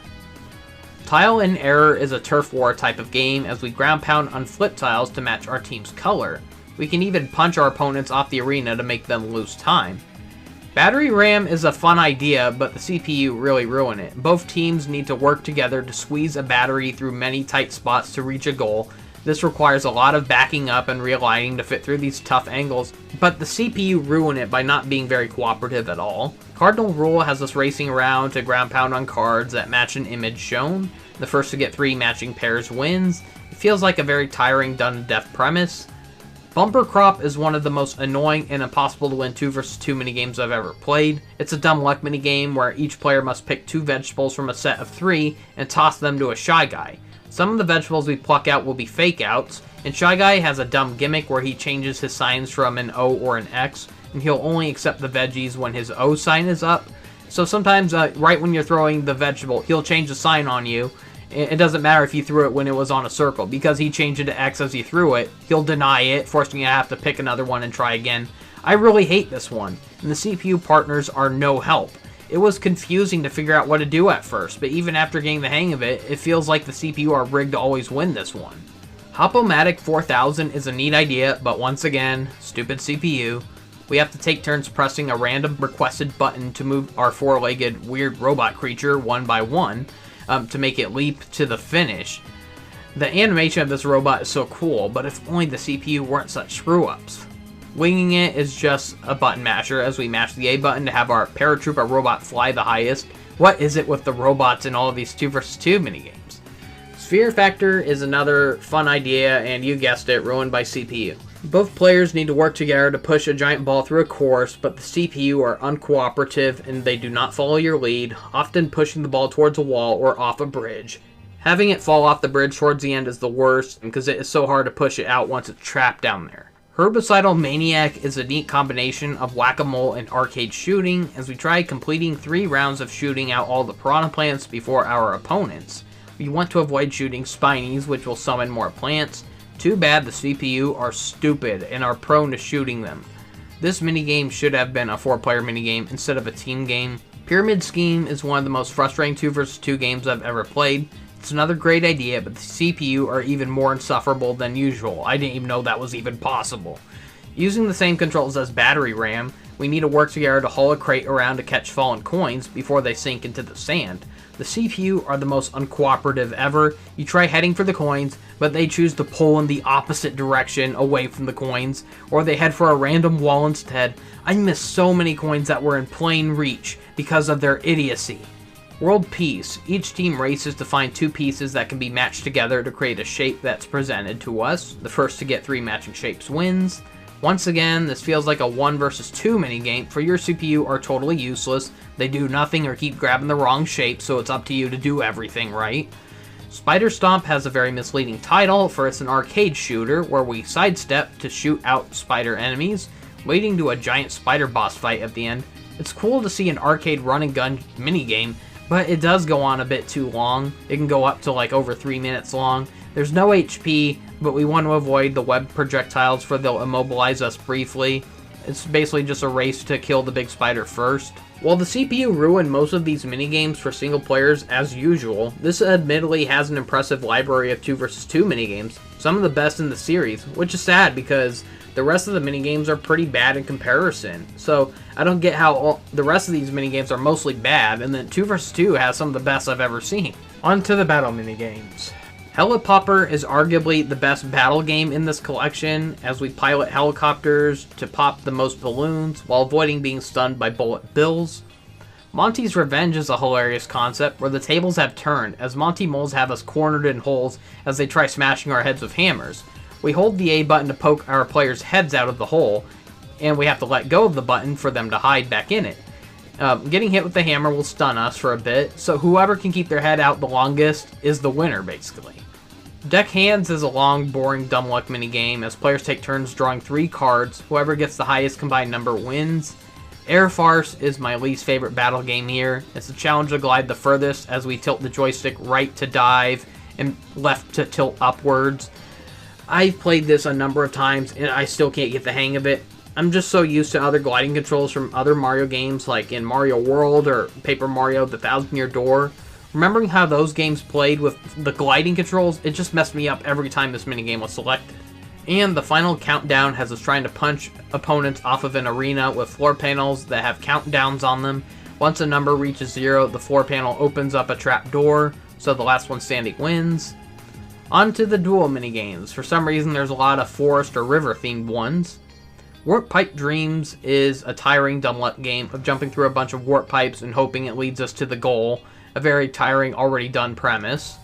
Wait For It is actually a fun one, where we try whacking these heavy balls that for some reason resemble the Google Chrome icon. We try keeping the balls off of our half of the arena. Whoever has the most balls on their side loses, as their floor will collapse from all the weight. Mad Props is a decent motorboat race, as we control a left and right motor with the shoulder buttons to propel, as we try steering our boat through river rapids to win a race. For a GameCube game, the river effects look really nice. Give Me a Sign is basically Mushroom Mix-Up mixed with Shy Guy Says, and it's a duel game. So I admittedly misread the rules when I started this. I thought we had to stay on the platforms that match the Shy Guy's sign, but we're supposed to avoid the symbols that match his sign. Bridge Work is a very tricky survival challenge, as we try dodging these leaping Cheep. Spin Doctor is a long and boring race, as we have to wait through a maze of spinning platforms to reach the goal. It is just annoying, and it takes trial and error and dumb luck to win. Hip Hop Drop is a race to press random button prompts to pogo to the goal first. Royal Rumpus is a challenge to ground pound on the most Goombas. I feel like this would have worked better if it just let us simply jump on them. Lightspeed has players racing around in vehicles that change the colors of the panels as we drive over them, as we race to fill up the floor to dominate with our own colors. Apes of Wrath is a crazy and funny chase, as the players anger Ukikis for eating their apples, and whoever gets caught by the Ukikis loses. Over time, more Ukikis will spawn, making it harder to evade them. Fish and Cheeps is another tricky one involving dodging Cheep, except now we have to dodge them while swimming. Finally, Camp Ukiki. It's a fun idea, but it goes on too long, and it really needed a time limit, for it's real easy to slip up and fall off of this one. I might anger some people here, but I was never a fan of the Crash Bandicoot games. I prefer 3D platformers having cameras that players can actually adjust or rotate to make the platforming easier, along with allowing us to take in some of the beautiful sights a game might have to offer. So this has a dynamic camera angle similar to the Crash Bandicoot games. A lot of diagonal movement, making some of the jumps and perspectives hard to get used to. On to the DK minigames. Unlike past games where there were only 3 DK minigames, there are 6 in this one, including 3 that are strictly for single players.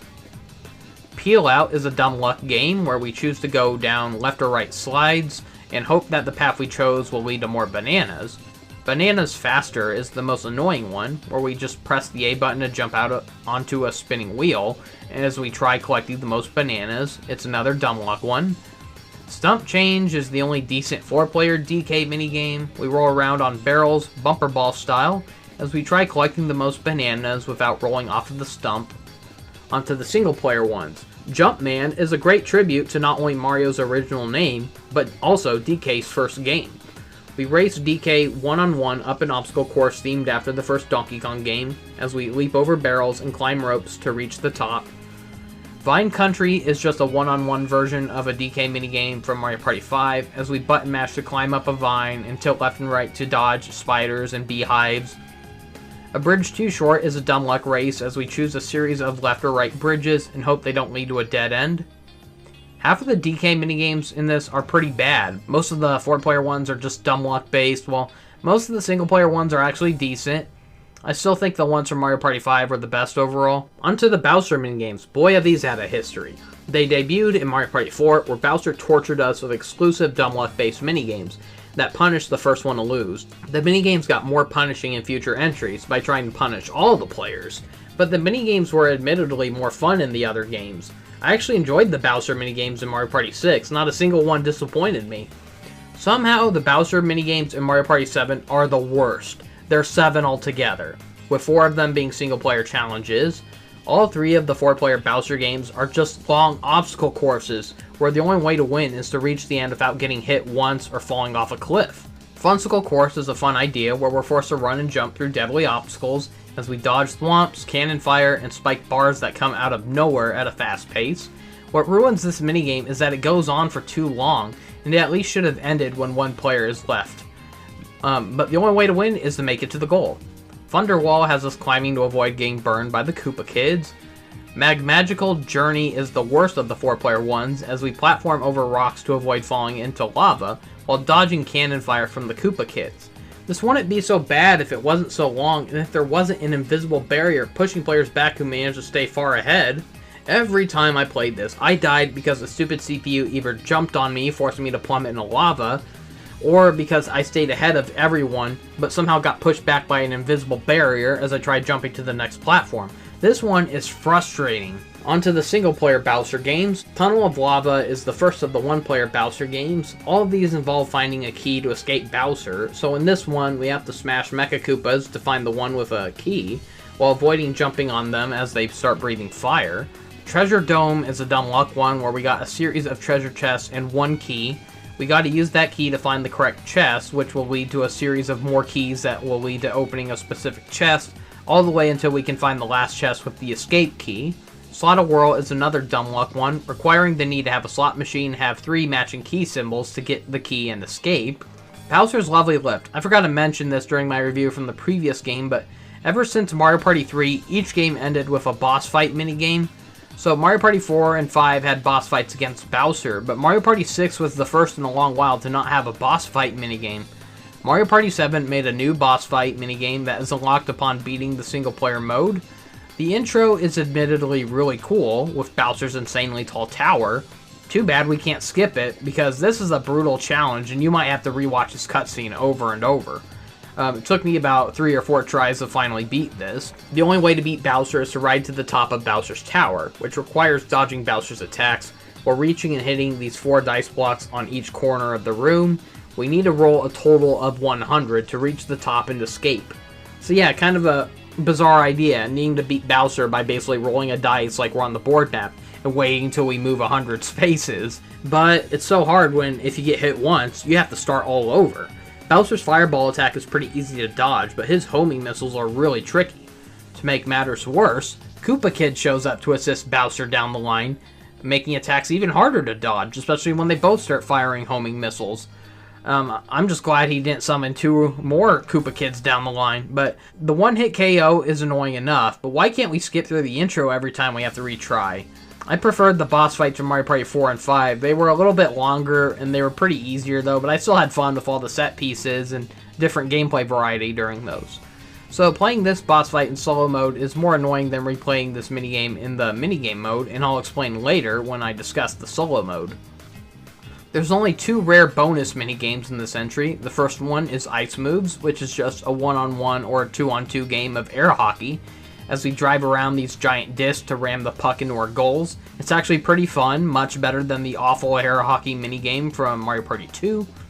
Stick and Spin carries Mario Party 3's tradition of having one puzzle-themed minigame per entry. This is a very different one, where we spin a wheel with the left or right stick and press the A button to drop these colored balls as we try sticking 5 or more balls to clear them out. It gets rapidly faster and harder as time goes on, to the point where they just shoot out non-stop at the fastest speed, making it very chaotic and making you very helpless. While it does get way too fast, it's still a very fun puzzle game. While there are a few decent minigames in this collection, I'm sad to say Mario Party 7 is the weakest bundle of minigames so far. Too many dumb luck minigames, too many games that drag on with boredom, and too many done-to-death ideas we've already seen. I remembered feeling fatigued by this game when I first played it at the age of 14. I'm sad to say that these games are still as boring and forgettable as I remembered. So on with the other modes in minigame mode. Volcano Peril is just the typical tournament of whoever wins 3 to 7 minigames first is the winner, as Toadsworth sadistically traps everyone inside of a volcano and rewards whoever escapes. I mean, he does rescue the losers anyways, but still, not cool, dude. Waterfall Battle is a duel tournament where the losers fall off of a log and down a waterfall. Pearl Hunt is the worst mode in the minigame cruise, and it's arguably the worst minigame mode I've seen so far. So each wins grant a player a turn to open a clam to find these pearls. However, players can only claim a pearl if the pearl has a picture of the player's face on it. I quit only after one minigame because I was just not in the mood of wasting my time playing a long tournament of these awful minigames with such a boring and annoying gimmick. I tortured myself by sitting through a full game of the unrewarding tournament modes like Minigame Wars or Treetop Bingo from the previous games, so this just looked like a more insufferable version of those. The Decathlon mode from Mario Party 5 and 6 returns, and it's admittedly better looking than ever, theming wise. Decathlon Castle has us racing to the top of Bowser's Castle. where winning minigames unlocks the path to advance. Once again, our performance in the minigames gets converted into a score, where the highest score after 10 minigames wins. While the minigames aren't as good as the ones from the past 2 games, I still really enjoyed the setting and visuals for this decathlon. King of the River feels like a spiritual successor to those annoying single-player modes from the first 2 games, like Minigame Island and Minigame Coaster. I only went through easy mode this time. I was not in the mood for doing this 100%. I was not in the mood of being on normal or hard mode. Easy mode only has us needing to go through 10 minigames with only 3 lives, so if we make it to the end, we get one of those useless souvenirs. Dang it, Hudson, I thought we were past these dumb luck single-player modes. Deluxe Cruise introduces the first 8-player mode for a single game console without the requirement of a LAN connection with multiple TVs or consoles. That's right, Super Smash Bros. For Wii U was not the first game to feature local 8-player multiplayer. However, the way of doing it is very limited and very uncomfortable in this game. So all the minigames have 4 teams of 2 competing with each other. The GameCube could only support having 4 wired controllers connected at a time, so the only way to get 8 players to work on this was to have 2 players share a controller, as they're forced to huddle together and hold one end of the controller. Player 1 holds the left side with the left joystick and the L button, while player 2 holds the C stick and the R button. It is one of the most uncomfortable ways to ever play a multiplayer mode I've ever seen. Imagine the uncomfortable feeling of playing with a single Switch Joy-Con in horizontal mode. Now imagine that uncomfortable feeling, but having someone else holding the other end of that. Deluxe Cruise features exclusive minigames and a boring tournament mode with an ice arena theme, but it's basically no different than the other tournament modes, except now with just the 8-player minigames. So it's a shame that these minigames weren't retooled to be playable in regular party mode. These could have easily been retooled to work as 2 vs 2 or even 4-player minigames. Mario Party 7 is cursed to have so many minigames that are locked behind these stupid microphone gimmicks or 8-player gimmicks, making this feel like the emptiest minigame selection for those who are just trying to play party mode without the stupid microphone. Even when you ignore Super Mario Party Jamboree's exclusive motion control or side minigames, I still felt like it had a decent selection of minigames for the party mode. So Real Smoothie has players in charge of grabbing fruits, with the left player needing to grab oranges, while the right player needs to grab strawberries. We grab with the L or R buttons, and we have to make sure that we grab our assigned fruits and not our partners. For an 8-player minigame, they wasted it on just 2 fruits. They should have had it where there were 8 fruits, and one player got a different fruit. That would have been kind of more visually interesting. Synchronicity requires us to move the joystick left and right in sync with our partners to row a boat to the goal before the other players. I was doing all the work because my CPU was too busy doing nothing. Grin and Bar It is basically just an 8-player version of Hot Rope Jump, as our teams try outlasting the other players by jumping over a jump rope without tripping.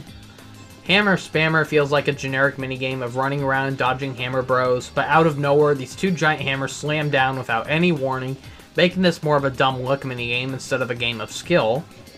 Gimme a Break is a game of chicken, as we press the shoulder button to pull on the brake to try stopping our scooter before it goes off of a cliff.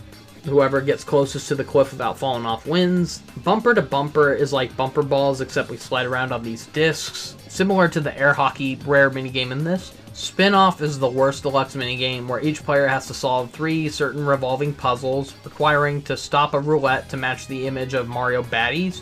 The controls are very slow and unresponsive. It takes forever for the roulette to stop. It takes pure dumb luck. Rope-a-Dope is a fun idea ruined by the CPU, who keep dragging us off cliffs. Our players are tied to each other, as they need to navigate through tricky narrow pathways without falling off. Like I said before, my partner kept running in the wrong direction, dragging me down with them every time. Duck and Cover is a race to have each team patch up their side of a pipe by pressing these assigned random buttons.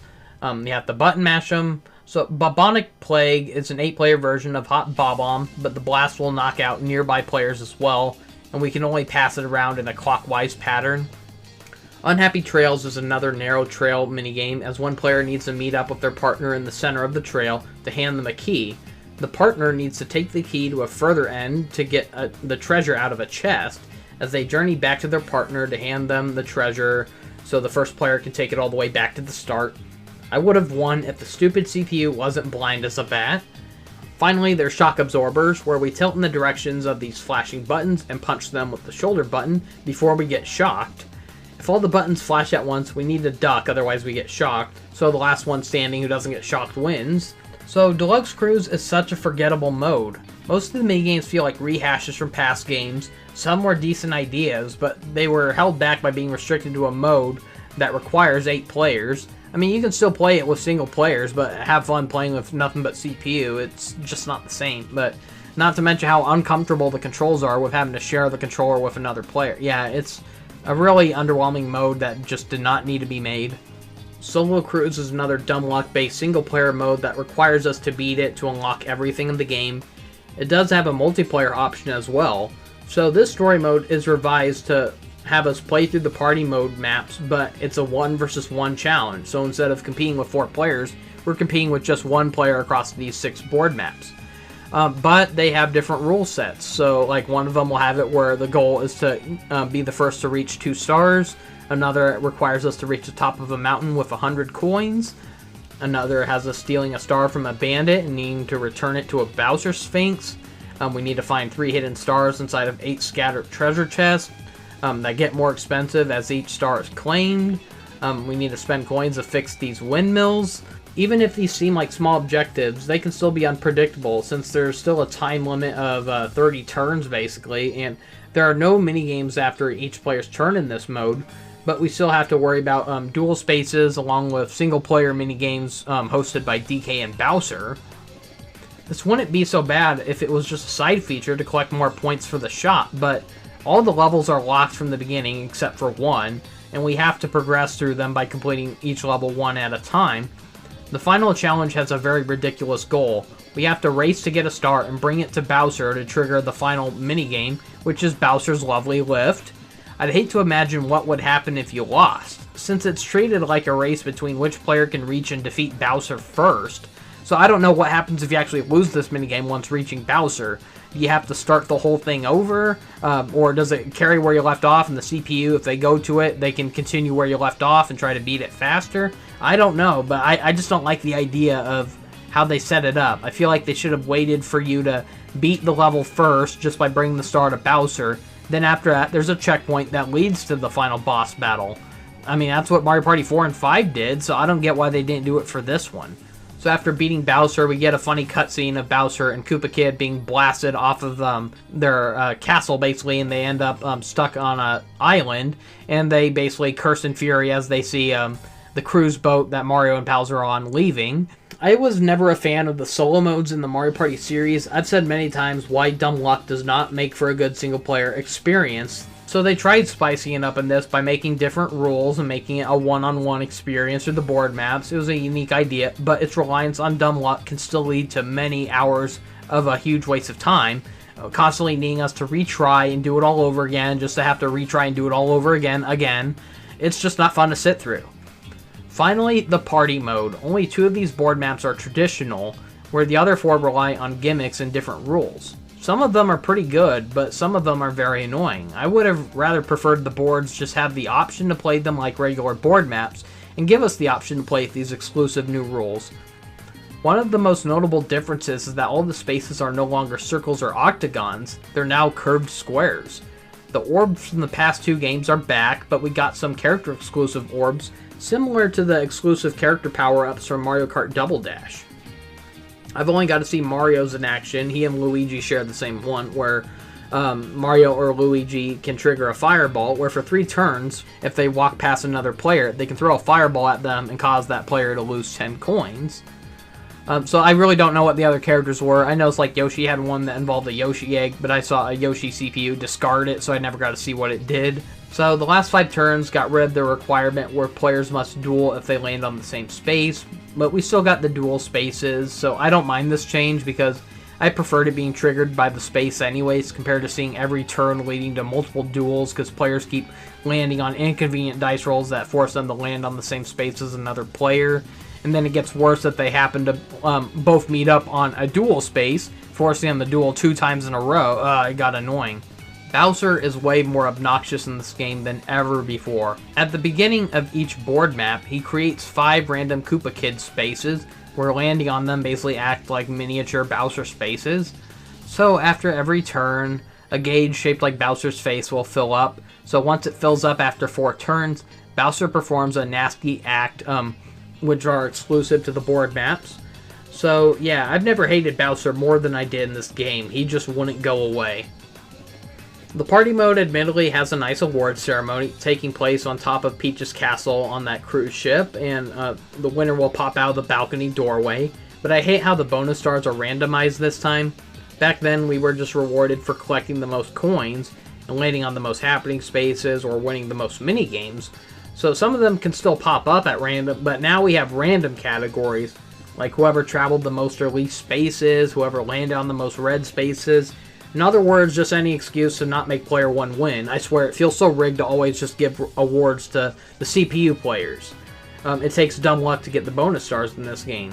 I wish it gave us the option to actually choose which bonus stars we want and which ones we want shut off. So there are 6 board maps in this game. Grand Canal is based on the land of Mario and Luigi's heritage, Italy. So here we see a village with canal boats, a leaning tower of Pisa that will fall over if a player lands on the happening space above it. There's a giant blooper at the top center of the stage where we can play a memory mix-up game for a chance to win a star or coins. But we can also lose a star because one of them has a Z-Tar, but for some reason they renamed the Z-Tars to Dark Stars in this game. It's one of the only 2 traditional board maps this game has to offer. Bowser Time triggers a funny yet annoying event where he gathers everyone up for a group tourist photo. After taking the picture, he charges us 10 coins and runs off, and Toadsworth points out he didn't even give us the photo. Pagoda Peak is a map inspired by Chinese folk tales. This is a very unique board map, being a linear board map with no splitting pathways, as each player starts off in a Chinese village, and the goal is to reach the top of the mountain to prove that we're worthy enough to buy a star from a martial arts Koopa master. The price of the star will increase after 1 star is claimed, but the price can change by ringing a gong on a happening space. So every time a star is claimed, the player who bought that star is carried back to the start by a cloud, and they have to restart journeying their way back up the mountain. This is my favorite board map in the game. I love the idea of just needing to roll high enough numbers to reach the end, while making sure you collect enough coins along the way. Better than having the stars constantly spawning near the CPU. The map still has its drawbacks. There are events that can cause players to skip through chunks of the level or fall back through chunks of the level, including a map-exclusive orb that lets players fire out of a cannon to go higher, along with happening spaces where they tie the players to rockets that will blast us up higher. And then the Bowser Time triggers an event where Bowser causes everyone to fall back about 10 spaces. Pyramid Park has the same rules as Snowflake Lake from the previous game, where we start off with 5 stars, as we have to run around and pay chain chomps to ride them and try stealing stars from the other players. Instead of a snow theme, we have an ancient Egypt theme. A really missed opportunity here. They should have made this Sarassland. I hate it whenever they introduce a new desert level in a Mario game and they fail to connect it with Daisy's homeland. I mean, we know that Sarassland is where she's from. It's in a desert, so why can't they just give us a desert kingdom where Daisy is from, for crying out loud? It has the same quicksand happening space gimmick as the one from Mario Party 3's desert map. Bowser Time will cause Bowser to have Koopa Kid steal a star from a random player, and any player can try stealing it back by attacking Koopa Kid with a chomp. Neon Heights is a very confusing level that can't make up its mind on what it wants to be based on. At first I was thinking it's Hollywood, because you see a lot of movie making themes around it, along with like a movie theater with movie posters. But then there's also a Statue of Liberty shaped like Mario, and a baseball stadium, so it makes you start thinking this is probably New York. But then there's a bit of Vegas thrown in there with some slot machines, and then all of a sudden at the very top there's like this futuristic spaceship area. So I have no idea what's going on here. It's just a clustered mess of ideas. This is honestly my least favorite level in the game. Like, although the theming's a mess, I think it looks like a nice level, but it's a pain to go through. The gimmick is that you gotta get stars as you wander around to pay these blind treasure chests, and you open them and hope that you get a star, but they most likely contain like a coin or a bob-omb instead. This map is just a long and annoying chase that leads to disappointment most of the time. Bowser Time has Bowser place a dark star into one of the chests. Windmillville is a fun and unique map inspired by a Dutch town, complete with hills, sheep, tulips, and giant windmills, the stuff that you'll always see whenever like Amsterdam or some kind of Dutch town is a video game setting. If it wasn't for Fortune Street, this would be the closest we've gotten to playing a video game of Monopoly with Mario characters. The goal in this map is to buy out windmills. The first person to reach a windmill can buy it for any price. And windmills can be worth 1 to 3 stars. And players can even buy them out by paying for a higher bid, causing them to steal those stars from those other players. So the whole goal is to try buying out the land by buying out the most windmills that are worth certain stars. If a player laps back around a windmill they previously bought, they have the option to put more money into it to try preventing players from getting close to buying it out. Bowser Time has Koopa Kid sneak into a random windmill to steal some coins from it, making the value cheaper and easier for someone else to buy it out. Finally, Bowser's Enchanted Inferno, just a generic Bowser level. I'll at least say it's better than most previous Bowser maps, but not as good as the one from Mario Party 5. It plays like a regular board map, as the star will warp between one of 4 islands, but happening spaces will cause Klepto to steal the star and fly it elsewhere, along with happening spaces to send us to other islands as well. Bowser Time has Bowser sink the island containing the star into lava, and it can even drag players who are on that island down with it. I'm not sure what happens if they're caught in it, but I'm guessing they lose all their coins and get sent back to start. And that was Mario Party 7. I'm sorry to say that after all these years, I still found this to be one of the weakest Mario Party games I've ever played. I barely had any fun with this. I mean, some of the minigames are fun, and there were some cool board maps in this. Some neat ideas, some new ideas, but they just don't make up for the constant rehashed ideas, terrible gimmicks, and the worst collection of minigames so far. Mario Party 6 managed to be a lot better than I remembered, but Mario Party 7 is just as bland as I recalled. I barely had any memories of this game. I just remembered I didn't like it very much, and so I was hoping that since Mario Party 6 turned me around, maybe I'd like this one better, and it's just as forgettable as it was from 19 years ago. So on my tier list, I previously had B tier being the lowest rank I've given out to any of these games, with Mario Party 4 and 3 being the lowest ranking games so far. I'm afraid I found Mario Party 7 to be worse than those games, so I won't be putting it on the lowest tier, but I have no choice but to put it on the C tier list. It has some good ideas, but just not enough to make it a mid-range game, so it's basically below average. With that out of the way, you'd think my next game would be Mario Party 8, the first entry on Wii and the first one to use motion controls. Well, before I move on to the ones on Wii, I got 2 handheld entries to get out of the way first. So join me next time when I look at one of the most universally hated Mario Party games, Mario Party Advance. That's all I have to show for now. Thank you for watching, see you next time, and have a great day. SpongicX here with another review on the Mario Party franchise. Today I'm revisiting Mario Party 8, the first entry on Wii, and the first entry to use motion controls. Some of the minigames in this are great, some of them are pretty bad though, but it's a shame that they all require just one Wii remote. It would have been nice to include the nunchuck as well for a lot of these minigames. The nunchuck is only needed for one side game, and it's just a motion-controlled reimagining of Shy Guy Says from the first Mario Party. It surprises me that aside from Mario Party Advance, Mario Party 8 was one of the first entries to get really mixed and negative reviews, like giving it like 5 out of 10 or lower, and as a kid, I never agreed with these reviews. At the time, I was very fatigued with Mario Party, with the games like Mario Party 7 and Mario Party Advance, just 2 disappointing games in a row. And so, I remembered finding Mario Party 8 very refreshing, though. So the game opens up with a grand circus setting called the Star Carnival, as we meet the strangest host in the series, with a big mouth creature named MC Ballyhoo, and his creepy talking hat named Big Top. At first, I thought he was supposed to be Chuck Quizmo from Paper Mario. Did anyone else get those vibes as well? These two are honestly the most forgettable hosts in the Mario Party history. They're just loud, annoying, and in your face. So each mode is represented by circus tents, leading to the party mode, the Star Battle single player mode, minigame mode, bonus game mode, or extras mode, and a market where we can spend our carnival points on rewards like bonus minigames, character taunts, harder difficulties, figures, and more. The point system in this game is incredibly stingy. Near every item costs 50 or more points. Playing one 10-turn game of Mario Party only gives us with 20 points, which means it can take like about 3 hours just to be able to buy one thing from the shop.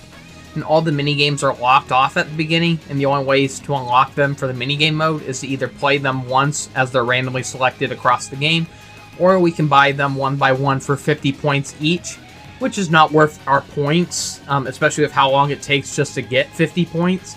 So I wish items were a lot cheaper and the points were easier to earn. Honestly, one of the quickest ways to earn points is by completing a round of the story mode, which automatically grants you 200 points, but it's still very time consuming and not very fun to sit through, since it requires dumb luck to winning. That's the thing, you gotta win the story mode in order to get those points. It's not enough to just win a round, you gotta win the whole thing. So yeah, it's really annoying. Like, it has some decent unlockables, but some of the worst ways of unlocking them.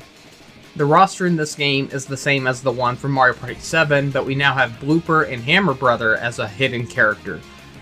These are honestly some of the strangest additions to the roster yet. I mean, I said the same thing about Mario Party 7. I said Birdo and Dry Bones were an odd pair, but I can at least understand some people thinking Dry Bones is cool because he's basically a zombie Koopa, and I can understand some people maybe liking Birdo because they remembered her from Mario Tennis or Mario Kart Double Dash or something, but who asked for Hammer Bro and a little squid? It's so weird. So going back to the hidden characters, the unlock requirement for them is ridiculous. So to unlock Hammer Bro, you gotta beat the single player campaign mode one time. Once you beat the final battle, Hammer Brother is unlockable. And then to get Blooper, you gotta do it again. And trust me, it's time consuming and it's just like exhausting to go through it once, and then the fact you gotta do it again if you want Blooper, it's like, no thanks. The story mode is another ridiculous series of dumb luck events that drag on forever, very similar to the single player mode from Mario Party 7, where we have to compete in 1 versus 1 missions across all 6 board maps. The story itself is really nothing special, other than, oh, here's a Star Carnival, and anyone who wins gets a big supply of candy. That's it. So after we've won all the events, Bowser swoops in and steals our trophy, and we have to challenge either Hammer Bro or Blooper into a hidden board map, followed by a boss fight against Bowser. The board maps still play very similarly to the past games, but the layouts are very different for each board. Each board uses its own unique board space shapes and rules, which is really cool. Like how one level it uses just like square tiles like a classic board game. One of them will use like stone tiles. One will use the circular tiles from traditional Mario Party games. I really love how they mix each board map up. Boo and chance time spaces are now missing entirely, and the last 5 turns have been drastically changed, for the better in my opinion. Instead of spinning a roulette that can change the rules for the worst, like making all red spaces Bowser spaces, adding more chance time spaces, and all that nonsense, Big Top unleashes a bunch of coins across the board map, as players can race across to pick up the loose coins during the last 5 dice rolls. The DK and Bowser spaces are drastically different in this game, each having different purposes depending on the board map, which can range from DK throwing a player towards the star, or Bowser changing the star's location. There's no more DK or Bowser minigames, luckily, since they were usually dumb luck minigames in the first place, so I don't really miss them. We got these yellow single-player spaces that can trigger 1 of 3 single-player challenge minigames. Winning these will allow the winner to throw a dart at a roulette wheel for a coin prize of 1 to 20 coins. The challenge minigames are not very good, unfortunately. They're nothing like the single-player or item minigames from past games. There's also these gold spaces where landing on them triggers a ride for a player to be transported to a hidden location with many coins and possibly even stars, depending on which board map you're on. The game unfortunately got rid of the capsules and orbs from the past few entries, and they replaced them with candy. Now, the candy may not have as wide of a selection as the capsules, but they still trigger some really neat yet creepy transformations. These candies can turn players into a spring to jump towards another player's space, turn into a vampire to steal a number of coins from each player, turn into a ball to bolt over enemies and steal 10 coins from them, turn into a creepy rock of our players' faces to bolt over enemies and make them lose half of their coins, turn into a lightning bolt to strike a random player and make them lose half their coins, turn into an 8-bit sprite that grants us 3 coins for every space we come across during our current dice roll, or turn into a twister to blow people away. The final level has 2 exclusive candy transformations, including a bullet bill that gives the player 3 dice rolls, and it can steal a star if we ram into any players during that dice roll, or a Bowser suit that gives the players 2 dice rolls so we can try stealing 2 stars from opponents that we run into. There's also a double, triple, and a slow candy that can give us a double, triple, or slower dice block that only goes from 1 to 5. One of the most fun things in this game is witnessing each character with their own candy transformations. I remember as a kid I was obsessed with wanting to see how each of these characters looked when eating these candies. And this was back before I ever had like a device that allowed me to record footage, so too bad the transformations really slow the game down a lot. I wish they went by a lot faster. Now, one thing that does bug me about this game is how most of the controls require pointing the Wii remote like a gun at the screen as we try moving a cursor, pressing the A or B button to shoot or confirm. I would have preferred just using the D-pad or the nunchuck analog stick to move around on the main menus. We can't press the A button to roll the dice anymore. We have to swing the Wii remote upward like we're punching the dice block. Another nitpick I have with this game is how they got rid of the iconic star coins and sound effects that were used in the previous Mario Party games. They replaced some of these really generic looking coins from the older Mario games with a higher pitched bling sound effect, and honestly, listening to that coin collecting sound effect from the modern Mario Party games, it hurts my ears, honestly. I honestly miss like the older nostalgic coin collection sound from the N64 Mario Party games or even the GameCube ones. I honestly hate the modern sound effects. Compared to the previous games, Mario Party 8 is the best looking entry so far. Every game after Mario Party 4 used simpler and cartoonier graphics, but Mario Party 8 brought in more detailed looking environments and lighting, and it surpasses Mario Party 4's graphics. The character models are unfortunately the same blank face models that they've been using since Mario Party 4, so they still have those blank lifeless stares. The environments, on the other hand, they are just gorgeous. There's something so charming about seeing these cartoony Mario characters running around in more realistic looking environments. I mean, especially for a Wii game, you gotta keep in mind that this came out around the time when video games finally went HD, with the likes of the Xbox 360 and PS3.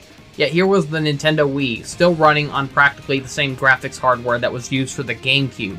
Yet it was able to make a game that blows away the visuals of most past GameCube games and even a lot of games that released on Wii. This is one of the better looking Wii games, honestly.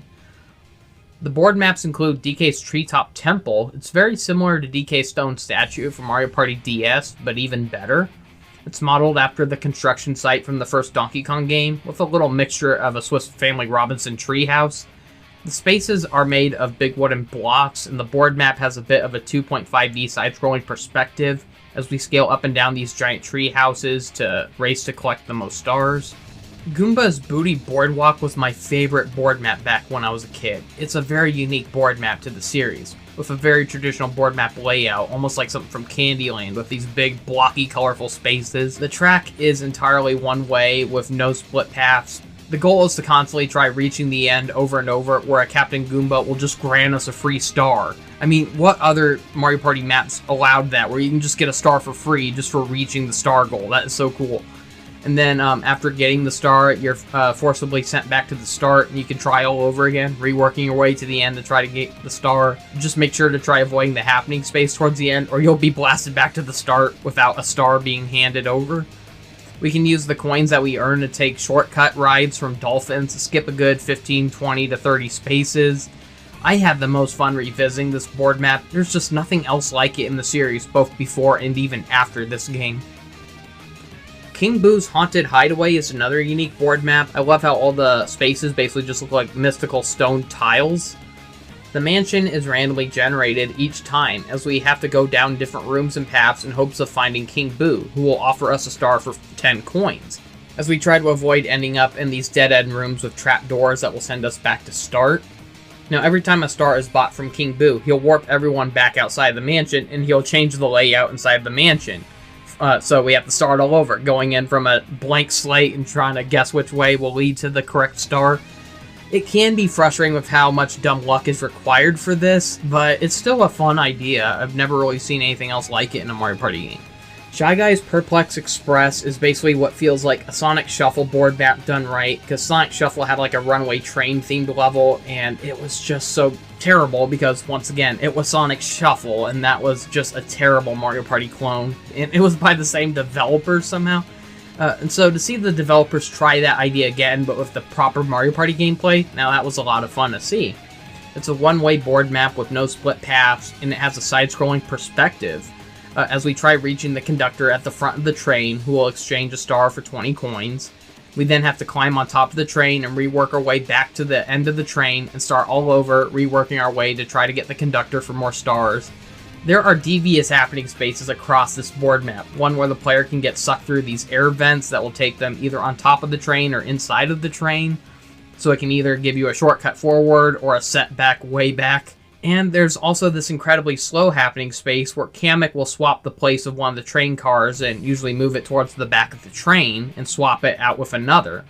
I really wish these happening spaces went by a lot faster. They just take so dang long and there's no way to skip it or fast forward. So although the happening spaces can make this map frustrating, this is still a really fun and unique board map. Koopa's Tycoon Town is basically a clone of that windmill level from Mario Party 7, but it now has a city theming, where we try earning stars by investing the most coins into hotels. It's a great way of mixing Monopoly-like gameplay with the craziness of Mario Party. I actually like this one a lot better than the windmill level. And finally, Bowser's Warped Out Orbit is the strangest Bowser-themed level yet. Yes, even stranger than the pinball machine from Mario Party DS. Most of Bowser's board maps are usually lava or castle-themed, yet here's one that's just a circular track in space with these tubes that can suck us up from one end to the other, along with these paths that can open a random left or right pathway. This one plays very similarly to the maps from Mario Party 6 and Mario Party 7, where we start off with stars and we have to steal stars from other players by paying chain chomps to ram into the other players. This time we use Bullet Bill candy or the Bowser candy to steal the stars. I almost wonder if this map was intentional, like why did they use like this out of place outer space theme, and I'm wondering if it's because they knew Mario Galaxy was coming out. I mean, Mario Galaxy came out way later in the same year of 2007, the same year that this game came out. I think Mario Party 8 was supposed to come out as a launch title for Wii, but they needed more time, so it came out during the second year of the Wii. So it wasn't too far from the Wii's launch though, but it still took about half a year for this game to come out. But Super Mario Galaxy, that was the big Mario game that was coming out for Wii, and that was supposed to come out towards the holiday season. So it kind of makes you wonder if that was the intent here. Why was the final level a Bowser space-themed level? Was it to try promoting Mario Galaxy? I don't know. So Mario Party 8 has some of the most fun and unique board maps in the series. I can't say I hate or disliked a single one of them, though there are some that I prefer over the others. Like, I'd say out of the top of my head, my least favorite one was probably the Boo Mansion one, but I didn't even hate it, though. It was a very unique idea. I just found myself getting more frustrated with that one, but I don't hate it. Now on to the minigames, starting with the 4-player minigames. Speedy Graffiti is a tricky yet fun one, where we move our Wii remotes to try painting the inside of these lines to form these shapes.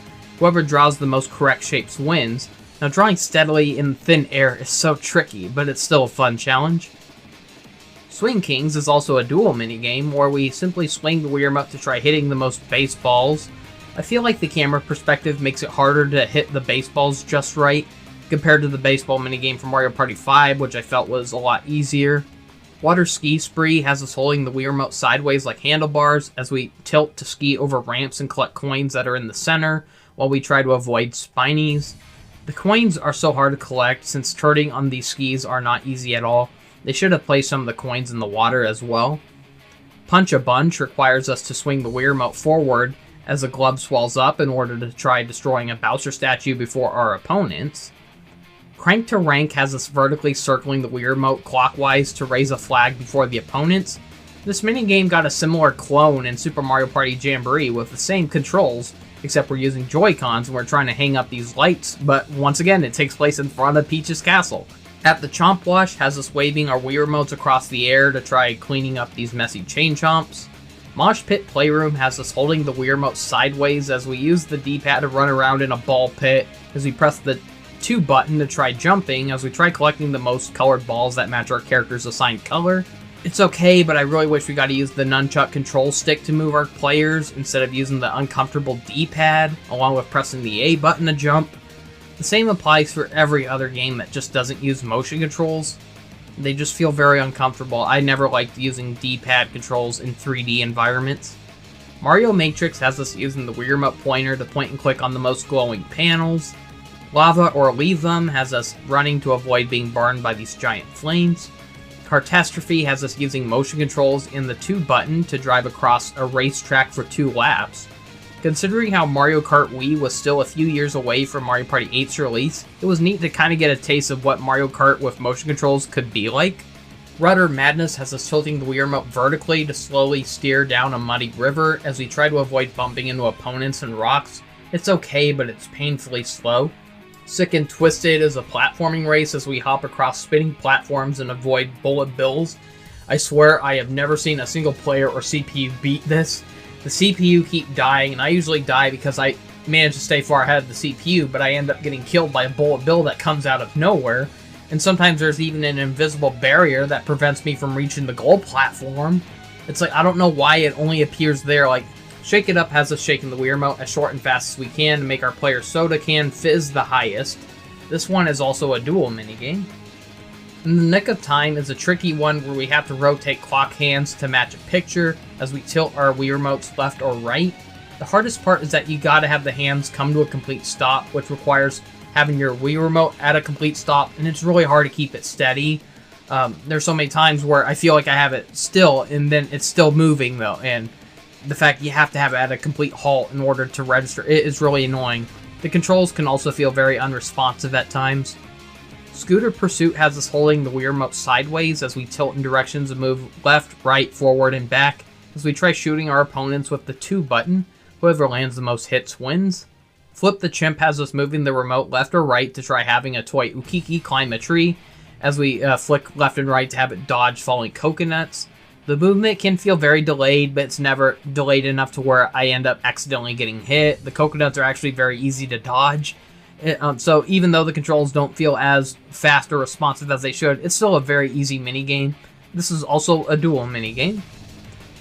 Alpine Assault is a simple top-down snowboard race as we move our Wii Remote like a snowboard to turn and dodge obstacles as we try staying on track and reaching the goal first. Treacherous Tightrope has us balancing our Wii Remote so our character reaches the other side of a cliff while trying not to get pushed off by the gusts of wind. On to 1 vs 3. Gun the Runner is just an awful minigame where one player tries platforming to reach a goal while the 3 players use their Wii Remotes to shoot player 1 down.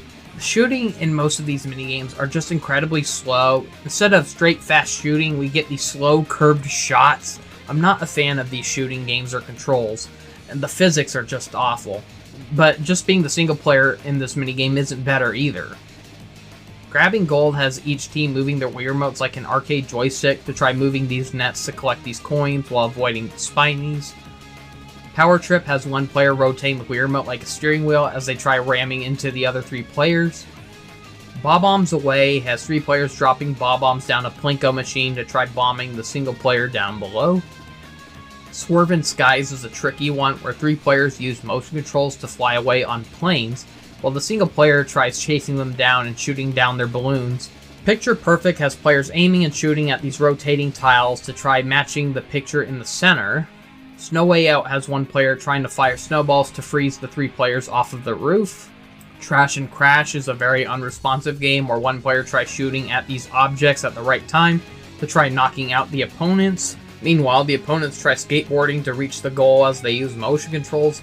For some reason, the shooting just doesn't register a lot of the times. It's like you're aiming and shooting at things and then nothing happens. It's so frustrating. This minigame just needed faster shooting and more responsive controls.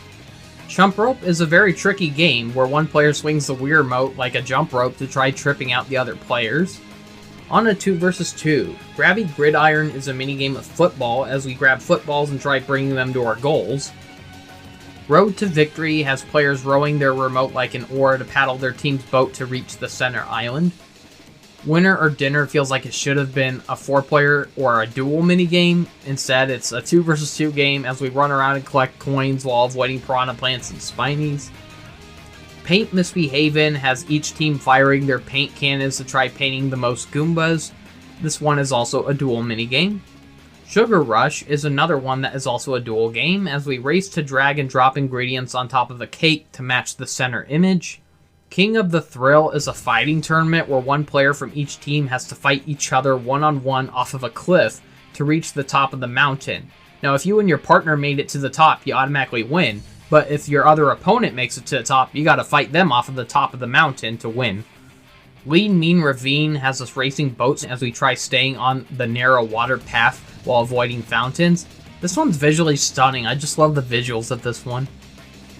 Booting Gallery is an arcade shooter as we try shooting the most pink boos, followed by a giant pink boo boss at the end. So the first to eliminate the big pink boo wins. Crops and Robbers has one player trying to pluck carrots by grabbing with the B button and then having to swing the Wii Remote upward to pluck it out, while the teammate swings the Wii Remote to try whacking these Monty moles that are blocking the paths for the carrot pickers. The controls in this one are very uncomfortable and hard to aim or control with, as we have to hold the Wii Remote vertically while moving our characters around with the D-pad. It's hard to face the moles spot on, as you have to be facing them spot on for the hammer to directly hit them. It's easier to pluck the carrots, honestly. Onto the duel minigames. Aim of the game has us aiming and firing shots with the Wii Remote as we try shooting 5 numbered cards to get the highest score. I like how the cards aren't hidden, but I would have preferred it if we got to shoot as many cards as we could instead of this 5-shot limit. So this one is also a battle minigame. Bumper Balloons has us driving with motion controls to try popping all the balloons that match our team's color. Now this one is also a 2 vs 2 minigame. Saucer Swarm has us tilting left or right with the Wii Remote as we fire with the A or B button to fight off these alien invasions. Whoever shoots the most aliens wins. This is also a battle minigame. Attention Grabber has the player stranded on an island as we comically shake the Wii Remote rapidly fast to call a boat's attention to rescue us. Blazing Lassos has us swinging and flinging the Wii Remote like a lasso to wrangle the most barrels worth the most points. The controls can feel very slow and unresponsive. Wing and Scare is a fun race as we tilt the Wii Remote sideways left or right to have our wings fit through these tight turns. Lob to Rob is a target practice game where we have to shoot the most mushrooms while avoiding the Goombas. I really feel like it should be the other way around. There's something so strange about having to shoot the cute looking mushrooms and not the Goombas. Pumper Cars is a handcart race as we hold the Wii Remote sideways and pump up and down as fast as we can. However, we also have to be holding the A button and the 2 button for some dumb reason. At first I thought I had to press both the 1 and 2 buttons, but it turns out I had to be holding the A button and one of the 1 or 2 buttons instead. So yeah, I was just like standing there not going anywhere, and then I realized, oh, I had to be holding the A button, and somehow I managed to win in the end despite that slow delay. Cosmic Slalom is a fun speed race as we race these fast vehicles through a tunnel to dodge obstacles. We press the A or B button to trigger a speed boost, but we only get 3 of these. This one is a lot of fun. Lava Lobbers has us tilting left and right to move across on a minecart as we press 2 or the 1 button to fire shots at our opponents. We have to hit them 3 times to win. Locomotives is a tricky juggling act as we have to press the A button while pointing the Wii Remote at these toy trains to reverse their directions to have them avoid bumping into our balloons. This one just raises my anxiety. It just goes too fast and it's hard to keep your eye on all of them. Spectre Inspector is a neat idea but horribly unresponsive. As we move around a haunted house in first person, we control our character with the D-pad while we aim with the Wii Remote to control our flashlight. We gotta find 3 hidden characters, but the game is so picky and unresponsive about the position that you and your flashlight have to be in order to find these characters. It ruins what fun this minigame could have been. I mean, it almost feels like a first-person Luigi's Mansion, but why do the controls have to ruin it? Frozen Assets is a tiring game where we run around punching icicles until we find 5 hidden gems. The problem is that you can get to so many rounds in a row where so many icicles spawn and none of them have a gem in them, and there's no time limit, so this minigame really drags on. Breakneck Building is a really fast construction triathlon as we need to saw up a log by doing a sawing motion with the Wii Remote, followed by hammering 2 nails by swinging the remote, followed by painting it by holding the A or B button while we make brushstrokes with the Wii Remote. The controls for the saw did feel kind of unresponsive at times. There were times where I was moving back and forth, but for some reason the saw was delayed, it wasn't moving. But the rest of the controls worked pretty good overall, and overall it's still a really fun minigame. Surf's Way Up has us tilting the Wii Remote to have our characters surf in space to hit the most targets while we avoid hitting the Bowser targets. Balancing Act has us rotating the Wii Remote clockwise to have our characters roll on top of a ball to reach the goal while we try avoiding the thwumps. Eye on the Prize is a tricky sorting game as we tilt the Wii Remote sideways, left or right, to try to sort these purple items into the left side and the green items onto the right side. The items come out way too fast, which makes this a very stressful and exhausting game. You're the Bob-omb is basically Bowser's Big Blast, but it's one-on-one, as we randomly pick a plug and hope that it activates our opponent's King Bob-omb, which will eliminate our opponent. Cardiators has us randomly draw a card with enemies on them, which will summon that enemy to attack our opponent. Now each card has an attack value that ranges from really weak like 1 to a stronger value like 12.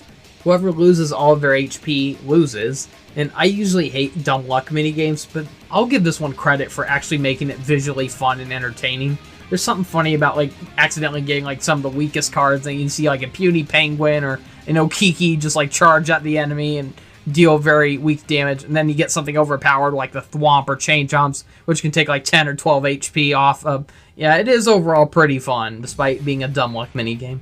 Rotation Station is such an annoying and faulty minigame, as we need to platform to the top. We have to hold the Wii Remote sideways and use the D-pad to move and the 2-button to jump, but the game requires us to rotate the camera left and right to help us see the moving platforms, and the only way to rotate the camera is by flicking the Wii Remote left or right. The camera is so unresponsive, and sometimes it moves on its own. Yeah, I just did not like this one. It was frustrating.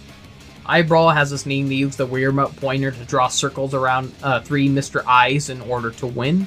Settle It in Court has us needing to swing the Wii Remote to throw in these basketballs into the hoop, and we can only do it once these moving basketball icons reach the center circle at the top of our screen. Very similar to a rhythm game, but without rhythm. And we have to press the A or B button if a Goomba icon appears in the center. Onto the battle minigames. Cut from the Team is another typical and tiring dumb luck game of picking a rope and hoping not to die, except now we got pesky motion controls, as we have to aim scissors at a rope with the Wii Remote and press the A and B button at the same time to snip the rope. And we gotta pray that it doesn't fling us to our death. Aiming with the Wii Remote in this minigame is so tough, like it's just hard to keep the scissors still. Snipe for the Picking is another generic shooting game as we try shooting targets worth the most points. Glacial Meltdown has us trying not to fall off of a patch of ice as we try stomping and kicking Buzzy Beetles into our opponents to knock them off. Onto the 3 challenge minigames, which include Pour to Score, where we tilt the Wii Remote to try pouring sand onto a scale while trying not to go under or over the limit. We have to press the A or B button once we think we have the right amount. This one is very tricky, for it's hard to get the Wii Remote to slow down in time, which can usually lead to it overflowing by accident.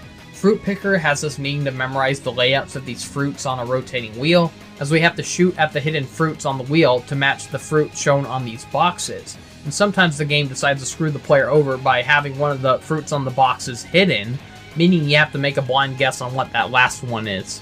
Stampede has us needing to stamp 20 papers within 20 seconds with the Wii Remote by swinging up or down, as we try avoiding stamping the Bowser papers. If we get a Bowser paper, we gotta press the A or B button to throw them away. If we accidentally stamp it, we lose 2 points. Now this one is anxiety raising, for if you could only take your time, it wouldn't be so bad, but because of that strict time limit, it's easy to get into a groove where you're just stamping like crazy, only to accidentally stamp those Bowser papers, which really set your score back. So yeah, it is kind of stress-inducing. Finally, there's the final minigame, Superstar Showdown, where we tilt the Wii Remote left or right to dodge Bowser's attacks. And when Bowser is left open, we hold the A or B button to rise our wand, we spin the Wii Remote to build up a spell, and we swing the Wii Remote forward to cast the spell onto Bowser, and we do this multiple times until he's defeated. This is arguably the shortest and easiest boss fight in the series, but the steering can feel very unresponsive at times. I wish I could have steered with the D-pad and only used the motion controls for the spell casting instead. I feel like that would have made this minigame a lot better. I mean, it is kind of fun though, like having to pretend like you're actually using a magic wand by swinging the Wii Remote in the air to build up the spell. It's charming. It is a really fun novelty, but I just feel like the movement controls could have been a lot better. Finally, there's the Extra Zone minigames. So these minigames let you also play as your Miis if you want to. So Star Carnival Bowling is basically Wii Bowling, but with Mario characters, and the controls aren't as good as Wii Bowling, unfortunately. Trial by Tile is a puzzle game where we have to find the most matching character tiles. Flagging Rights is the only minigame that requires the nunchuck, and it's just a horribly unresponsive motion-controlled version of Shy Guy Says. I somehow died from raising the wrong flag, despite how I didn't even move the nunchuck controller that was supposed to activate that flag, so that's one of the main reasons I don't miss motion controls, because I remember this happening all the time in old Wii games, where you just barely move your arm, and then they mistaken that for a movement, and so that messed me up so much when playing games like Sonic and the Black Knight, or Sonic and the Secret Rings, and some of the Mario Party minigames. So yeah, I don't miss motion controls like that being heavily used in games at all. Canyon Cruisers is a fun F-Zero-like race as we race through this gorgeous field as we try avoiding tricky obstacles. Table Menace is an unresponsive game of table tennis. I remember the table tennis minigames for Mario and Sonic at the Olympic Games being more fun and responsive than this. Puzzle Pillars is another great puzzle minigame from the Mario Party series, as we gotta drag columns left and right and flip the panels vertically to match 5 or more colors to clear their panels and earn points, along with gaining extra time. Too bad it's all strictly motion controlled required, as we gotta aim like we're playing a first-person shooter. We gotta drag by holding like one of the buttons, and then we gotta press another button to flip them. So I feel like this would have been so much easier if it just required D-pad controls instead. It's not even an option, which kind of ruins what fun there could have been with this minigame. Chomping Frenzy has this need to swap between food with the D-pad as we aim with the Wii Remote to try firing with the A or B button to shoot the fruits into the mouths of these hungry chain chomps. We have to feed the chomps with the food that they want, or they'll get impatient and chase us out of the game, ending the game. Not only is the shooting painfully slow, but this would have worked so much better with the nunchuck included if we could have used the nunchuck analog stick to toggle left or right between the food instead of having to uncomfortably use the D-pad with our right or left thumb. I don't know. I just feel like it would have worked so much better with the nunchuck. And finally, there's Moped Mayhem. It's a cool and fun idea. It felt kind of like a teaser for how Mario Kart could have played with motion controls. The problem is that it's horribly slow and poorly animated, and the controls are not any better. So here, we're in a race against 29 CPU players as we race across mopeds across one of 3 racetracks. The gameplay and movement during this is honestly terrible, but there is something charming about seeing so many NPCs racing at once. I mean, you never saw this in any of the past Mario Kart games, or any of the current Mario Kart games for that matter. I don't think they've ever been able to go up to 30 racers at once. Some of the characters with these NPCs are very odd choices. Like, where else are you going to see a Thwomp or a Bob-omb or a Womp driving around on a moped, despite how they have, like, no arms or no ways to reach the handles? It's so funny. It kind of makes you jealous that you couldn't play as these other characters in this mode. I don't expect all 30 of these characters to be playable in the board maps, but they should have let them be playable during the moped mode. So luckily Mario Kart Wii was a much better racing game with motion controls compared to this sluggish minigame. Overall, I don't think Mario Party 8 is as bad as people made it out to be, but it's not as fun as I remembered. I remember this feeling like a flawless game back then, and looking back on it now, I can definitely see its age, mainly in some of the motion controls, but the story mode is just as bad as the other entries. The point system in this game is so stingy, and the rewards are too overpriced. The amount of hours they're asking for to just unlock one of these is so ridiculous. There's still a lot of terrible dumb luck mini-games and board events that can really make this a real miserable time for those who are doing so well at first, and some of the mini-games are horribly executed or just uncomfortable to play, whether it's bad aiming or uncomfortable D-pad controls. On the other hand, it's the most gorgeous entry in the series up to this point. The graphics really push what the Wii was capable of. It has some of the most fun and unique board maps in the series that to this day have still not been topped. And some of the minigames are actually really decent, despite how there are a lot of faulty ones. I can't say it's a bad selection. Compare this to one of the first party games we got in the Wii, which was Sonic and the Secret Rings, where that had a party multiplayer mode, and those motion controls are so bad that even when people played it back then, they were pointing out how bad they were. And so here, at least a lot of them actually work in their favor. So it's not a great game, but it's not a terrible game. I still think it's worthy of being on the top of the B tier list. So join me next time when I look at Mario Party 9, which was the last entry on the Wii, and it was one of the most divisive entries in the series. It's also worth mentioning that Mario Party 8 was the end of an era, for this was the last Mario Party game that was made by the original developers Hudson before they were tragically shut down. After this, every Mario Party game has been made by a subdivision of Nintendo called ND Cube, who have now been renamed to Nintendo Cube. Let's just say it took Nintendo Cube a good 6 years before realizing what fans really wanted in a Mario Party game, but more on that next time. Anyways, thank you so much for watching, see you next time, and have a great day. SpongicX here. Today I'm continuing my Mario Party review series with the last entry on Wii, Mario Party 9. Released in early 2012, the same year the Wii U released. Mario Party 9 is the most divisive entry in the series, where there are many people who either love this game or they absolutely hate it. This was the first entry to be made without the original developers Hudson, as it was made by a new in-house studio from Nintendo called ND Cube, who have now been renamed to Nintendo Cube. The game visually stands out for being the first widescreen entry in the series, and they finally made new player models after 8 years of recycling the same Mario Party 4 models over and over. The 3D models are a huge improvement and the game has more vibrant colors, but I'm honestly not the biggest fan of the simplified graphics in this game. Despite how Mario Party 8 has the same tiring 3D models from Mario Party 4, I really admired how much more realistic the environments, textures, and lighting looked in that game. The environments look so much better, and here they just look so bland in comparison in Mario Party 9. It uses much simpler visuals, less detailed textures, more simplistic levels, very similar to the new Super Mario Bros. Art style.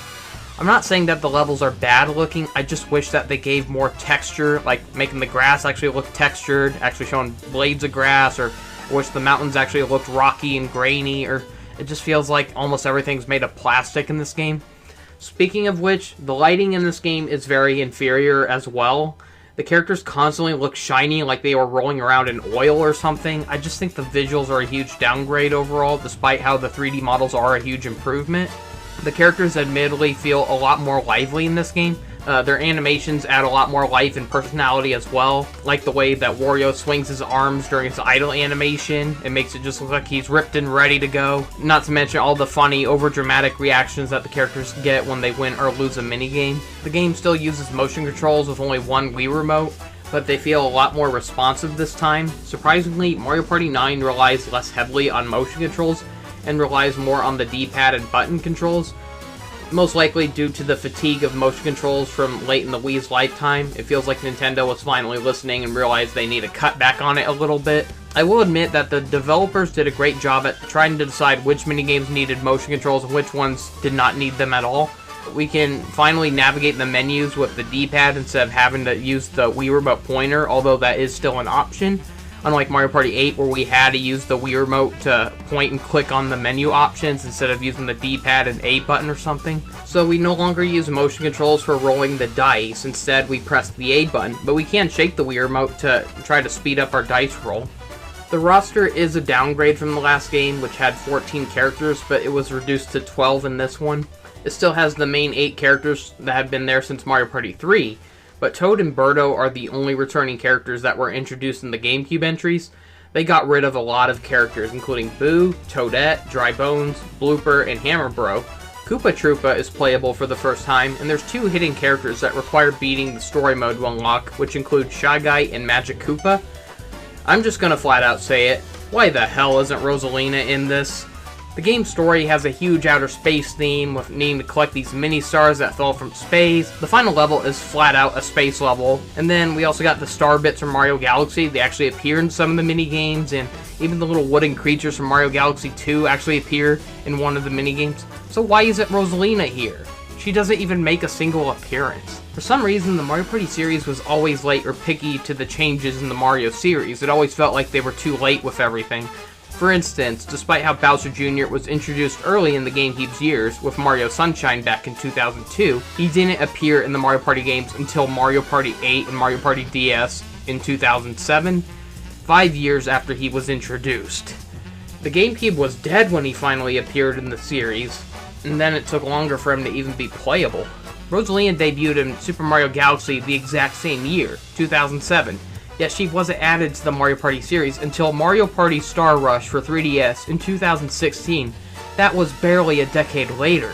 Do I need to mention how many decades it took for Pauline to actually become playable or represented in this series? The biggest and most controversial change in Mario Party 9 is the party mode itself. Excluding Mario Party Advance, every past entry shared the exact same gameplay structure of 4 players racing around a board map to earn coins from spaces and mini-games in order to exchange them to collect the most stars to win. Mario Party 9 got rid of the coins and the stars, and they replaced them with these mini stars, just these boring white marshmallow looking stars. I just never had as much fun collecting these. They just weren't as fun to look at. I didn't like the jingle that they made when you collect them. It's just not as nostalgic as the coins. It just never felt as rewarding as collecting coins or stars. So instead of taking turns to roam around the board map, each character is stuck taking turns driving a vehicle. Now when a player is driving, they're suddenly called the captain. Now when a captain lands on a space, they can either collect an item or take a punishment depending on what the space represents. Admittedly, taking turns to drive a car down a linear board map, it sounds like a fun novelty, but why did it have to be the main focus of the game? Or the only focus of the game? Why did they have to get rid of the coins and stars? I just feel like the execution of this was terrible. It could have been a lot better. Why couldn't they include the option to play the board maps on foot and then have the vehicle mode as a separate game option? Back then, Nintendo made the lame excuse that they changed it because they felt the old way of playing made the games drag on too long and it made players lose attention and focus, so they felt like this would help speed it up. Newsflash, it doesn't. I was honestly more bored playing this gameplay than having to wait on CPU playing mini-games in the original Mario Party games. It still takes about an hour to end a game, just like any other past Mario Party game. And unlike past games, we don't have the option to save after every turn, so in case we have to leave to resume the game later, due to an emergency or something, we can't do that anymore. And sadly, this idiotic setback carries over into every single Mario Party game that's released since. I also hate the new dice blocks. The old games had those rapid 1 to 10 dice blocks. Now we have these slow, tumbling 1 to 6 dice blocks. It feels like we're just having slower chances of moving around the board since we can't roll 7s or 10s anymore normally. And they have the lamest sound effects compared to the more exciting, explosive sound effects from smashing the dice in previous games. And all the exciting items that were introduced since Mario Party 2, they're gone. Instead, all we got are these limited dice blocks that can give us dice rolls that range from 0 to 1, 1 to 3, 4 to 6, and these rare dice blocks that can give us a slow motion dice or a dice that rolls 1 to 10. We no longer have the double or triple dice blocks, and that's just lame. Most of the board spaces have these green spaces that give players nothing for landing on them, which is real annoying. I liked it better when every space actually had a purpose in the past games, instead of having a risk where you roll a dice and get nothing. Blue spaces grant captains a special dice block. There are these blue luck spaces, which can take a captain to a pointless special zone where they try rolling a dice to collect mini stars. Then there's also a red bad luck space, which does the same thing but in opposite form, and it makes us lose 1 to 5 mini stars. So, I forgot to mention that. Along with the regular mini stars, there's also these purple ones, and they subtract mini stars that we may already have. Otherwise, if we have like 0 mini stars, then collecting them does nothing, because there's nothing to lose.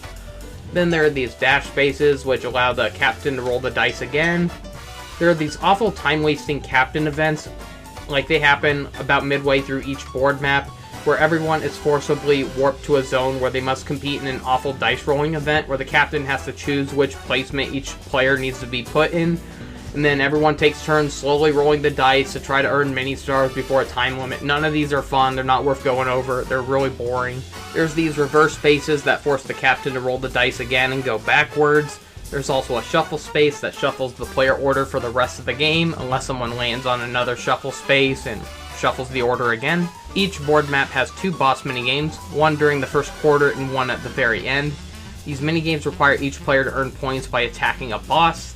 Most of these are painfully frustrating and unfair despite how cool they might look or sound. There are a few decent ones, but most of these were pretty disappointing in my opinion. I'll get more onto those later though. Overall, I really hate the music in this game. I mentioned how ever since Mario Party 7, the music in the series kept getting blander and blander, and oh, it's somehow even more bland in this game. It sounds like the kind of generic junk you'd hear in Wii music, just stuff that you do not want to listen to. A lot of the minigames have been altered as well, so 4-player minigames are now called free-for-all minigames. There's 30 of them altogether. There are no longer 2 versus 2 minigames, instead we have what's called Bowser Jr. minigames, where a captain and a CPU have to beat Bowser Jr. in a minigame. These are activated by landing on a Bowser Jr. space. So if the captain's team wins, the captain and their partner get 5 mini stars, but if they lose, Bowser Jr. steals 5 mini stars from both players. There are no more dual mini games, but the free-for-all games and board maps don't require 4 players anymore, so a lot of these can be played as if they are dual mini games. So we can choose to play with just 1 CPU player or 2 CPU players instead of having to have 3 CPU players or 3 human players at once. So it's kind of cool to finally be able to play a Mario Party game where it doesn't require you to play with just 2 players or just 4 players. You can now play with just 3 players if you want to. Admittedly, that's a neat option, and it's really cool how most of the minigames are optimized to work with this. Some previous games experimented with dual modes where it's 1 versus 1 across board maps and minigames, but it heavily limited which minigames could appear in those modes. Most of them were absent, so it is cool to see a game where they reworked all the minigames to actually be playable across most modes. The only ones that you obviously can't do are the 1 versus 3 minigames. You can't do that when you're only playing with 2 or 3 players. You can actually still play the Bowser Jr. minigames because it always selects the captain and a random player from the team, so yeah. But it's still a shame that they got rid of 2 versus 2 minigames. Single player minigames are also absent, and there's barely any 1 versus 3 minigames. There's only like 8 of them, I think. So battle minigames are still a thing, but they luckily no longer require exclusive minigames. Instead, it will just pick one of the minigames from free-for-all and force everyone to place their bets. So I kind of prefer this over how it used to be done. I never understood why battle minigames had to be their own category. A lot of these felt like they should have been simple 4-player minigames. I always felt like it would have made more sense for all the battle minigames to just pick a random minigame, force everyone to deposit their coins, and then whoever wins gets most of the coins that were deposited. And I don't get why they had to have exclusive minigames for that feature. So yeah, admittedly, I do like how all these free-for-all minigames are battle minigames as well. Now, Bowser spaces are still a thing, and they're still as punishing as ever. During the last stretch of the game, Bowser gets mad and he forces 4 to 6 Bowser spaces across the map. Now, one of the best features in Bowser spaces are called the reverse minigames, where Bowser forces us to play a free-for-all minigame, but he limits the rules to where he'll reward 10 mini-stars to whoever first loses the minigame. So if you're playing a minigame where you normally have to dodge obstacles or enemies, now the goal is to race to be the first one to get knocked out or eliminated or hit. So there's something so dark but hilarious about Bowser offering to pay someone to lose a minigame, and it just adds a fun and crazy spin to these already existing minigames. Once again, there are unlockables that we can earn in this game with the mini-stars we collect. We can also earn 1 mini-star per minigame if we're replaying them in minigame mode. Most of the minigames are available from the beginning, except for the boss minigames, which need to be unlocked in party or story mode. The biggest prize you want to aim for is the exclusive Donkey Kong board map, but it costs 600 points. Other prizes include constellations shaped like the characters, a harder difficulty, character taunts, and different vehicles for the party mode. The different vehicles don't do anything though, they're just different aesthetics. It's overall a weak collection of unlockables in my opinion. The story mode was honestly the most miserable time I've had during this entire review series. It was the series at its worst, slowest, and most rigged. The CPU are rigged to constantly get good luck. Now once again, we have to beat every single board map despite how this is a game of luck meant for playing with friends for fun. I really wish they would stop with these story modes being forcefully added into Mario Party games. Let's just focus on letting us unlock things by earning points in the party mode in minigames. Let us unlock these things at our own pace, instead of forcing us to lose over and over to try again just to have a chance at unlocking everything. It is so frustrating to expect people to win in games that are heavily rigged.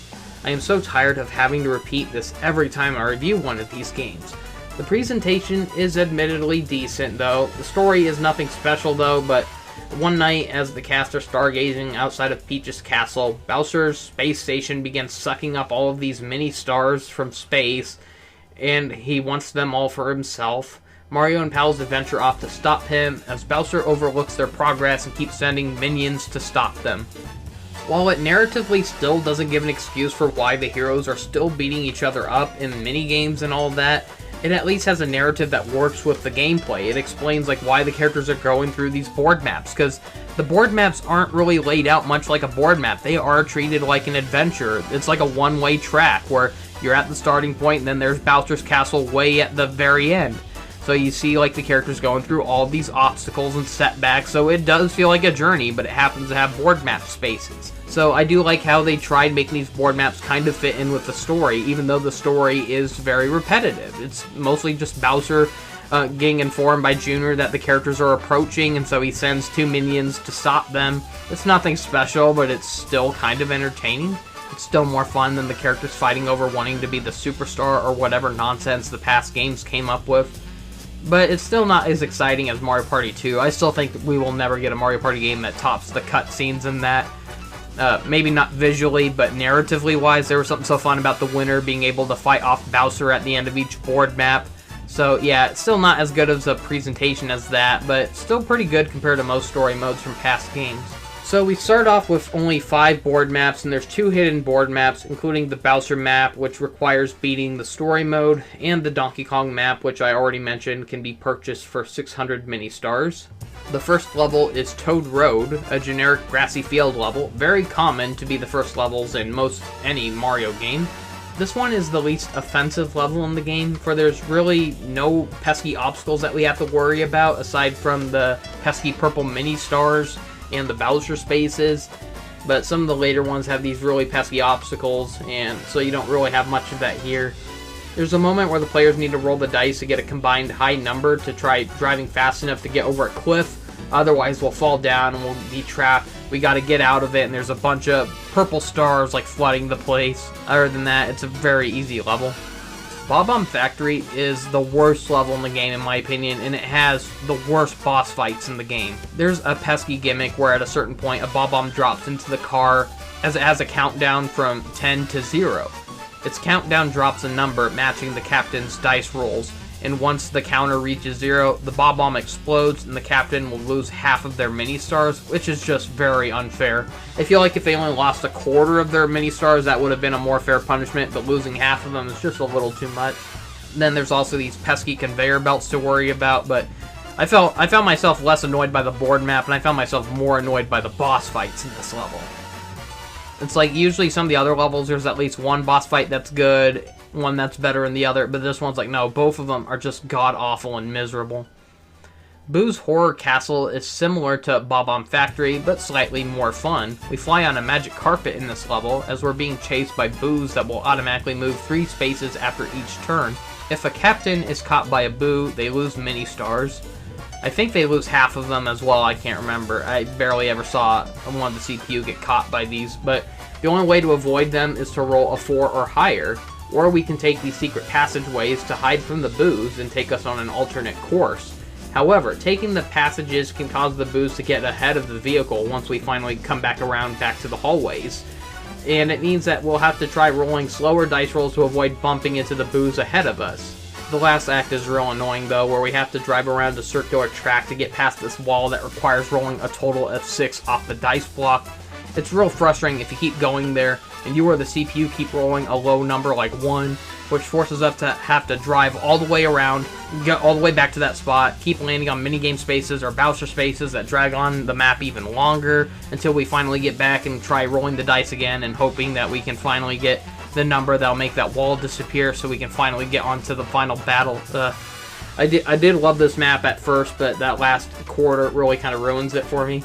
So Blooper Beach is a decent ocean-themed level where we drive around in a boat to sail across an ocean map. We get bonus mini-stars if we land on a space above the dolphins, but every few turns, sushi sharks will start infesting the waters, and we want to avoid landing above their spots or we lose mini-stars when they bite us. Magma Mine is another level I hate. The main gimmick involves escaping from the bottom of a volcanic mine, but the lava level keeps rising and we have to keep rolling high dice numbers to evade the lava. But the map is flooded with red spaces that will keep raising the lava level higher. Getting burned will take away half of your mini-stars. It doesn't help that there are these stupid split paths that require spinning a roulette wheel over which path each player wants to take, left or right.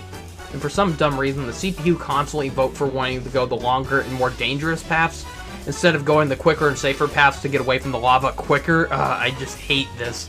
One of the worst maps in the game.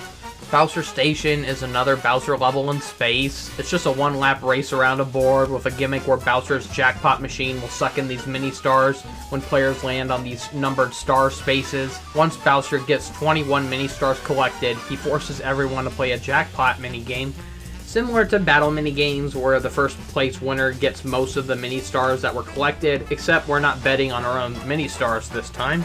Finally, there's DK's Jungle Ruins, which is the smallest board map in the game, just a circular pathway with 2 laps. The mini-stars are replaced with bananas in this board, and the bananas are scattered across the boards, and we collect them by driving over them, but watch out for the purple bananas.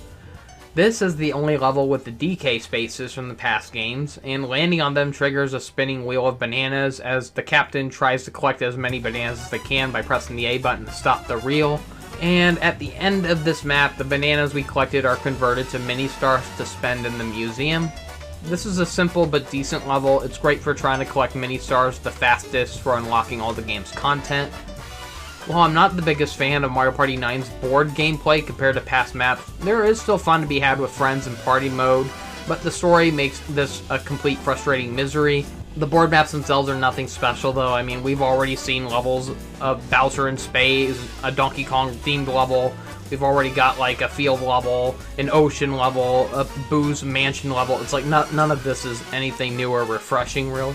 So onto the mini games, starting with Free for All. One thing worth mentioning is that unlike past Mario Party games, where only first place winners get rewarded with 10 coins, the mini games in Mario Party 9 rewards each player based on their performance.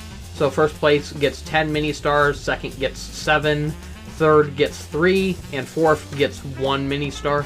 I think it's really cool to reward players with smaller prizes based on their ranking, instead of only rewarding first place.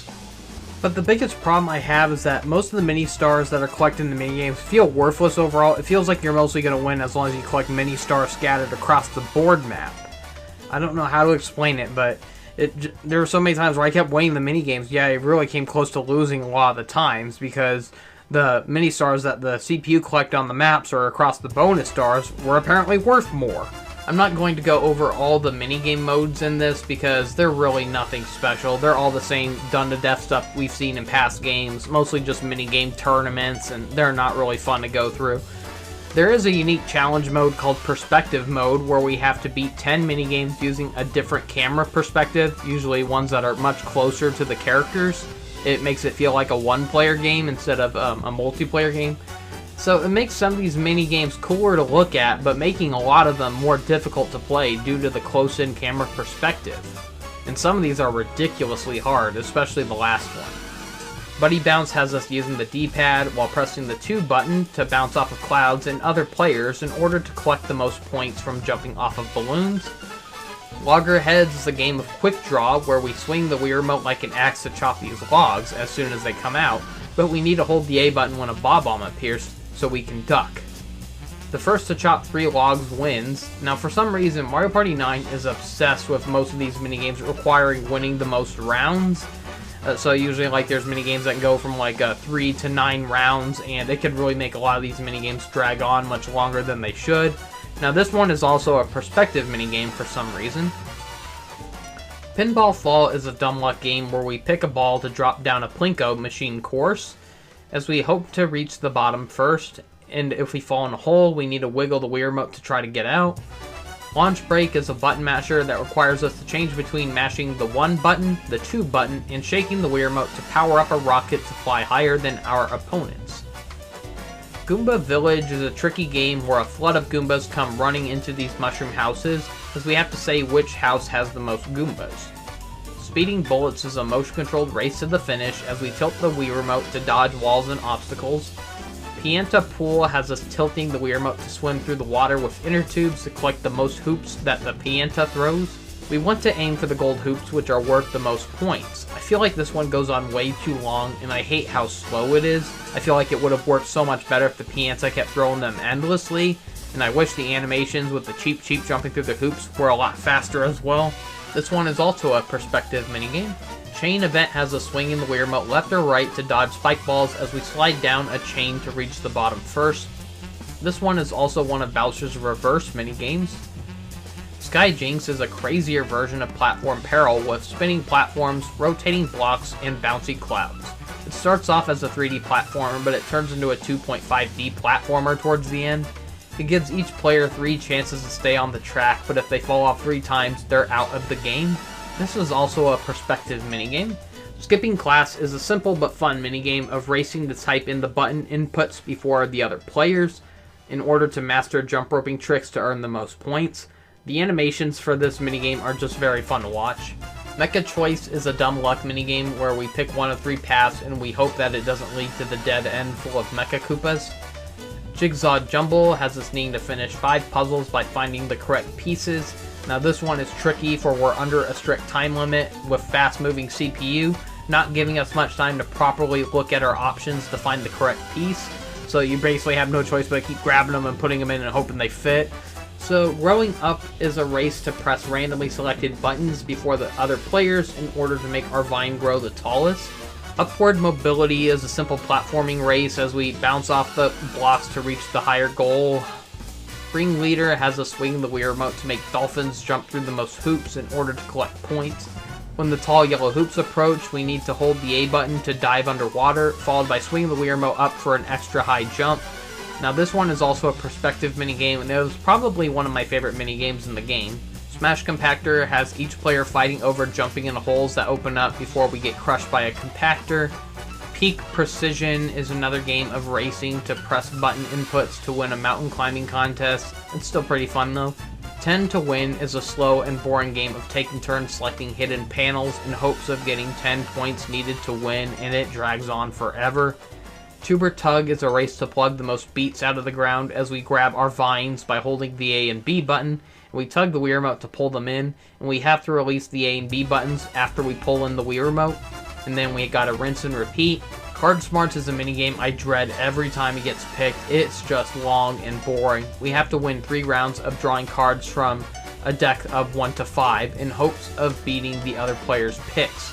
I usually hate dumb luck minigames, especially ones that require picking like a straw or picking cards or something, but it's somehow worse when you can see everyone else's cards. It's just torture because you're tempted to want to reach for your highest value cards, but you don't want to risk wasting them because you don't know what anyone else is going to pick. They might cancel out your card or something, and so yeah, it's just a very stressful game. I do not have fun with this one. Toad and Go Seek can either be a very short or very long minigame. It just depends on how it starts off. So we see a toad run into a toad house, and we need to find and knock on the door of the house with the correct toad. Now sometimes the toad will spawn right in the background as the minigame starts. Other times he spawns far onto the other side of the map, and it doesn't give a clear visual on where exactly he is compared to the other buildings around us. So there's no time limit, so it's painful if you find the first toad, and then you gotta wait forever because the CPU are still struggling to find that toad as well. Some of these minigames really needed a time limit in case minigames went on too long. Polar Extreme is another platforming race, but very hard due to its slippery ice and collapsing icebergs as they constantly swerve around. Landing in the water doesn't automatically eliminate you, for you can manage to hop back onto the ice if you're fast enough. Goomba Bowling requires players to take turns bowling a Koopa shell to try knocking over a trail of 20 Goombas. Whoever knocks over the most wins, and we can even have them bounce off of the walls like crazy to try to get more knocked over. So this may take a lot of practice, but I just wish the minigame was split screen and it let everyone bowl at the same time instead of slowly having to take turns. There's an even longer version of this minigame in the bonus mode, which allows us to play multiple frames of bowling. Tumble Temple has us trying to dodge spike balls that fall down this Plinko-like temple trap. Now this one's also a perspective minigame, and it's also a reverse minigame. Twist Ending is the only motion-controlled minigame in this whole game that feels wonky and unresponsive. Despite overall having much better motion controls than Mario Party 8, we have to tilt the Wii remote to line up the dial with these red markers, and we have to do it 3 times in order to try getting these gems that eerily look like the Chaos Emeralds from Sonic. Manner of Escape is a game of luck that requires running through many trick doors until we reach the mansion's exit at the bottom.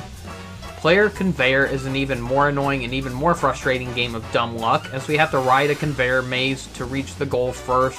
This one can feel so rigged in the CPU's favor, for sometimes the CPU spawn closest to the path that are needed to reach the goal, and they'll just automatically lock in and get to the goal immediately. It doesn't give any other players a chance. Ballistic Beach has us aiming cannons to shoot 2 beach balls in order to win, but we have no crosshairs and no ways to judge our trajectory, and the cannons fire very slowly. I would have liked this a lot better if it was a time-limited event where we tried shooting more than just 2 beach balls. It should have been where we tried shooting as many as we could as they keep on coming. Bumper Bubbles is a fun idea but frustrating in execution. We tilt left or right with our remotes as we hold the 2 button to float in our bubbles as we try to float through the air to collect the most balloons. But the pesky CPU will keep bumping into us, which causes us to bump into a spike track, forcing us to lose all of our balloons. And every time I played this, every single time, I do very well, but then right at the very end, the CPU homes in on me and I have no control over it. I can't like go up or down or out of the way. They bump me into one of the spike balls and I lose all of my balloons, and it happens every time at the very end of the game. So I never have a chance of winning this because I can never get a break. So Flinger Painting is a shooting game where we aim with the Wii remote and we charge our paint guns to fire big blasts of paint in order to try covering the canvas with our own colors. So whoever has the most of their own color across the canvas wins. Now, while the aiming is more responsive in this game compared to Mario Party 8, I hate how all the shooting games require pressing the A button instead of the more obvious and comfortable B button, you know, the button that was flat out designed to be pressed like a gun trigger. It feels so strange to aim a remote like a gun and then having to fire with your thumb instead of your index finger. What the heck? Bombarge is a chaotic game of avoiding bombs that drop onto our raft. Don't Look feels like the game of Look Away from Mario Party 2, except it's actually more fun this time. Many arrows will pop up as we have to tilt the Wii remote in different directions to have our characters facing away from those arrows. My only complaint is that the Wii remote had trouble registering my downward motions every time I needed the character to look down, and for some reason it would register as a left or right command instead. I could move it upwards just fine, but for some reason it had trouble registering the down motion. I also feel like the minigame goes on way too long. I think it goes on for like 9 rounds, and that gets very tiring. Snow Go is a premise we've seen done many times in the series now, as we have to race around a simple oval-shaped racetrack. Mario Party 4 had one that involved ice skating, but now we're just riding these snow bikes. The CPU seemed to intentionally try blocking our passes. It'll just halt in the middle of the course, and yeah, it can get really frustrating when you're doing so well and then they try sabotaging you. Piranha Patch is a simple but fun challenge of picking flowers as they grow out of the ground, but we gotta watch out not to pick them too fast or a piranha plant might burst out. So this one is also a perspective minigame. Plundered Ground is a typical memory shuffle game where we have to watch the Monty Moles with the treasure as they shuffle around underground. I wish this was just a 1-round game, for it goes on for 3 rounds, and the scoring system in this feels really dumb. Like how the first round only offers 10 points, the second one only offers 15 points, and then the final round only offers 20 points. Why such an odd pairing of numbers? I don't get it. Why couldn't it be a simple game of best 2 out of 3 defining the moles with the treasure? I don't get why they had to have each one worth a different point, especially since it's the same points every single time. So this one is also a perspective minigame. Peer Pressure is yet another dumb luck game of picking a fishing rod and hoping it has cheap and not an urchin. I am so sick of these dumb luck games, and Mario Party 9 has a ridiculous amount of these compared to past entries. Now, I just want to apologize. I know I can come across as harsh and very nitpicky, but it's kind of fatigue, you know, because I've been playing so many of these games in a row, and early on they were really good, and then when you start playing so many of them in a row and you start seeing them drop in quality, repeating the same stuff over and over, it does get very draining, folks. Ballistics is a tricky game of dodging bullet bills without jumping. Now this one is also a tricky perspective game. Pit or Platter has us tilting the Wii remote to move a ball across a disc as we try having it roll over the most glowing panels. We can get score combos and multipliers for getting the most consecutive points in a row without having our ball tilt off of the disc. Thwomper Room has us running to avoid getting crushed by thwomps. This one is also a reverse penny game. Earn It is a 3-round game of guessing which one of 3 images matches the spinning urn. Goomba Spotting is a simple but fun counting game as we press the A button to tally up the Goombas that we see running along while we try avoiding miscounting the Buzzy Beetles. I've never had a moment of miscounting, but I feel like this minigame should have included the option to press B to subtract in case someone accidentally slipped and double pressed the A button or something. I mean, sometimes the hand can slip, and it happens to all of us, so it would be nice for in cases like that we have a way of fixing it. Magma Mayhem has us trying to knock opponents off of a chandelier that's hanging over lava. This one is also a perspective game. Pizza Me Mario has us pressing the A button to flick our toppings on each slice of the pizza before our opponents.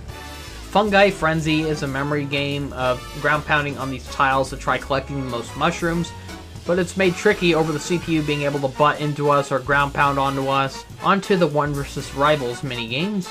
Ruins Rumble has one player using motion controls to try driving through a maze to ram over all 3 players, along with all the dry bones in order to win. Hazard Hold is a boring game of needing to activate these disappointing traps that are easy for the CPU to dodge. Line in the Sand is a very unfair game for the rival team, as the single player needs to draw circles using the Wii remote pointer to draw circles in the sand to eliminate the players, and it is so fast and easy for the single player to just do it and get it over with.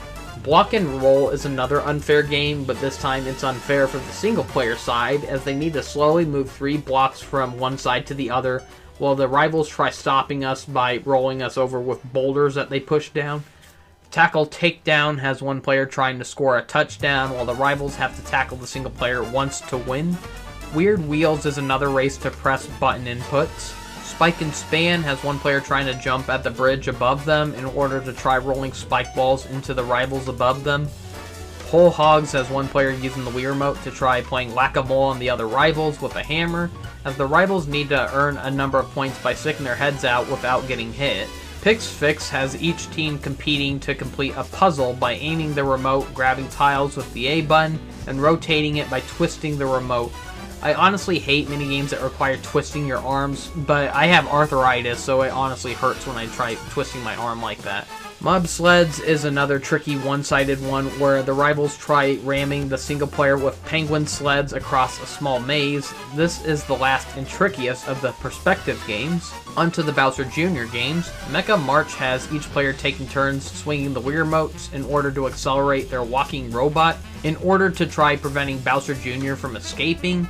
We also have to swing the Wii remote up at the same time as our partner in order to jump over obstacles. Bowser Pop has each player taking turns to jumping off of a seesaw in order to try popping all of these balloons above us, which will make Bowser Jr. appear, and we need to try popping his balloon once he appears.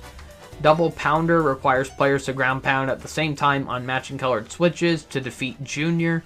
Zoom Room is a tricky maze chase, as each player needs to run around, try to corner Junior so we can tackle him and catch him.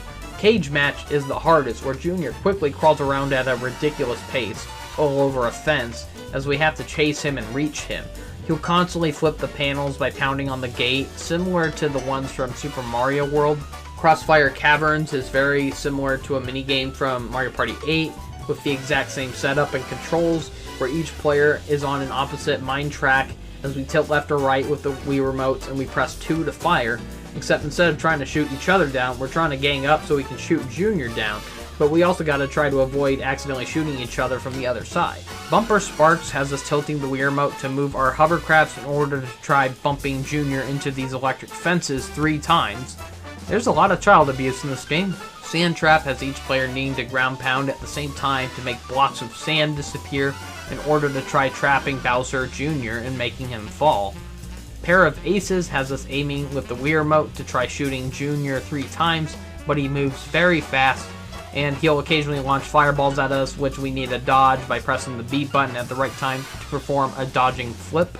Pedal to Paddle has each player racing Junior to the end by jumping across a wheel of platforms that are needed to accelerate. Onto the very hit or miss boss minigames, starting with the ones in Toad Road.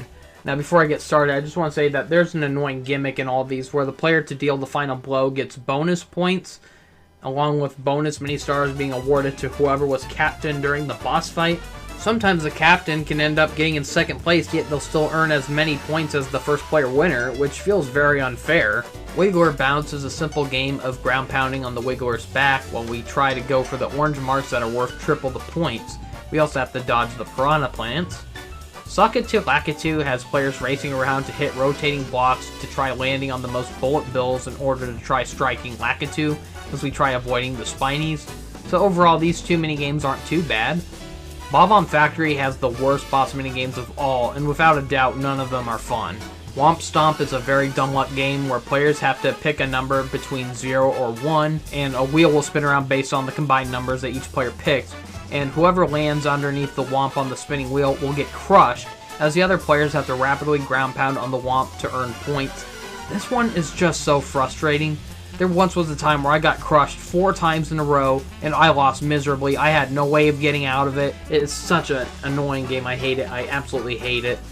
It's especially frustrating in something like story mode, where you have to, if you want to like 100% this game, you basically have to beat this, and it's hard to do that when it takes dumb luck to win. Bombard King Bob-omb is another dumb luck minigame, where each player needs to pick a bomb to throw at the King Bob-omb. But if more than one player picks the exact same bomb, they bump into each other and get bombed, and they lose a point. I absolutely hate these minigames. They drag on forever. It's not fun constantly making dumb guesses and seeing these idiotic characters constantly bumping into each other and making no progress, forcing the minigame to drag on longer with no progress being made. Yeah, thanks a lot, Mario Party 6, for introducing these kind of minigames. Ugh, I hate them. Onto the minigames in Boo's Horror Castle. Deck Dry Bones has us needing to observe cards before they're flipped over, as we have to pick the card that matches the platform that Dry Bones is standing on. King Boo's Puzzle Attack is a fun but tricky idea where each player tries matching 3 items in a puzzle game to attack King Boo, with the lightning bolts being the strongest attack. It is tough though, as the CPU will keep messing with your combo attempts. Onto Blooper Beach.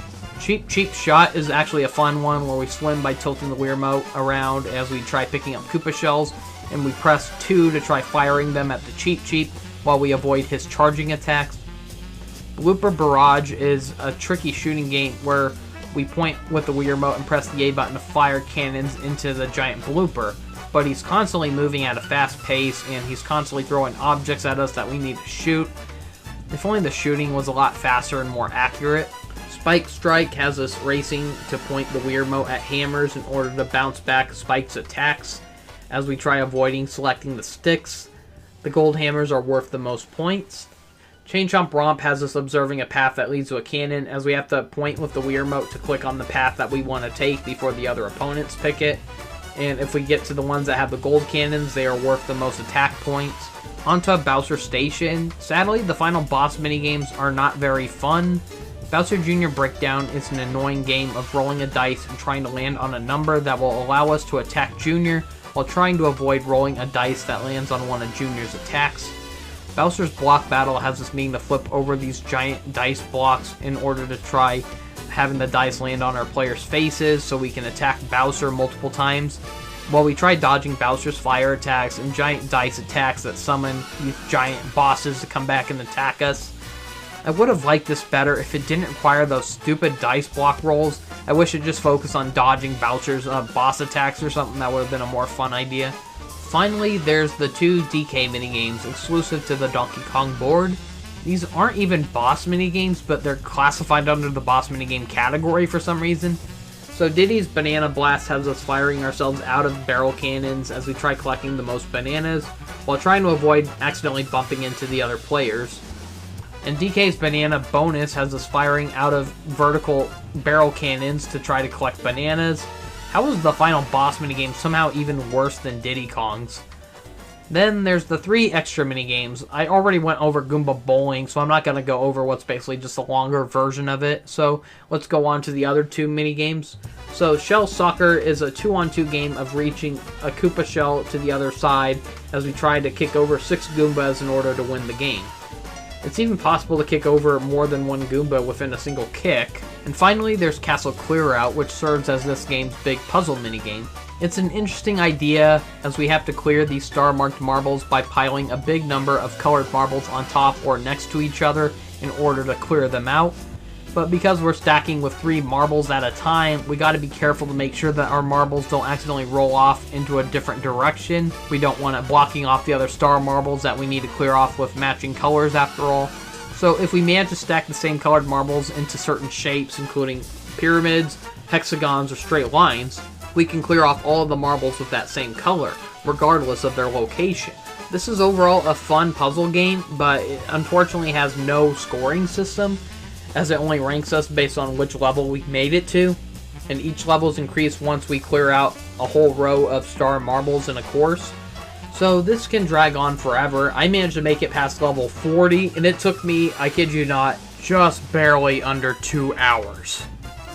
So normally when I make a Mario Party review, I make a compilation video shortly after showing me playing through all the minigames I went through during my recording. If I do a video for all the minigames in Mario Party 9, it will be my longest yet because of that hour and 35 minutes on top of another hour, because usually it takes roughly over an hour to go through every minigame in a Mario Party entry. So, this is going to be my longest minigame video yet. Oh boy. I'm sad to say that Mario Party 9 was the most miserable time I had during this entire Mario Party review series. The board gameplay just isn't as fun as past entries. I missed the coins and stars. I missed the default 1 to 10 dice blocks. Vehicle gameplay was a fun novelty, but it should have been a side mode and not the entire gameplay. The lack of item variety is sorely missed. The sound effects and music are worse and more bland than ever. The board map spaces just aren't fun. They're not as fun as the previous games, at least. there's too many halts in the board maps that just slow the gameplay down. And Toad gets very annoying in this game as he's constantly blurting things out and pointing out the obvious. Yes, Toad, I'm aware that I lost half of my mini-stars from a Bob-omb. Do you have to point it out every freaking time? They also got rid of being able to save or resume our sessions, which is really annoying, especially when an emergency comes up and you want to resume the game later, but you can't unless you want to risk leaving your console on to die from overheating. There's more dumb luck and boring minigames than ever. The same goes with most of the boring and terrible boss fight minigames. They were neat ideas, just poorly executed. Most of them take dumb luck to win. Boss fights shouldn't require dumb luck to win, for crying out loud. It has the worst gameplay out of any story mode I've seen so far. There is still some fun to be had with Mario Party 9, especially with friends. But you know a game is really good when you can play it alone, even with just CPU, and it can still stand out as a fun game on its own. I feel like a game shouldn't have to rely on multiplayer alone, because even the worst video games ever made, they can be fun with the right people. I feel like a game can really show its flaws when you can play on your own. You can point out if it's good or not. There are still things I like about Mario Party 9 though. It has better motion controls than Mario Party 8, although I do prefer the mini-games from Mario Party 8 a lot better. I do like how Mario Party 9 uses a lot less motion controls, though I do wish that they added Nunchuck or Wii Motion Plus support. It's very weird for a late Wii entry to not have those as an option, because around this time Nintendo was heavily pushing Wii Motion Plus for a lot of their games, and it's weird how one of the last Mario games on Wii did not have that. The widescreen aspect ratio and updated character models were a great addition. I love how most of the minigames are reworked to be playable with just 1 to 3 players or CPU members, instead of being built around requiring 4 players only. The reworking of the battle minigames, working with most minigames, is a great addition, along with rewarding 2nd, 3rd, and 4th place winners with the mini-stars and minigames. I also thought Bowser's Reverse minigames were a fun, topsy-turvy way of playing minigames. I feel like a lot of these improvements would have been more appreciated if they were applied with the traditional gameplay of racing around to collect coins and stars, and luckily that stuff actually was applied during the later Switch games with Super Mario Party, which was a great mixture of the traditional gameplay with some of the tweaks from Mario Party 9. But too bad the reverse minigames and free-for-all minigames aren't a thing anymore, and too bad they still use the annoying 1 to 6 dice blocks. Sadly, these small improvements and tweaks to the series just weren't enough for me to consider Mario Party 9 a fun time. I'm sorry to say that this is the first entry in the series that I'll be putting at the bottom of the D tier list. Yes, I honestly enjoyed Mario Party Advance more than this, and that one was the most drastically different out of the entire series. But I was still able to have some fun with the minigames in that, and I don't find myself ever wanting to come back for any of the minigames or board maps in Mario Party 9. It just doesn't feel like it's worth revisiting. If I ever revisit Mario Party 9, it will likely just be to try out Castle Clear Out, but this is honestly one entry I do not see myself ever going back to. So join me next time when I try reviewing Mario Party Island Tour, which was the first entry on Nintendo 3DS. Thank you for watching, see you next time, and have a great day. So, Mario Party 10 was the first and only entry on the Wii U, along with being the only entry to utilize the Wii U gamepad, though it barely uses it, unfortunately. It was the first entry to be in HD, and the last entry to use the Wii Remote controls. It's also the last entry to have a number in the title. Now, you'd think this would be the lowest selling entry in the series, since the Wii U sold very poorly. But this is surprisingly not even close to being the worst selling entry in the series. Believe it or not, it was the last 2 entries on 3DS that were the worst selling entries in the series. And Mario Party Advance was the 3rd worst selling entry in the series. And that's shocking, because the 3DS and Game Boy Advance were very profitable, so you think some of Nintendo's most profitable handhelds would have had the biggest sales in Mario Party, and no, they were the worst selling actually. Now, the Wii U is joked on for being the console that nobody wanted. Well, the joke is on them, because I wanted a Wii U when it was first announced, and it was a great console that was heavily slept on. Seriously, you people missed out by not getting a Wii U. Most of the Switch's most successful games were thanks to the Wii U, since most of the Switch's library were just rehashed ports from great games from the Wii U. Games like Mario Kart 8, Hyrule Warriors, Super Mario 3D World, Pokken Tournament, and many others. The Switch may be more powerful and portable, but the Switch still can't emulate Wii games, be played with Wii remotes, or play 3DS games on Virtual Console. Sadly, you can't buy those games anymore, but it's great for those who already bought them ahead of time.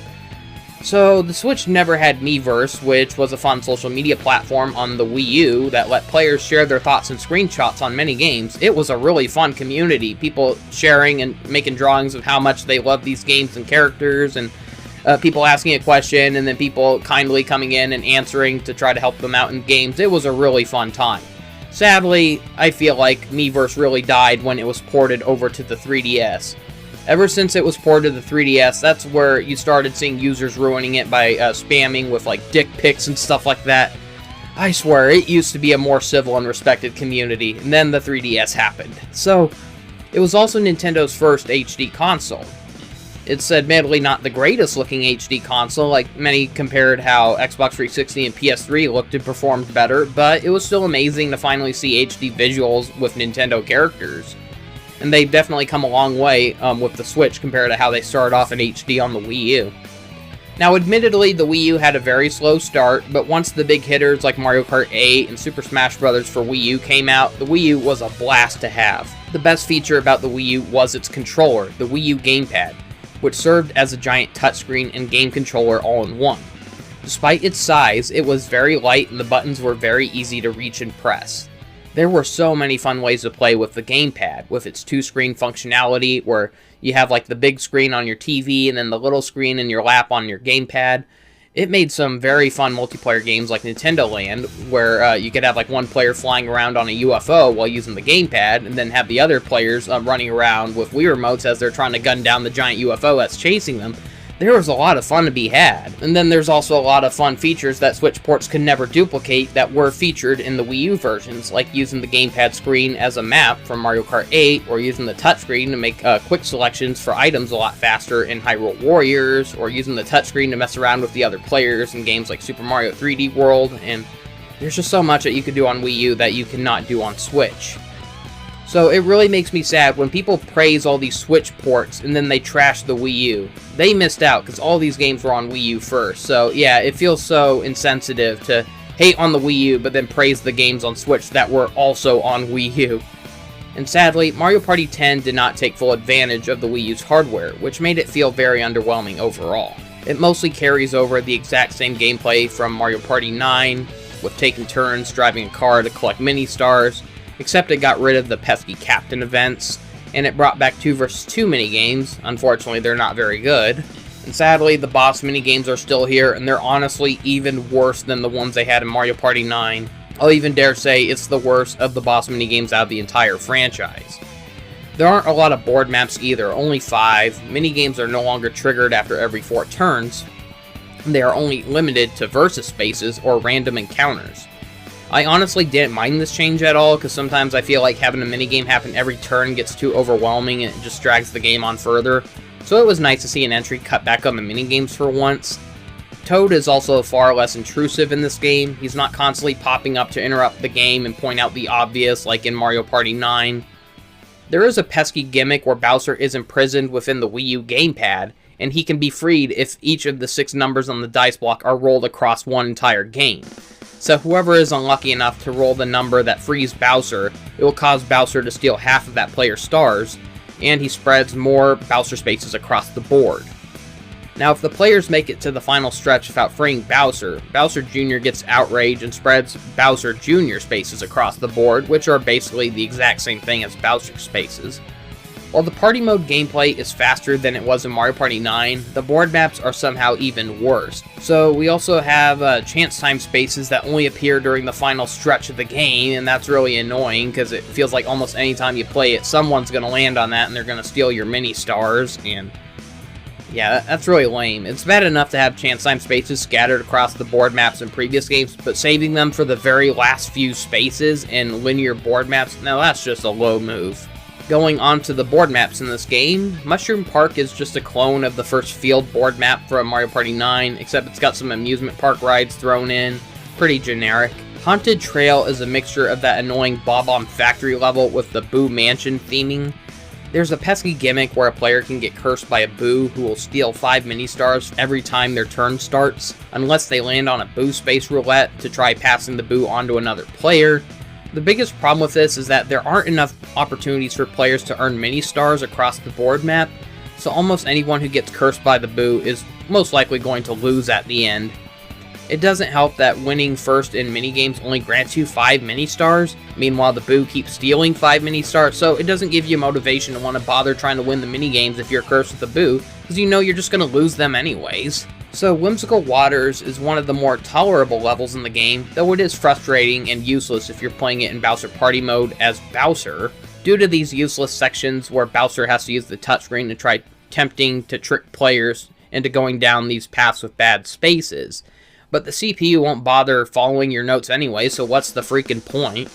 The main gimmick here is that we're driving underwater, and we come across these sections where we have to pick a random treasure chest and hope it contains a 20 mini-star jackpot. Airship Central is a tricky map split into 3 sections. I do like the theming of this map, but I do not care for the pesky gimmicks. The first act has us rolling the dice to try driving onto these rotating ships with mini-stars and negative mini-stars. The second act is the trickiest, where we're under attack by cannon fire, and we have to avoid landing on spaces targeted by crosshairs, or we get shot and lose half of our mini-stars. The final act has players needing to land on spaces in order to fire cannons at a giant airship, and whoever deals the finishing blow gets a big mini-star prize.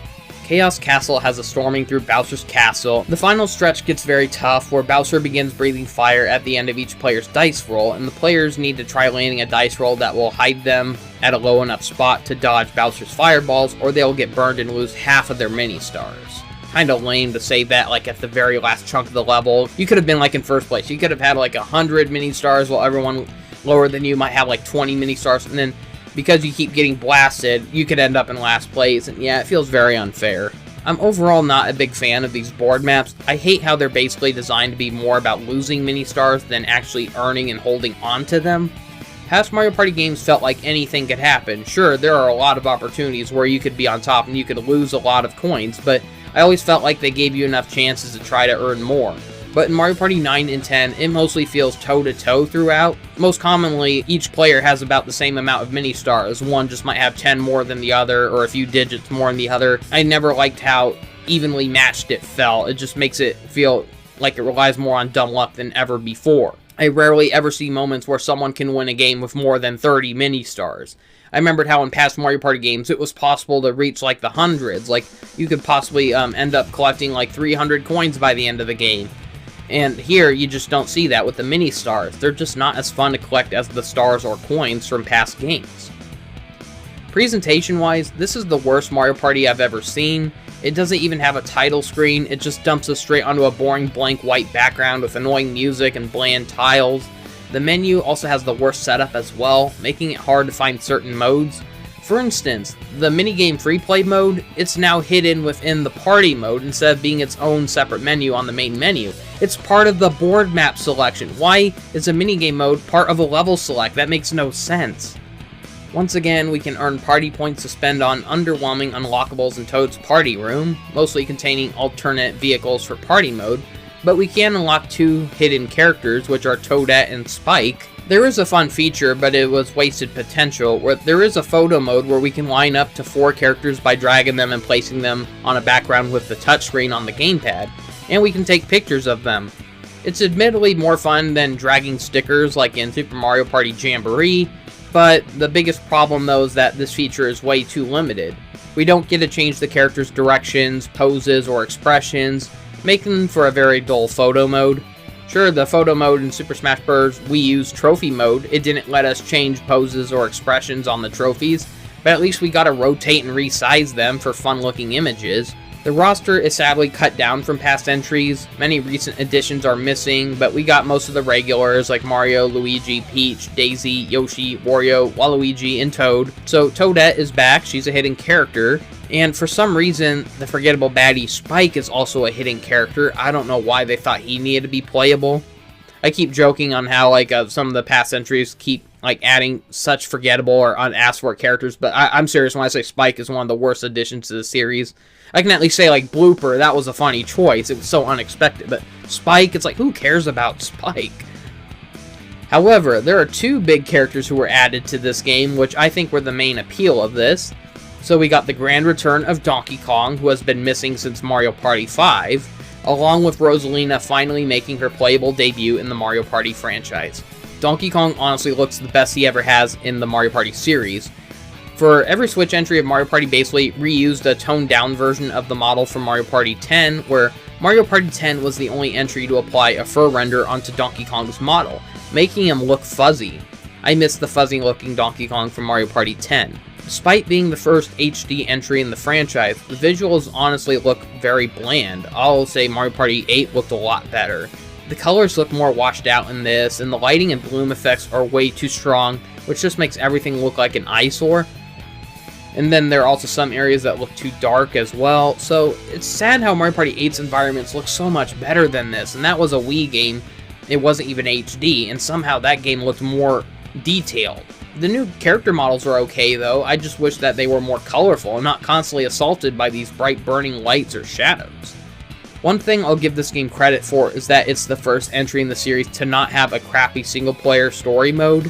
It doesn't force us to beat every single board map or mini game to progress, so that is a very welcoming feature. I've wanted that for so long, and they seem to carry that into a lot of current Mario Party games where they don't force us to have to beat every board map anymore, and so that's such a relief. This game allows us to unlock additional characters and features by simply playing the modes and mini games and earning party points. Now there's two new modes in this game, with one of them being Bowser Party, where Bowser is finally playable, but not in the way that people may have hoped for. Bowser Party is a 5-player mode where 4 players with the Wii remotes need to work together to try making it to the goal by taking turns to roll the dice to drive the vehicle forward. So each of the 4 Wii remote players start off with 6 HP, and the player with the gamepad controls Bowser, who gets to roll 4 dice at a time, as he tries to catch up with the other players. And if Bowser catches them, we must play an exclusive minigame called Bowser Minigames, where Bowser tries to torture the other players to make them lose their hearts. And if Bowser manages to wipe all of the HP from all 4 opponents, then Bowser wins. Now if a player is knocked out, they can no longer roll the dice to move the vehicle or participate in the Bowser games, but they can still roll a dice on each turn and try giving the remaining players special dice blocks. And they have a chance of reviving themselves if the other players manage to collect more hearts on the board map. Now this mode is overall very unpredictable for both sides. Sometimes Bowser is too overpowered, while other times the CPU are just granted too many chances of dumb luck that keeps them ahead. There's just way too many chances for the CPU to reload their HP, which just makes playing as Bowser feel like a waste of time a lot of the times, because you're doing so well, there's nothing more you can do to make them lose more HP. And then they just keep getting HP like crazy, and it makes it feel like all that time you spent was wasted because they just reset all their HP out of nowhere. So it's just too evenly matched, and it takes real dumb luck to win. This mode is stress-inducing no matter what side you're on. But man, I tell you, it feels so good to be the last player standing on the 4-player side. If you're only a few spaces away from the goal, and you just take like one last dice roll, and you somehow make it to the goal safely, just before Bowser gets to you, there's no other feeling like it. Like, it does give you like such a feeling of triumph because of how hard that is to pull off. However, even reaching the goal doesn't end the game, for players are forced to try guessing which of these 3 enemies are holding the star needed to win. Ugh. God, why is it that every time the series has a cool idea, they gotta ruin it with some stupid hidden catch? This admittedly is a fun concept, but I feel like it could have been done better. The Bowser minigames really aren't that fun, and it's a shame that these are the only minigames that use the Wii U gamepad. It would have been nice to get more exclusive single-player minigames that required the Wii U gamepad. Now, I did kind of enjoy Bowser Party more than the regular party mode, mainly because it got rid of the mini-stars bullcrap, and we don't have to worry about crappy boss minigames. Though Bowser's minigames did leave a lot to be desired, the second new mode is the biggest tease and letdown in this game, and it's the most undesirable mode in the game, called Amiibo Party, which tries bringing back the classic board game formula of the first 8 Mario Party games, complete with racing around to collect coins to exchange for the most stars. Now, after every 4 turns, we play a mini-game. The reward system is similar to the mini-star prizes from Mario Party 9, where first place gets 10 coins, and then the lesser-placed players get smaller coin prizes. While it sounds great that we have the return of the classic gameplay, it was very half-assed and locked behind stupid restrictions. The mode is only accessible if you have a supported Mario Amiibo figure, and it has to be a blank Amiibo figure because it tries writing completely useless data onto it, instead of giving us the option to just save that data onto our console's memory or USB hard drive. And the way you control your characters is really stupid. You have to place the amiibo on your Wii U gamepad's like a amiibo reader every time you want to roll the dice, instead of simply pressing the A button. It doesn't let players just scan the amiibo once and then just play buttons for the rest of the game. No, you got to keep placing the amiibo down every time, and it is so annoying. The board maps are very small, and they're split into these 4 sections that can be interchangeable by collecting these character tokens that will change the theming of that quarter of the board. So I was using a Mario amiibo, and by default he can use a Mario theme. So the whole board map starts off with a Mario theme, but then you collect a Peach token, and you can transform 1/4 of that map to make it look like a giant slice of cake, for example. So each character has their own style that changes the layout of the board maps, and it'll change different gimmicks. And the problem is that the board maps are so small and lazily programmed. We don't even control the actual characters, outside the minigames that is. Instead, we're hopping around as amiibos while the CPU are just cheap cutout game pieces of the characters. It really sucks out the charm of the classic Mario Party games. Originally, it was fun to see the characters actually running around this oversized board map, and now we're just watching the characters hop around like board game pieces. It's not as fun, honestly. I don't get why they didn't just bring back the classic gameplay with the proper board maps to select from, the actual character animations. This is just a dumb attempt to get people to buy more amiibo figures, and it was the most underwhelming and unrewarding payoff. It just teases fans who like the older Mario Party games better. Luckily, Nintendo would give players more of what they wanted 2 games later on the Nintendo Switch when they rebooted the franchise with Super Mario Party. Now, before I go on to the minigames, let's look at the bonus mode contents first. I just want to mention that out of all the entries in this game has the worst instruction menus out of any of the minigames. So instead of proper instructions and button prompts, it shows these slow gameplay loops that have a slow scrolling message that just tells you what the game is, but it doesn't bother telling you how to win or tips to win.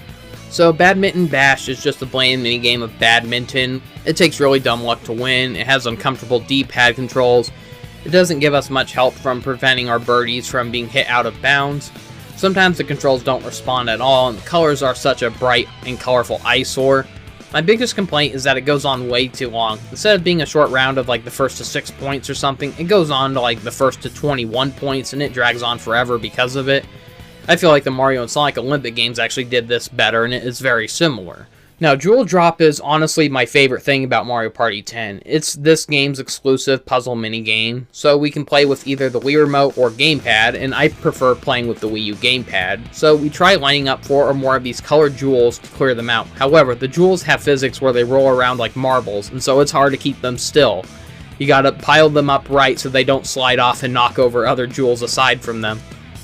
So it does make it one of the trickiest minigames when it comes to these matching puzzle games. Over time, the big jewels will be forced upon us, which are harder to get rid of, and they take more matching colored combos to get rid of. So we move the jewels with the D-pad, and we rotate them with the A or B button, and we can build up a gauge where when the screen starts getting too crowded with jewels, we hold the ZL and ZR buttons while shaking the gamepad to shake all the gems around in hopes of having the matching colored ones interact with each other to clear them out. Now, this is a very fun and unique puzzle game. I've never seen anything like it before, and to this day, I've still never seen a puzzle game like it since. This is the only reason I ever see myself coming back to play Mario Party 10. The only downside is how unrewarding the game is. You can last as long as 60 minutes playing this game until you reach a game over. And what's your prize? 5 measly Mario Party points. Now keep in mind that playing a single 1 to 3 minute minigame rewards us with just 3 points. So it feels incredibly cheap to last so many turns in a row in a puzzle game, breaking new high scores, and then all we get is 2 points more than what we normally would from playing a 1 minute minigame. That is such a joke. I mean, luckily I don't really need points anymore because I've already bought out everything that's in this game. There's really not much to unlock in this game, but yeah, that's still very underwhelming. And then there's 2 Bowser Jr. Challenge minigames, which are single-player minigames where we have to challenge Bowser Jr.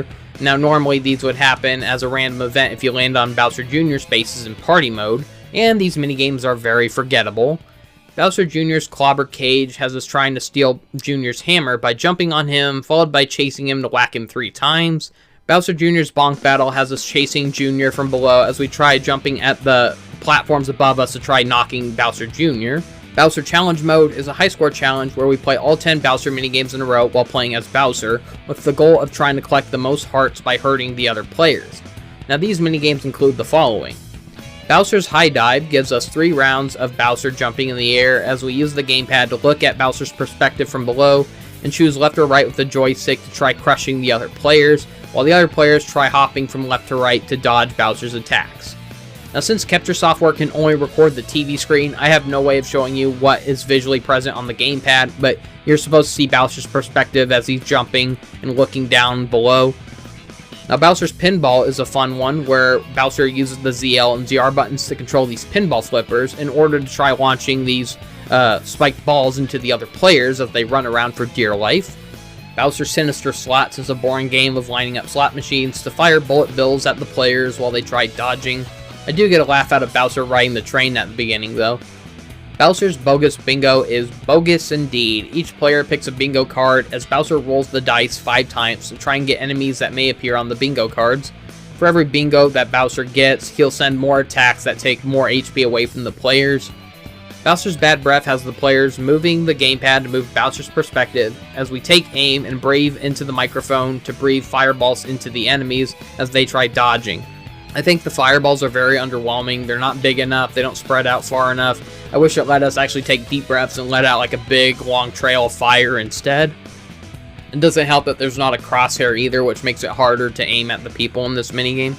Bowser's Hammer Slammer has the players using the gamepad to rotate Bowser's perspective with the joystick while pressing the A button to try slamming his hammer into the 4 players as they slide around on minecarts trying to dodge us. Players controlling Bowser can easily cheat this one by looking at the TV screen and just mirroring their joystick controls instead of using the trickier first-person limitation on the gamepad. Now Bowser's Roulette Rage is a dumb luck game of hiding 3 bombs into panels using the touchscreen, followed by spinning it and stopping the roulette to try trapping players on the panels with the bombs in them. Bowser's Wicked Wheel has the players stroking the touchscreen to rapidly spin a wheel to try moving players into an electric trap. Bowser's Quaffle Climb has Bowser alternating between pressing the ZL and ZR buttons 5 times one after the other to try climbing up a tower to swipe away the other players. Bowser's Fire Bar Fury is honestly the best of the Bowser minigames, as the player tilts the gamepad to tilt a box to slide fire bars around to try burning the other players while they try dodging. It's fun for both ends actually, though it is more fun if you're playing as Bowser. Now on to the minigame, starting with 4-player. Now while many of the 4-player minigames in this are okay, I find this to be overall one of the weakest collections of minigames. None of the 1 vs 3, 2 vs 2 or boss minigames are very good, but luckily there's not a whole lot of them compared to the 4-player minigames, which are passable.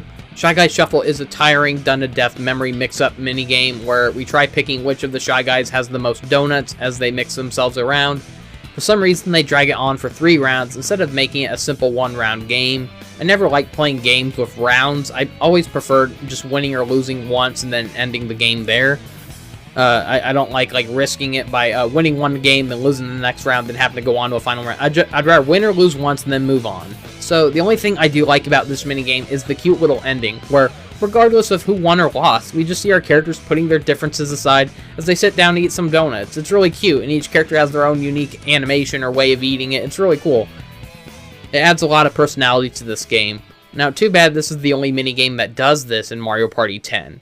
Many past minigames had unique endings to these minigames, but ever since Mario Party 9, most of the endings in minigames were cut out in exchange for these repetitive reward screens where the characters are just standing around these static blank backgrounds.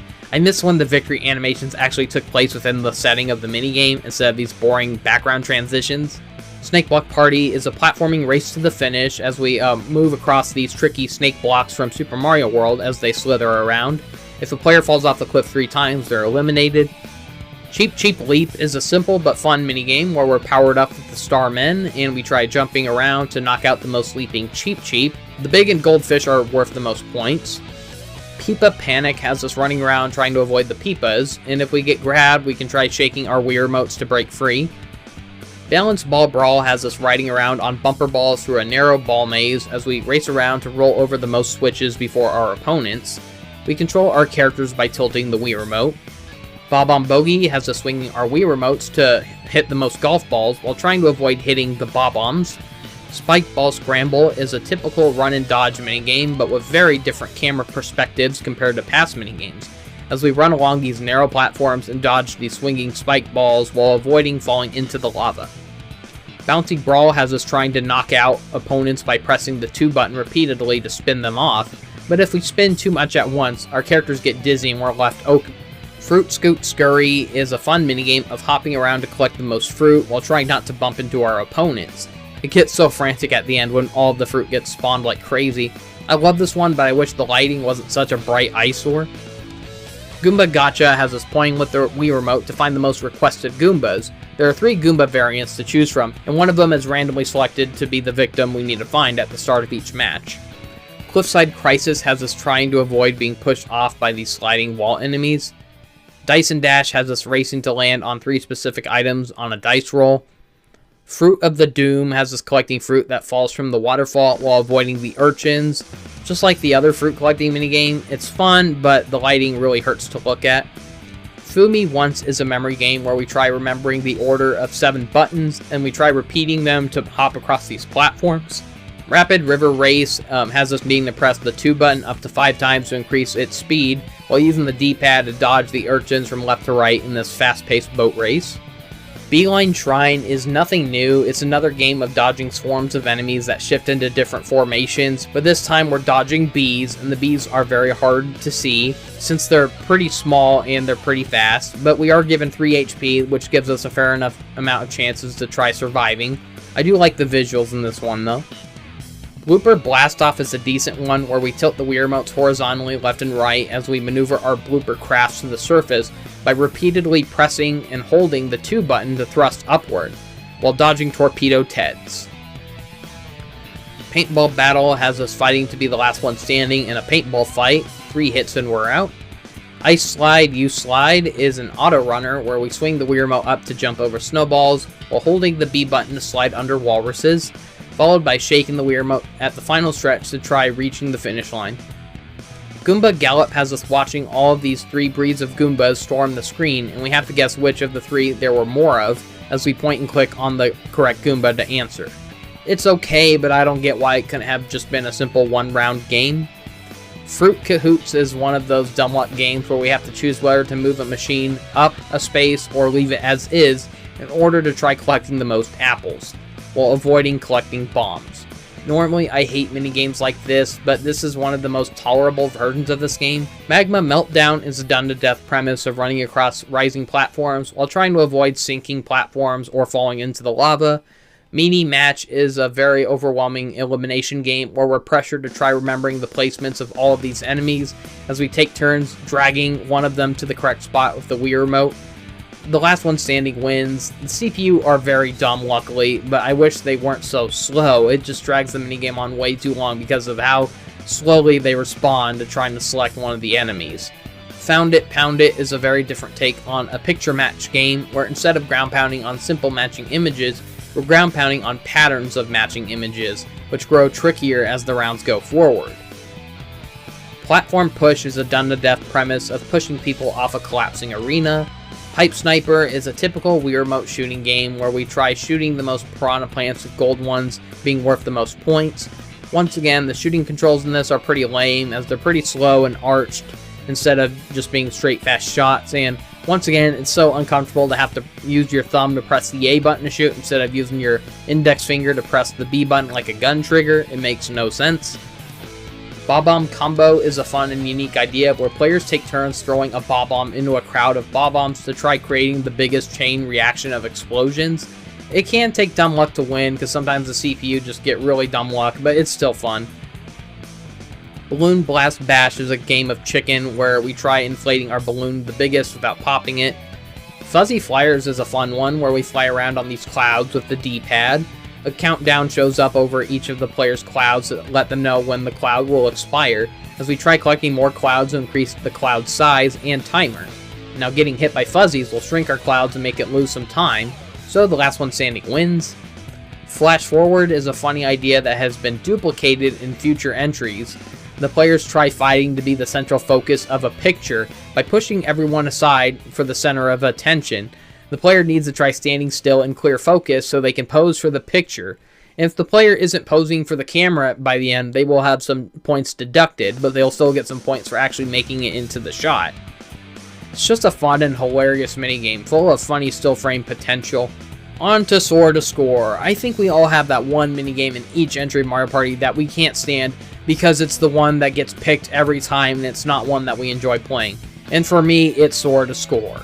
It's just 2 annoying rounds of swinging on the rope and trying to let go of the A button to land on the space for the highest score.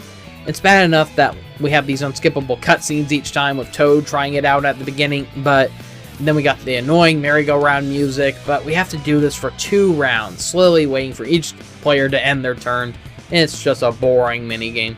While the 4-player minigames aren't the greatest in the series, they're overall the best bundle of minigames found in Mario Party 10. There's barely any bad ones in here. Sure, there are some repetitive ones or ones that we've seen done before, but I can't call them all god-awful. I actually did find myself enjoying a lot of these minigames. I found them overall better than the general minigames from Mario Party 9. It overall focuses more on action minigames that require a lot of running and platforming. Those were always some of my favorite kinds of minigames in the series.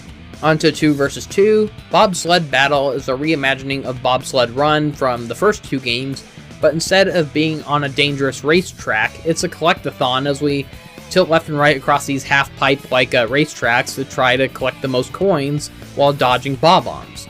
Sadly, my CPU was not being cooperative and they kept steering away from the coins I was trying to go for.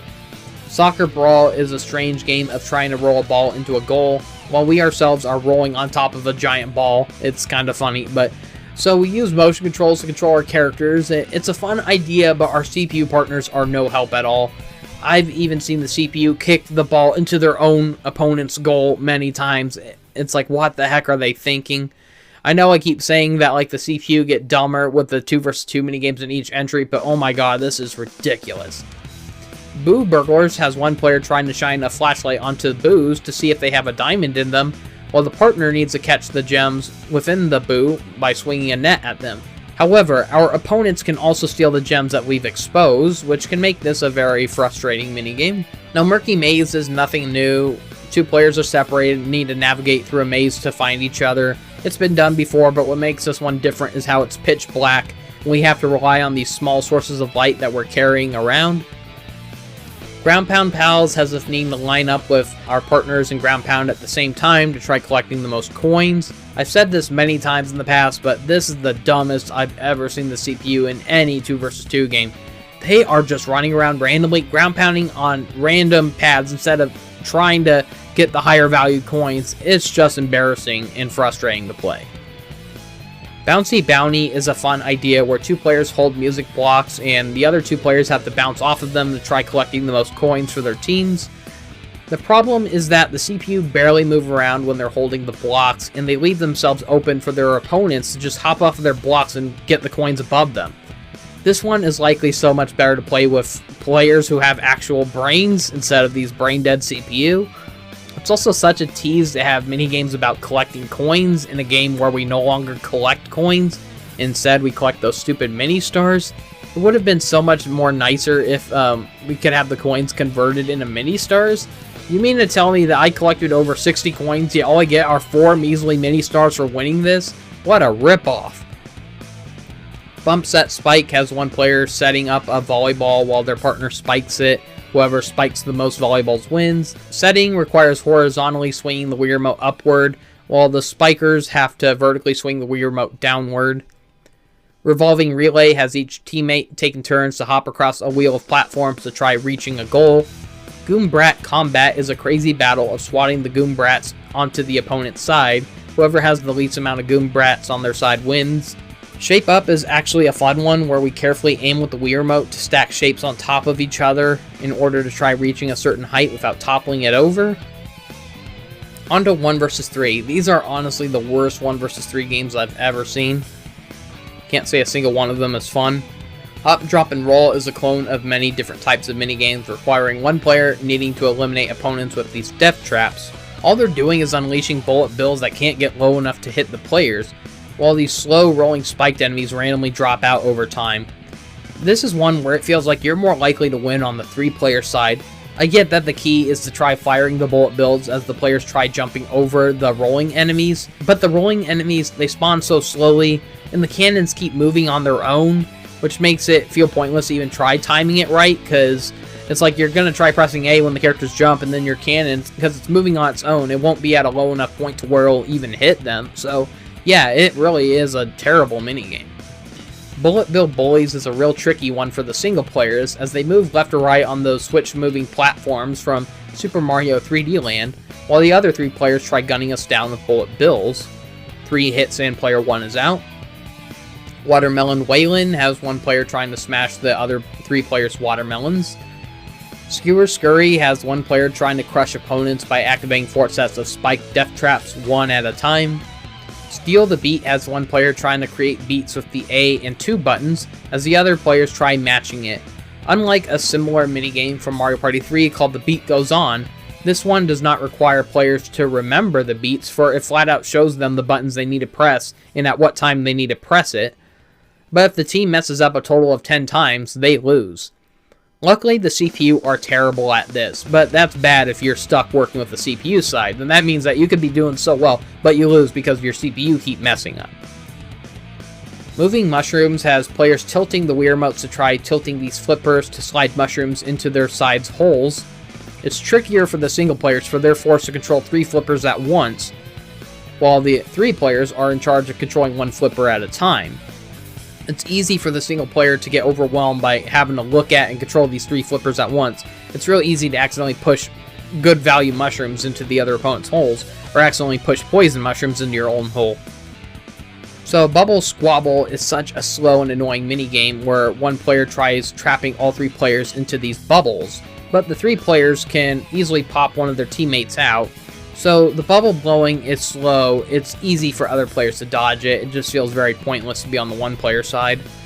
Cheep Cheep Check is a real dumb one where the CPU have to work together to accurately count how many Cheep Cheep are in the aquarium, while the single player taps on the glass by pointing at the Wii remote to try scaring the fish, while tapping on clams to shoot out bubbles to scare more fish at once. It only allows 1 of the 3 players to count all of the fish, so that sucks if you're on the 3-player team and you actually know the answer, but it asks one of the CPU players to pick how many there are, and if they pick the incorrect answer, oh, that could be so frustrating. I swear, these are the most flawed and annoying 1 vs 3 minigames I've ever seen. They were just not well thought out. Like, they're thinking like, okay, these can be played with players, but can they be played with CPU? They did not keep that in mind, and it makes a lot of these very unplayable for single players.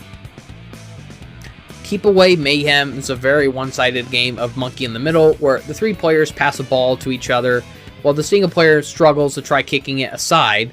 It almost feels impossible to get it away from the 3-player team. It happens way too fast, and you're forced to keep tilting in random directions, spamming the 2 button and hoping for the best. Because there's no point in trying to time things right, because everything goes by too fast and unpredictably. Spring Fling has 1 player trying to ground pound on switches to fling players off of springs that match the symbols on those switches. Now on to the terrible boss mini games. I hope you love long and boring repetition along with barely getting any points, not to mention how they all have terrible names that are just a mouthful to pronounce. Mega Goomba's Ladder Leap is a repetitive game of slowly climbing up a ladder many times in an attempt to try jumping onto a Mega Goomba 3 times in a row while avoiding the flying squirrels. Mega Sledge Bros Card Chaos is a slow and boring memory game of watching the Sledge Bros cards as he flips them over, and we point the Wii remotes to try quickly selecting the cards with the most bullet bills on them in order to try having the biggest attacks worth the most points, while avoiding selecting the hammers or we get hit by a hammer and lose a point. Too bad this minigame mostly consists of slowly watching the CPU taking forever to pick a damn card, along with more waiting as we watch each player slowly flip their cards over to attack. I feel like a lot of these minigames would have been more tolerable if they weren't such a slow drag, if they just happened so fast that they're still easy to register. That's all they should have done. Instead, they forced us to keep waiting around with no way to skip it or fast forward. Mega Cheap Chomp's Shell Shock is one of the worst minigames in this whole game and even series. I'll at least say it's not as bad as the boss minigames from Bob-omb Factory in Mario Party 9, but it's still pretty close to being as painful as those. We go multiple rounds trying to fire 3 Koopa shells at a Cheap Chomp, but every time we shoot it, the Cheap Chomp rotates towards a different player. Once the time runs out, the fish will belly flop onto the player it's facing, and that player loses 2 points. Earning points is so annoying in this minigame, since you can only earn up to 3 points each round. And chances are there's going to be one unlucky player who will keep getting punished throughout, not giving them a fair chance to earn their points back or stay ahead of the crowd. Then there's the ridiculous point bonus given to whoever fires the final shot. Now this one is just nothing but suffering. For some reason, this boss minigame gets picked near every time I play a game of party mode. Mega Monty Ball's Maze Mischief has us racing to reach the end of a series of mazes in order to reach these bigger cannons worth the most points, as we try shooting the Monty Mole, and after each turn, the mole will throw a bomb into the maze that restructures the layout, and it will strike anyone who is still stuck in the maze and force them to lose 1 point. Mega Mecha Koopa's Swing and Stomp is arguably the worst boss minigame here. I mean, at least the Cheap Chomp one was easy to control, so each player needs to run to the opposite end of the track to ride a lift to reach a rope as we swing across it and try hopping onto the Mecha Koopa, and we can only jump on it one at a time, unlike the Mega Goomba where we gotta hop on it 3 times in a row. So eventually the Mecha Koopa gains a fire attack, which is easy to get hit by, hard to dodge, and it takes forever for him to stop using it, so you're forced to just wait around, wait for him to stop breathing his fire so you can run around him. It's a real annoying chore to get through. Petey's Bomb Battle is the easiest and least offensive boss fight, as we swing the Wii remotes forward to throw bombs into Petey, while trying not to fling them as he starts inhaling, or he'll suck them up and spit them back at us to stun us. King Boo's Tricky Tiles isn't too bad either, as we hop across tiles to try reaching spotlights to attack King Boo, while we try avoiding the wobbling tiles that have boos hiding in them. Mega Blooper's Bubble Battle is another one of the few boss minigames that are actually fun. We are shown half of an image of a power-up, and we have to shoot these bubbles that contain the second half of those images shown in order to attack the blooper. During the second half, the blooper shoots ink out, which makes it harder to find the images we need. Kamek's Rocket Rampage is such a fun idea, but ruined in execution with how crowded it is. So it's an arcade side-scrolling shooter as we fly planes and collect missiles to shoot at Kamek, while dodging his spells. However, there's not enough room to fly around without bumping into the other players, or getting a good aim at Kamek, for our shots will get blocked off if one of our opponents are standing in our way. I feel like this minigame would have been so much better if only the shots fired past the other players, was as if getting pushed around by them wasn't annoying enough. I will admit that after seeing Kamek use his magic to make enemies grow across the entirety of the game Yoshi's Island, it is funny to finally see him use that spell on himself. It's almost like a why didn't I think of this before kind of moment. Bowser's Tank Terror has us controlling tanks to shoot at Bowser's tank while avoiding his cannon and flame attacks. We can also collect these mushrooms to double our size and attack power, but it will shrink us back to normal if we get hit by one of Bowser's attacks. During the second act, we get the disturbing imagery of knocking Bowser into the lava as his flesh gets melted off and he turns into Dry Bowser again. Now that stuff disturbed me in New Super Mario Bros. Now we got to see it more drawn out and close up and in HD. Also, he grows gigantic as we continue trying to shoot him down. I swear, this game makes it look like we flat out killed Bowser, since after we defeat Bowser, that's the last we see of him in this game. It doesn't have one of those typical goofy defeat endings that shows that Bowser's okay but furious at losing. This game just has us melting his flesh off and we blow him up. What the hell, Nintendo? Even New Super Mario Bros. Have the decency to show Bowser Jr. reviving Bowser to his old flesh and scaly self. Otherwise, this is an okay tank minigame, nothing special though. So overall, Mario Party 10 is one of the most underwhelming entries in the series, with the lousiest presentation. It has too many of the same questionable and frustrating gimmicks and setbacks from Mario Party 9, without doing anything to really make them stand out more. The board maps are forgettable and frustrating, the amiibo functionality was disappointing and a waste of time and a waste of money. Bowser Party was an interesting novelty, but not enough to save this game. I was very disappointed with the game's lack of utilizing the Wii U gamepad. We should have been showered with fun bonus activities that utilize the touchscreen, instead of rehashing the same motion control schemes from Mario Party 8 and 9. Once again, it didn't bother bringing in the Nunchuck or Wii Motion Plus accessory, which made most of these motion-controlled minigames feel very outdated. I will at least admit that the motion controls were mostly functional and responsive, unlike Mario Party Island Tour's awful gyro minigames.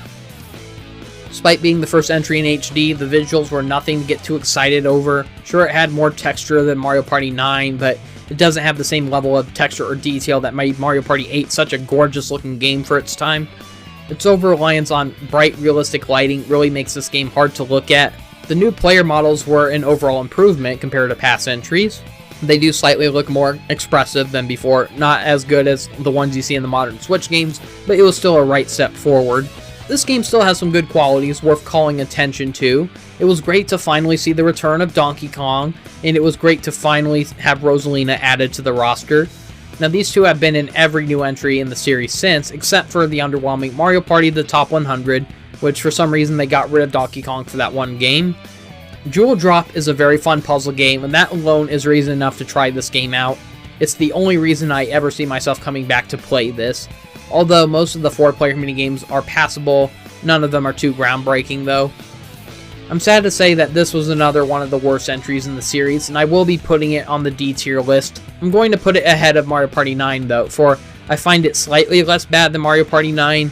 I almost feel like I should be hating Mario Party 10 more, since it has worse boss fights, but I just found some of the features, characters, and minigames in this a lot better overall, compared to what Mario Party 9 had to offer, so I am preferring Mario Party 10 over 9, but not by much. Hard to believe we're almost done with the series. I just have 2 more 3DS games to review, and the first 2 Switch entries, and then I'm finally done. This review series can finally end. So join me next time where I look at Mario Party Star Rush, which was a very different entry for the 3DS. It was sadly the second worst selling entry in the series, and you never really hear anyone talk about this, but is there a good reason for why nobody talks about it? What do I think of this game? Find out next time. Thank you for watching, see you next time, and have a great day.